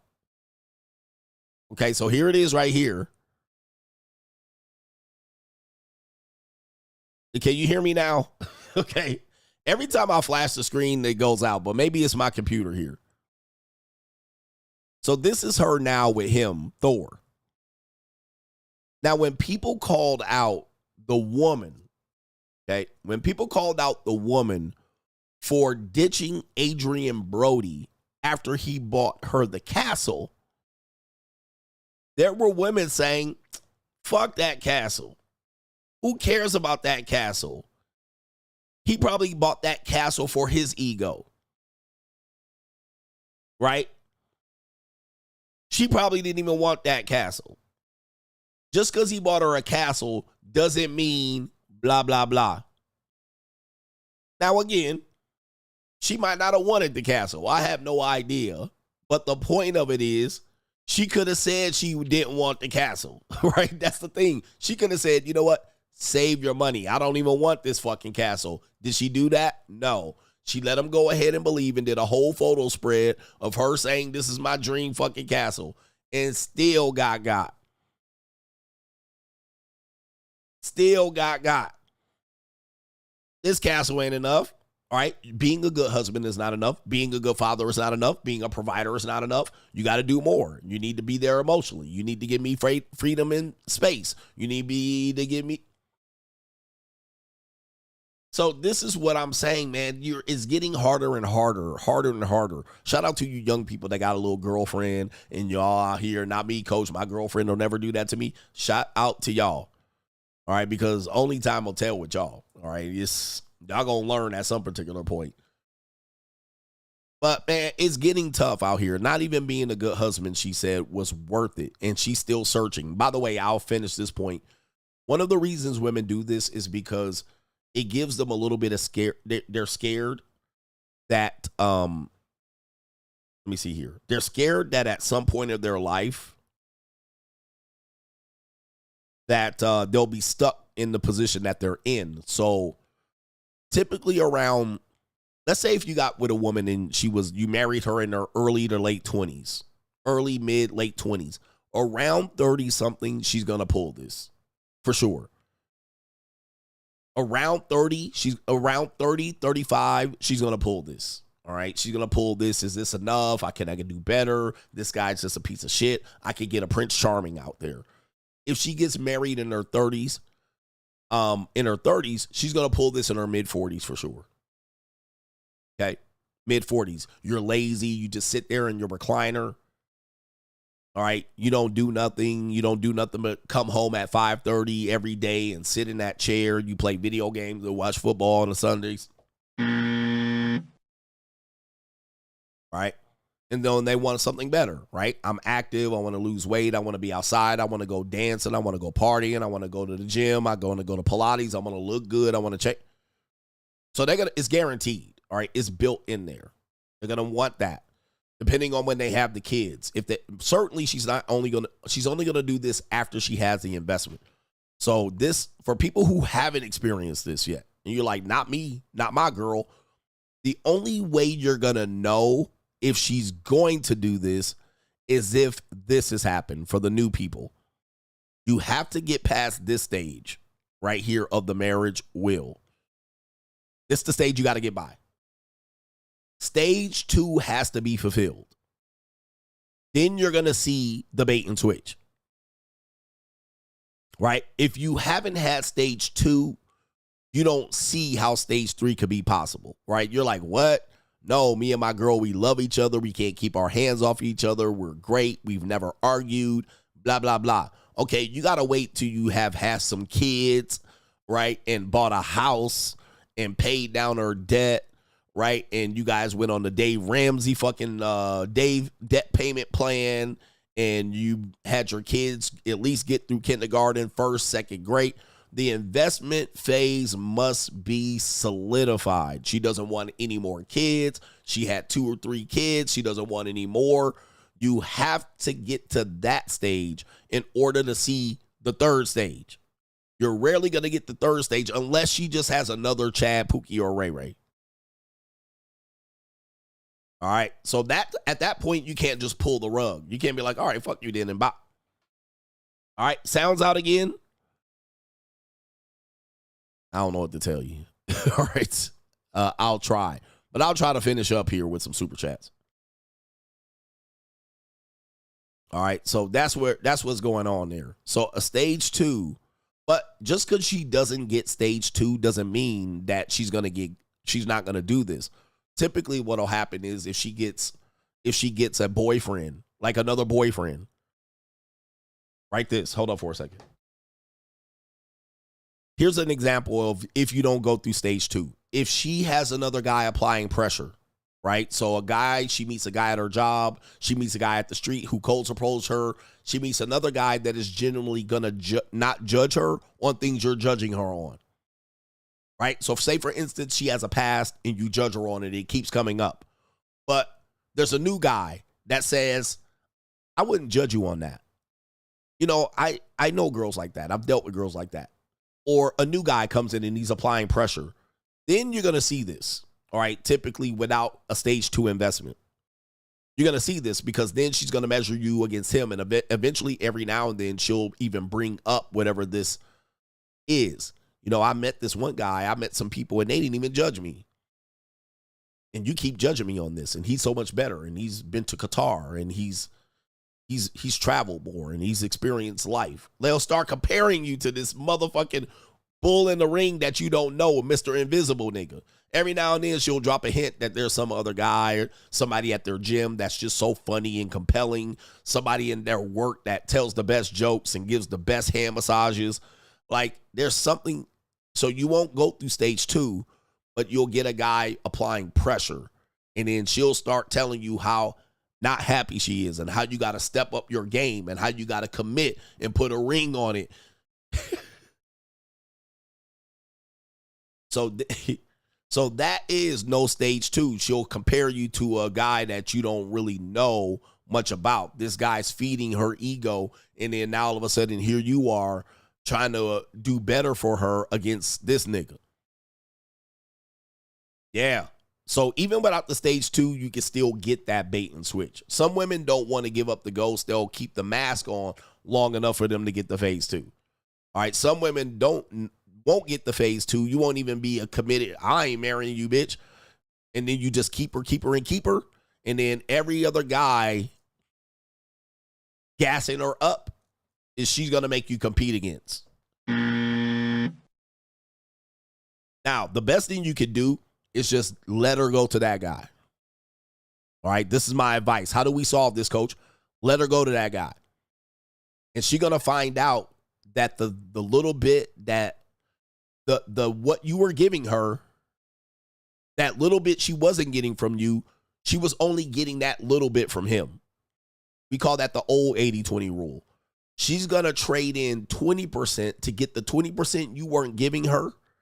She's going to trade 80% that you were giving her.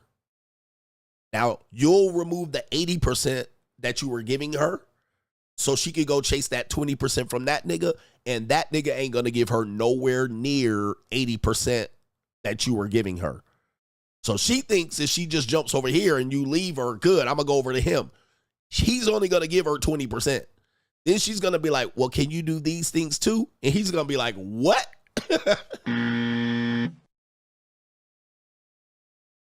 He's going to be like, I'm sorry, what? Then she's going to say to him, well, my last boyfriend used to do this. My last boyfriend, my last sugar daddy used to do this. My last boyfriend used to do this. She's going to start coaching him to do what the last boyfriend did. But she left the last boyfriend to get better, to get the 20% from this nigga. Now she gonna be like, well, my last boyfriend used to give me this. He used to give me $4,000 of allowance. He used to do this, and he let me move in. He used to let me spend the night. He used to do.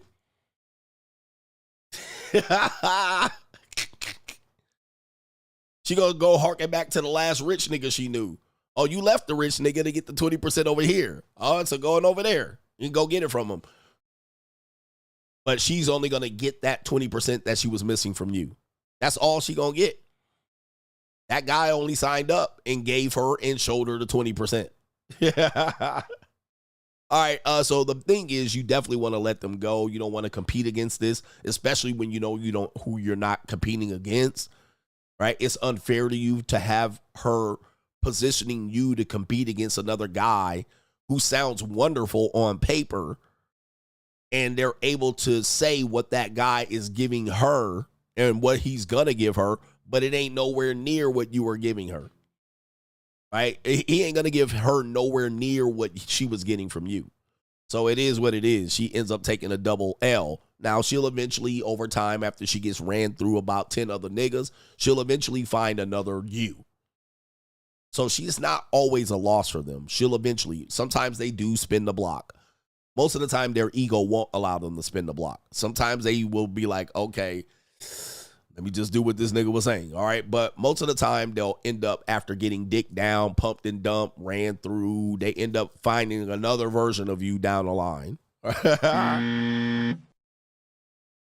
All right, anyway, let me do these super chats for the mic fucking cuts out. Shout out to Hustle Every Day. Thank you, Grandma, for having your daughters and granddaughters price that punani right out of the game. Feminism is the best. They never, ever question why. Fantastic. Shout out to Jones. G says you're underrated, CGA. Other content creators with 300,000 and 400,000 subs can't even get 200 people in their live streams. You are destroying them. Keep speaking facts. Respect due. The numbers that I'm getting for a 14-time demonetized champion, I'm beating them. They got 1 million subs and they can't get what I get on a daily basis, and I'm not shitting on them. But yeah. And even if they got double, triple the audiences, they ain't getting double to triple the viewers. All right. So you got to realize I'm pulling off a miracle over here. All right. It just goes to show the value that I provide. Like, they got double and triple the numbers. They don't have double and triple the live stream viewers. Right? They don't. And they'll have double and triple the numbers and less live stream viewers. Again, I'm not shitting them, but them numbers don't mean shit. All right. It don't mean that they got the best audience and the best information. All right. And much of it is, most of them got a different demographic, or people watch them for a certain thing, and it certainly ain't the live streams. People watch them for the shorter videos, their videos on demand. They don't watch them for to sit through 8 hours of live streaming. All right. Shout out to our brother Maurice Roach says, I appreciate you, coach. He says, you motivated me. Shout out to you. Thank you, man. And we're going to round the corner here. Whoa, wow. All right, G says, ever seen Sex Life on Netflix? It explains the 80-20 rule. Broad blew up her life for an old sex flame. I did a series on Sex Life. Sex Over Life. I did an entire series and broke it down. All right, season 1 and season 2. So, yes. Black Boss. Shout out to the Black Boss. Appreciate you, man. Lameek says, all jokes. Okay, were you joking about? He says, all jokes aside, thank you for getting the Yob Mob through the workday. What's up for the weekend, my niggas and Mitches? I must say, you got to have vision. He says you can't be a Mitch forever. Shout out to Lameek. Oh, he said this earlier. I've been on timeout since that Mitch slapping earlier. He says, I guess the mods sniffed me out. With that being said, this is my last super chat because your recent stand against niggerism has triggered the Mitch in me. He says, I'm not going to unsub. I'm going to keep niggy watching you and hating from afar. But that was the all jokes aside follow-up. Cam says, they also call her off. Wait, they also call her going off like that postpartum. You're not lying, coach. He says, coach, about to have batting. I don't know what that means. He says, I'm batting 1,000. But yeah, having her go off like that, they'll call it postpartum depression. You guys are like in a situation, don't realize, you're cooked. Tornisha, the bonnet bunny, threw the towel at a young age, decided not to procreate with men whose names have a good rep in her community. She is not a representation of black women who understand the social weight of the Mrs. title. He says, my grandma had to stop my mom from pushing or putting an apostrophe in my last name, by the way. Shout out to you. All right, stop your mom from doing that. But yeah, names come with reputations and status. Like, do you hear people saying, don't take Bill Gates' last name, don't take Elon Musk's last name? It's only like liberal white people and niggas that say they don't want to give the last name up. You're literally talking about, do you hear this shit happening? The Reagans, the Bushes, like high legacy. And that's just the white people we can name. The Ewings on Dallas. All right, the name carries something. You were the missus of that. You represented that name. You joined in on that group. Now, of course, you niggas are procreating with low-life niggas. So, of course, yeah, why would you take that name on? And that nigga got his granddaddy's last name, too. I don't know. Yeah, she meant hyphen. Callie West says, what's up, Ninja? He says, I'm here for the daily Mitch slapping. Tomorrow is my birthday. Thank you for once again for kicking off the weekend. Salute to the coach gang. Shout out to Callie West. Go subscribe to his channel. No government name. The Ninja Spray don't exist. Or it does exist. Examples, libraries, jobs, banks, and petite women because they don't read, they don't work, they hate money, and they hate paying for anything, and they love obese old women. What do you say? Yep. Yeah, if you stand in I guarantee you, if you stand near a library, a nigga will never rob you. You'll never get robbed or shot by a nigga standing by a library. Have you ever heard of a man getting shot by niggas at a library? Never.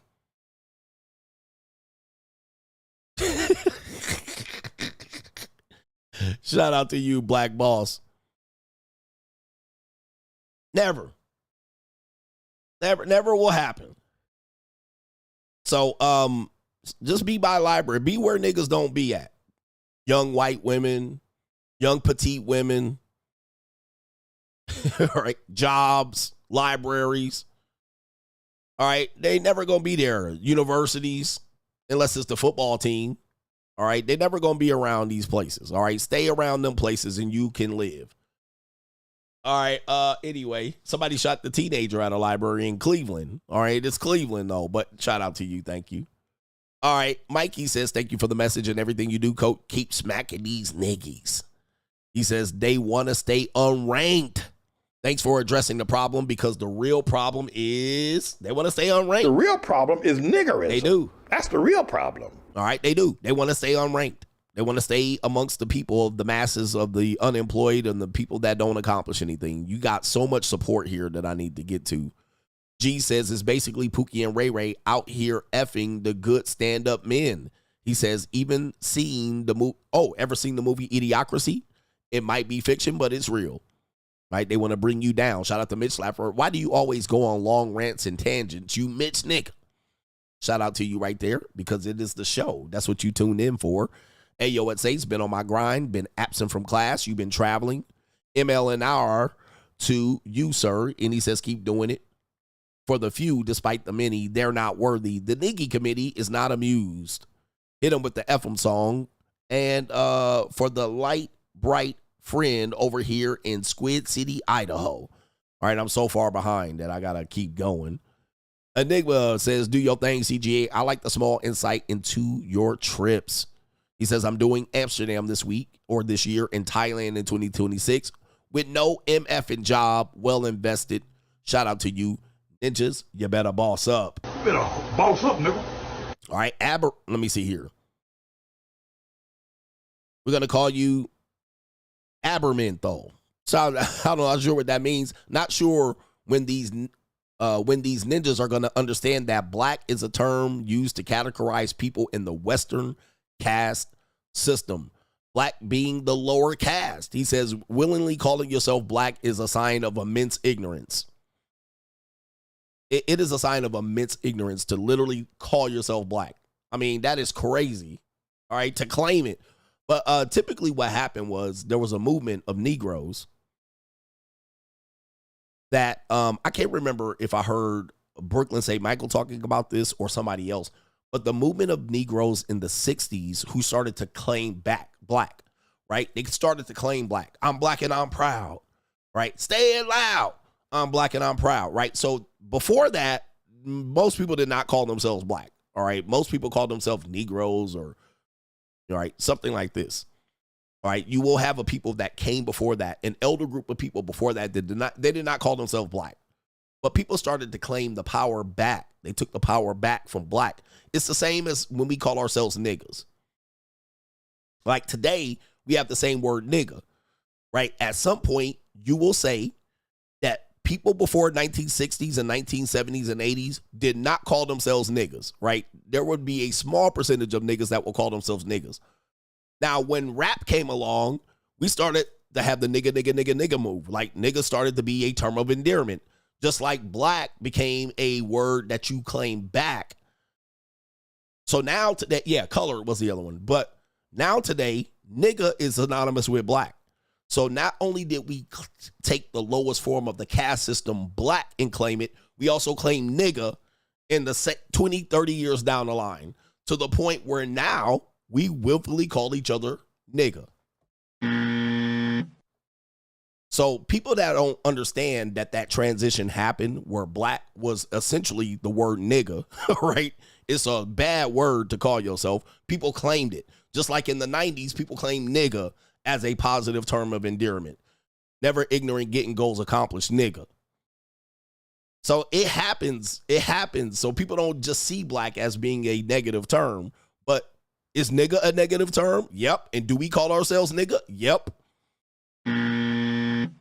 So you can completely call yourself a negative term and claim it as a positive. Just like the word black. All right. So it's crazy, right? Like, hey, we see people do it. All right. But of course, I'm wrong.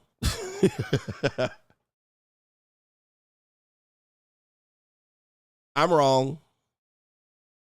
Shout out to our brother Eamon North says, show just got way better. He says, tear into these soft ass Twinkies. I stay mad giggling at these Mitches when they say when you say the truth. He says coach has way too much integrity to succumb to you pant-sagging niggas. He says he bullying the bullies, and I can't get enough of it. CGA 2.0, and I'm here for it. You're going to find that these people are going to try to censor me, all right, because they can't handle it.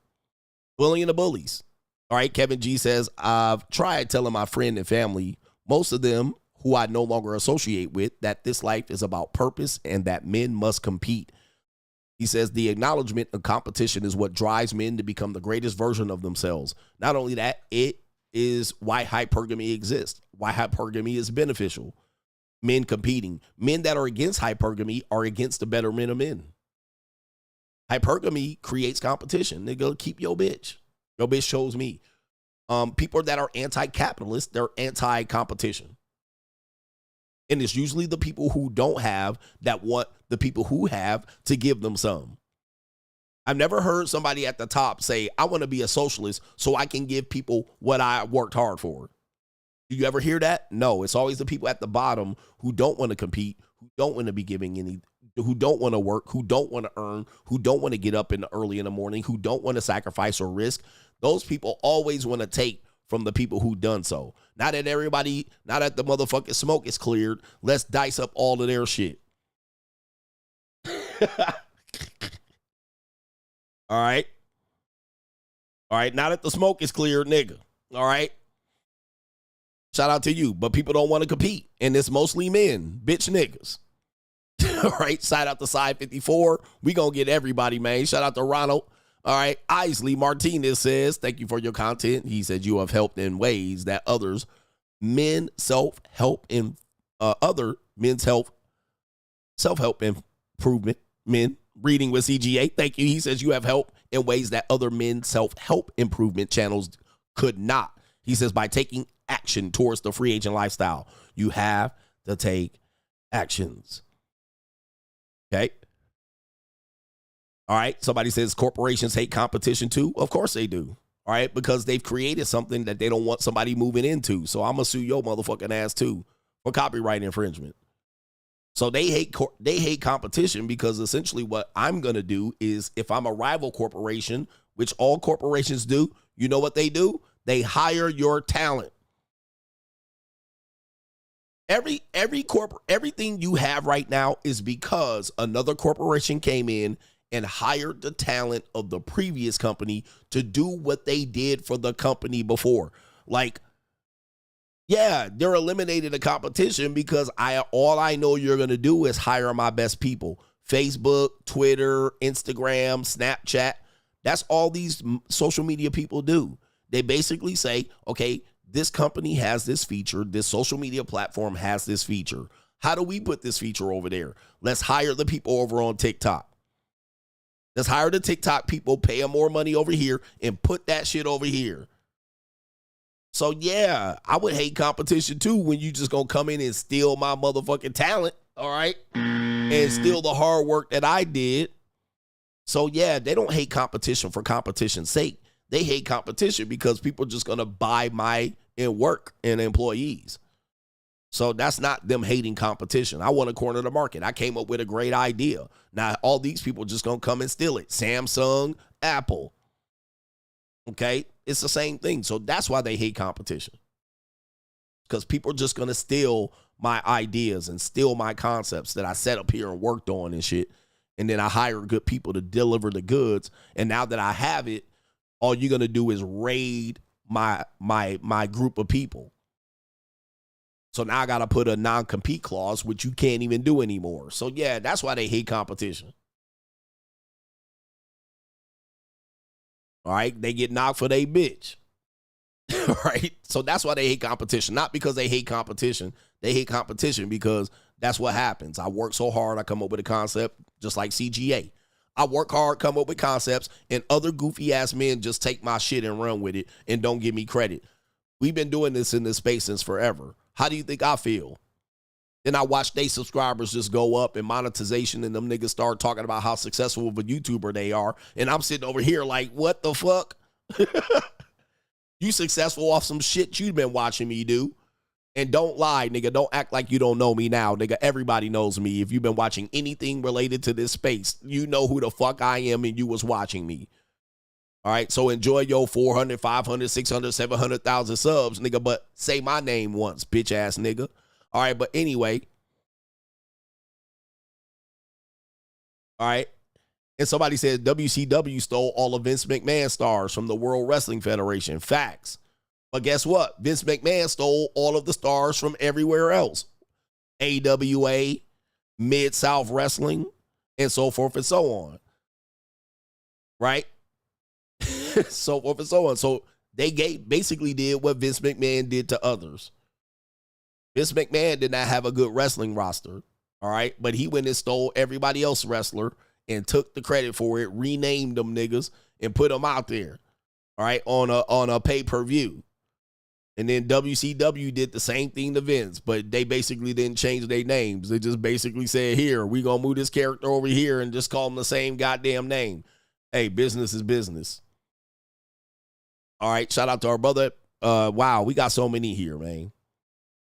NGN says, before 18, all men should realize that life after 18 is the ultimate solo PvP, player versus player battle royale.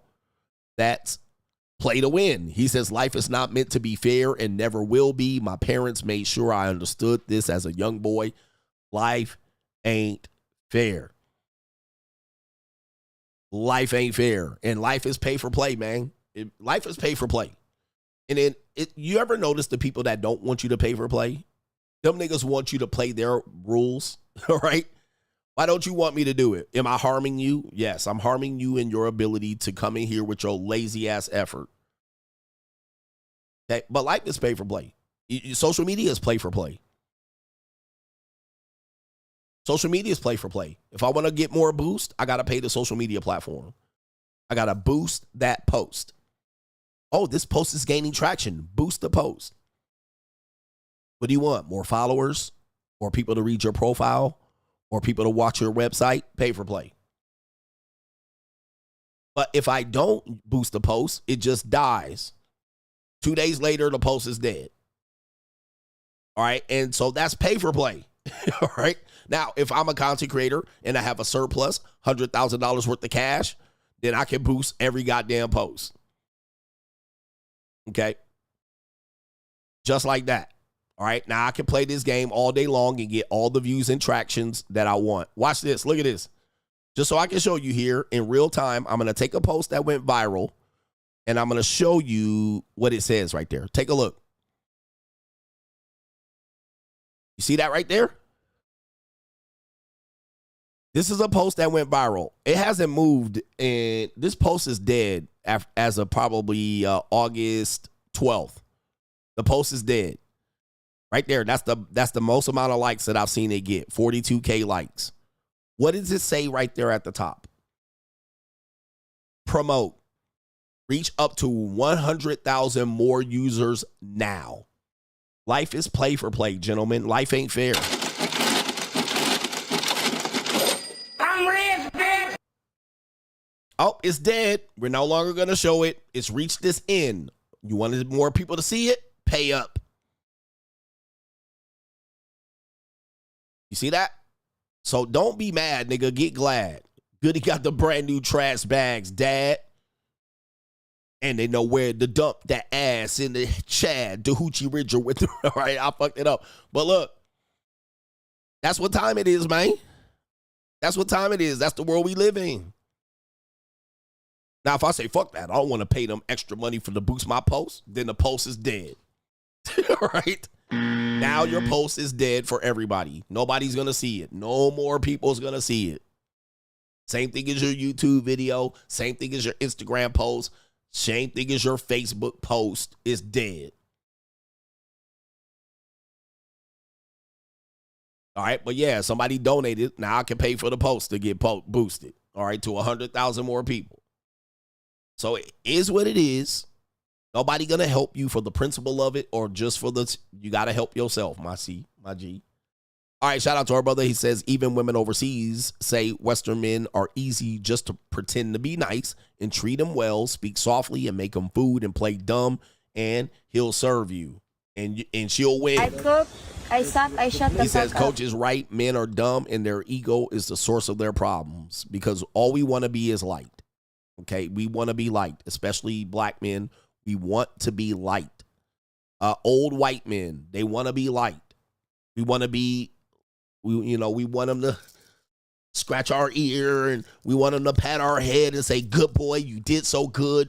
You went out there and really killed them. All right. And some 4'11" ling gonna be over there counting your money like easy business while she fucking a security guard on the side. Shout out to Elvis A says, how dare you? Shout out to you. We easy as fuck, man. And men, how dare you? Men essentially use that argument over here on me. Well, you just don't have a woman that rocks with you, and you couldn't find a woman that don't, you can't find a woman that actually likes you. My woman likes me if she pays money. Men are super easy. You get a woman to pay for 2 dates, half on 2 dates. This nigga will give her a relationship by date 3. Why? You could tell a woman really likes you if she pays for a date. Men are dumb. I mean, how dumb can you be, bro? Okay, let's just say that woman did not pay any money on the date. You're telling me she don't like you at all? Like, she don't like you at all. No relationship for these hoes. All right, she had no interest in you at all. She only wanted you for your money. All right, because she didn't pay no money on the date. Remember I showed you that gump ass nigga, right? That literally threw that up there. He was like, yep, I gave her a relationship by date number 3. Why? Because she bought nachos on date 2 and split 50-50 on day 1. I'm like, bruh,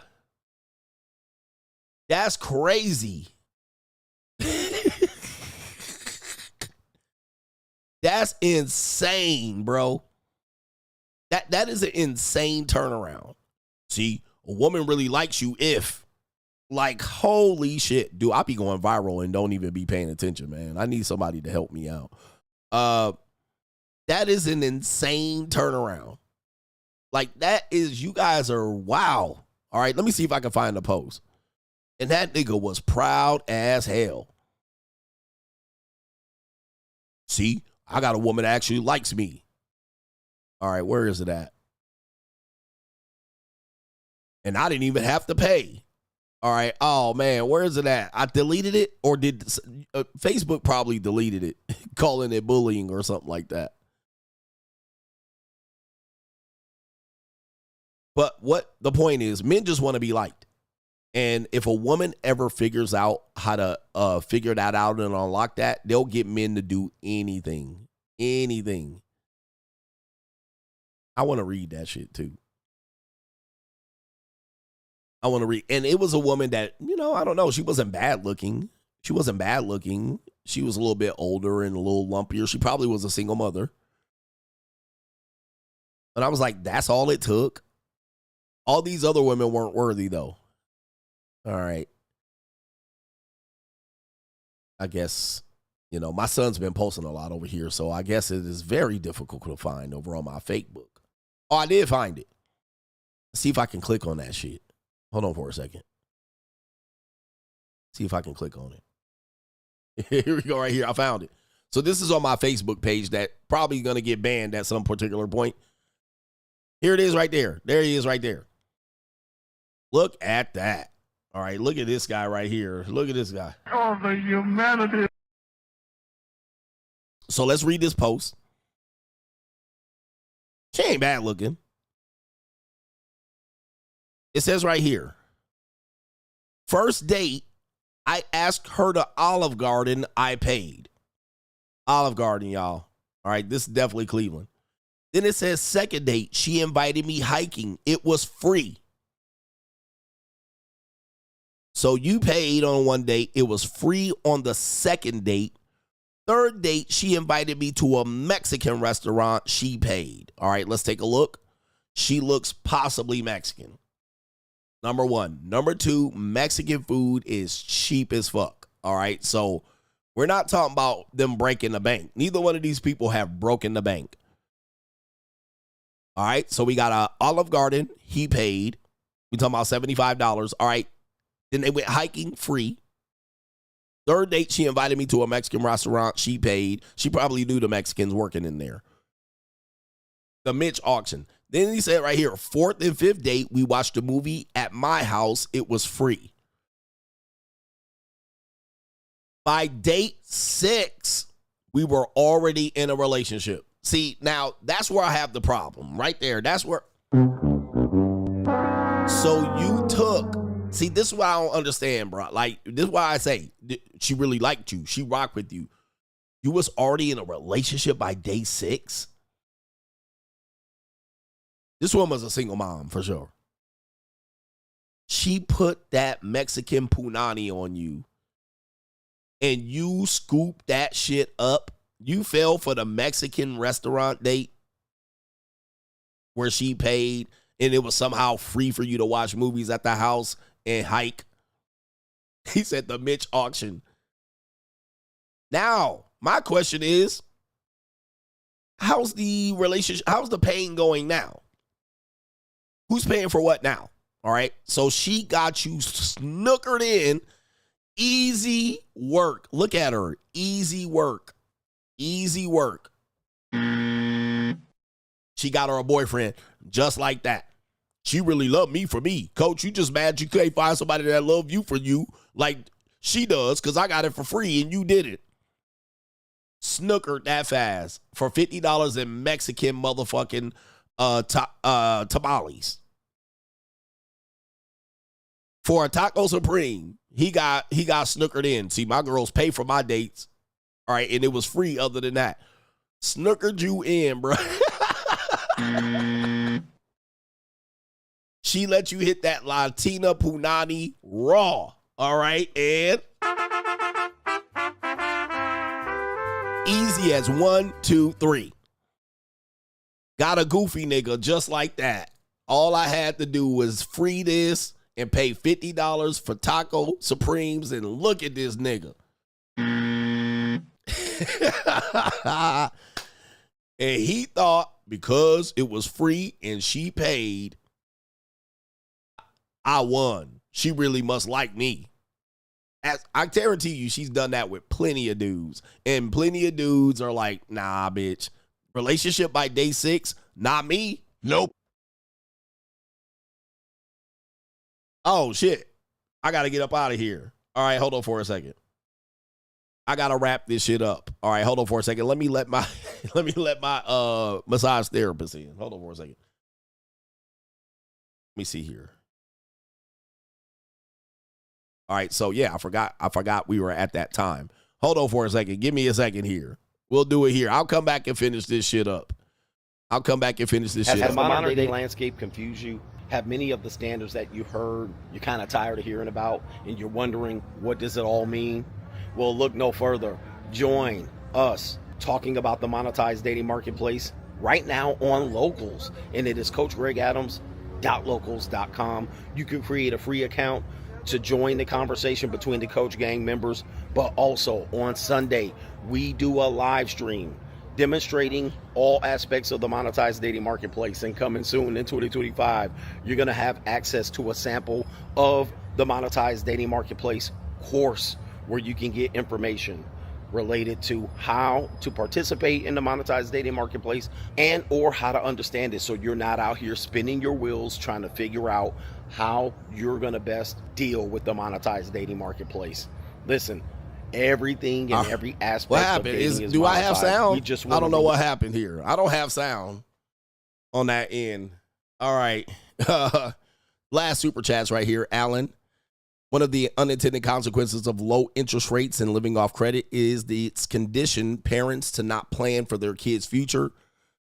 My thinking behind this is instead of setting up college 529 savings plans or buying property, etc. So their kids can have a head start into adulthood. Parents just tell their kids to get student loans to pay for college. Since the interest rates are always and will remain low, not anymore, they believe their children will have no problem buying a house in the future. He says this conditioning, I believe, is one of the reasons why the great wealth of generational wealth gap is growing. All right, shout out to you right there.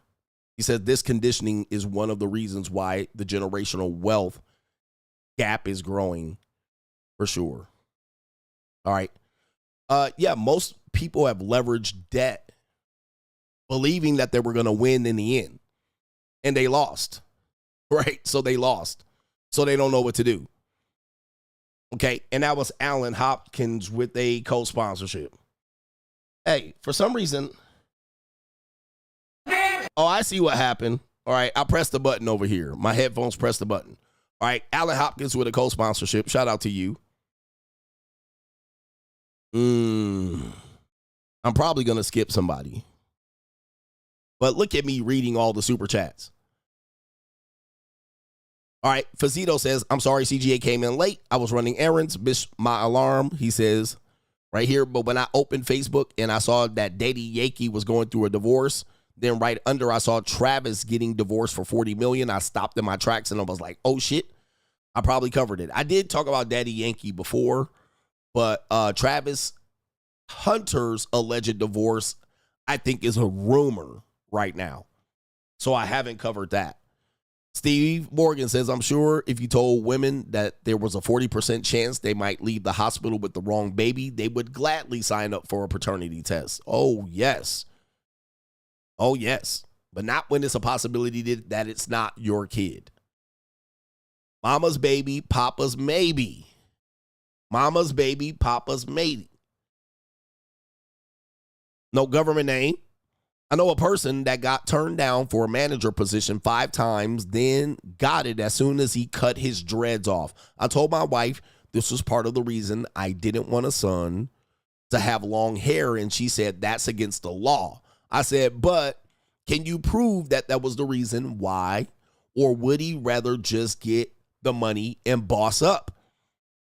Shout out to you on that one. You saw a man cut his dreads after getting turned down for jobs, finally get a job. And then you're like, well, that's against the law. That's what women use, bro. Right here. Right here. Okay, NGN is talking about this, putting a beat on the top of something that we talked about on the money mindset. Shout out to you. I think I'm almost done. But yeah, dudes are like, well, I'm a sue. It's against the law to discriminate against hair. Bro, I ain't got no time for that. Let me cut my hair and let me get it on, bro. Shout out to Hustle Every Day says, we're going through what the French Revolution went through, and then Napoleon took over. He says they were too busy chopping heads and got finessed. That's what I don't get. Like, whatever you're railing against, this is not fair. What is the solution you're going to put in place? And who's going to put in that solution?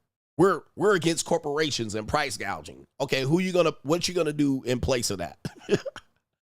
All right, we need to collapse capitalism. What are you going to do and put in place of that? Because I know for a fact, soon as you wait for somebody, because somebody's going to come along, Black Lives Matter, right? Whoever's going to come along and say, we have the solution. This is what you don't see coming. Because they're going to solve the 20% of the problems you had, but they're not going to give you 80% bullshit over here. They're going to say, we're going to abolish all churches now. No more art. You're going to be like, wait, hold up. We just wanted the corporations to treat us fair in Las Vegas to price their drinks at $15. All right, you're going too far. They're going to go too far. Then all of a sudden, they're going to say same-sex marriage. They start giving you bullshit over there. All right, and you can't leave the house at after 10 p.m. Yeah, the people with the solutions are dude, now you have a dictator. It happens all the time. It happens all the time. Like, people are so dumb. Like, we need to get rid of this and we need to change that. Okay, what are you putting in place? What's the solution? Okay, well, this person has a good idea over here. Tell them what you were going to say. Okay, and then you put him in charge. And then they start telling you what to do. He's just like, wait a minute. I thought we were our friends. They were like, no, I'm in charge. So what do you have to do then? Now you have to bring in somebody to beat them. Think Italy, Mussolini. Think USSR. Like, this is what happens all the time. Somebody comes in there and they help you. Think Saddam Hussein. They come in there, they help you, they have the solution, then they fuck you up on the back end. And then you're going to have somebody else come in and rescue you from the bullshit. All right, you guys have no solutions. Just telling people we're going to go against the price out the corporations, and it's the politicians, and it's the niggas and the white people. All right, let's just say you had a plan in Europe, anti-whitey. And you said, we're going to group up with these people and get rid of the white people. What do you think they're going to do when they come in? All right. They're going to get rid of you next. You know you're next. You're the new slaves because you needed their help. All right. They're not going to be like, good, now we got rid of them. Now let's split up the pot evenly. No. Joe says women understand sacrifice. He says right here, when I was younger, I was pawned a PlayStation my mom's bought me because I bought a new Xbox. She cried for days saying, you know what I had to go through at work to buy that? He says when women are in charge, money is good enough, but for a man to lead a house, you need to know the 5 love languages. Facts. Now all of a sudden, dude, I'm telling you, if you're a provider, you need to know the 5 love languages. If you're not a provider, right, the 5 love languages is inconsequential. It's the bait and switch. Anyway, shout out to the coach gang. I got to get out of here, man. I got some schedule to attend to. Thank you for joining me today and this weekend. Protect yourself. Get your cardio in. Wear your condoms. If not, pull out. Bust on her belly. All right. And keep your bail money ready at all times. And join the Money Mindset and Locals. They're available on Sunday. The link is in the description box below. We out of here. Peace.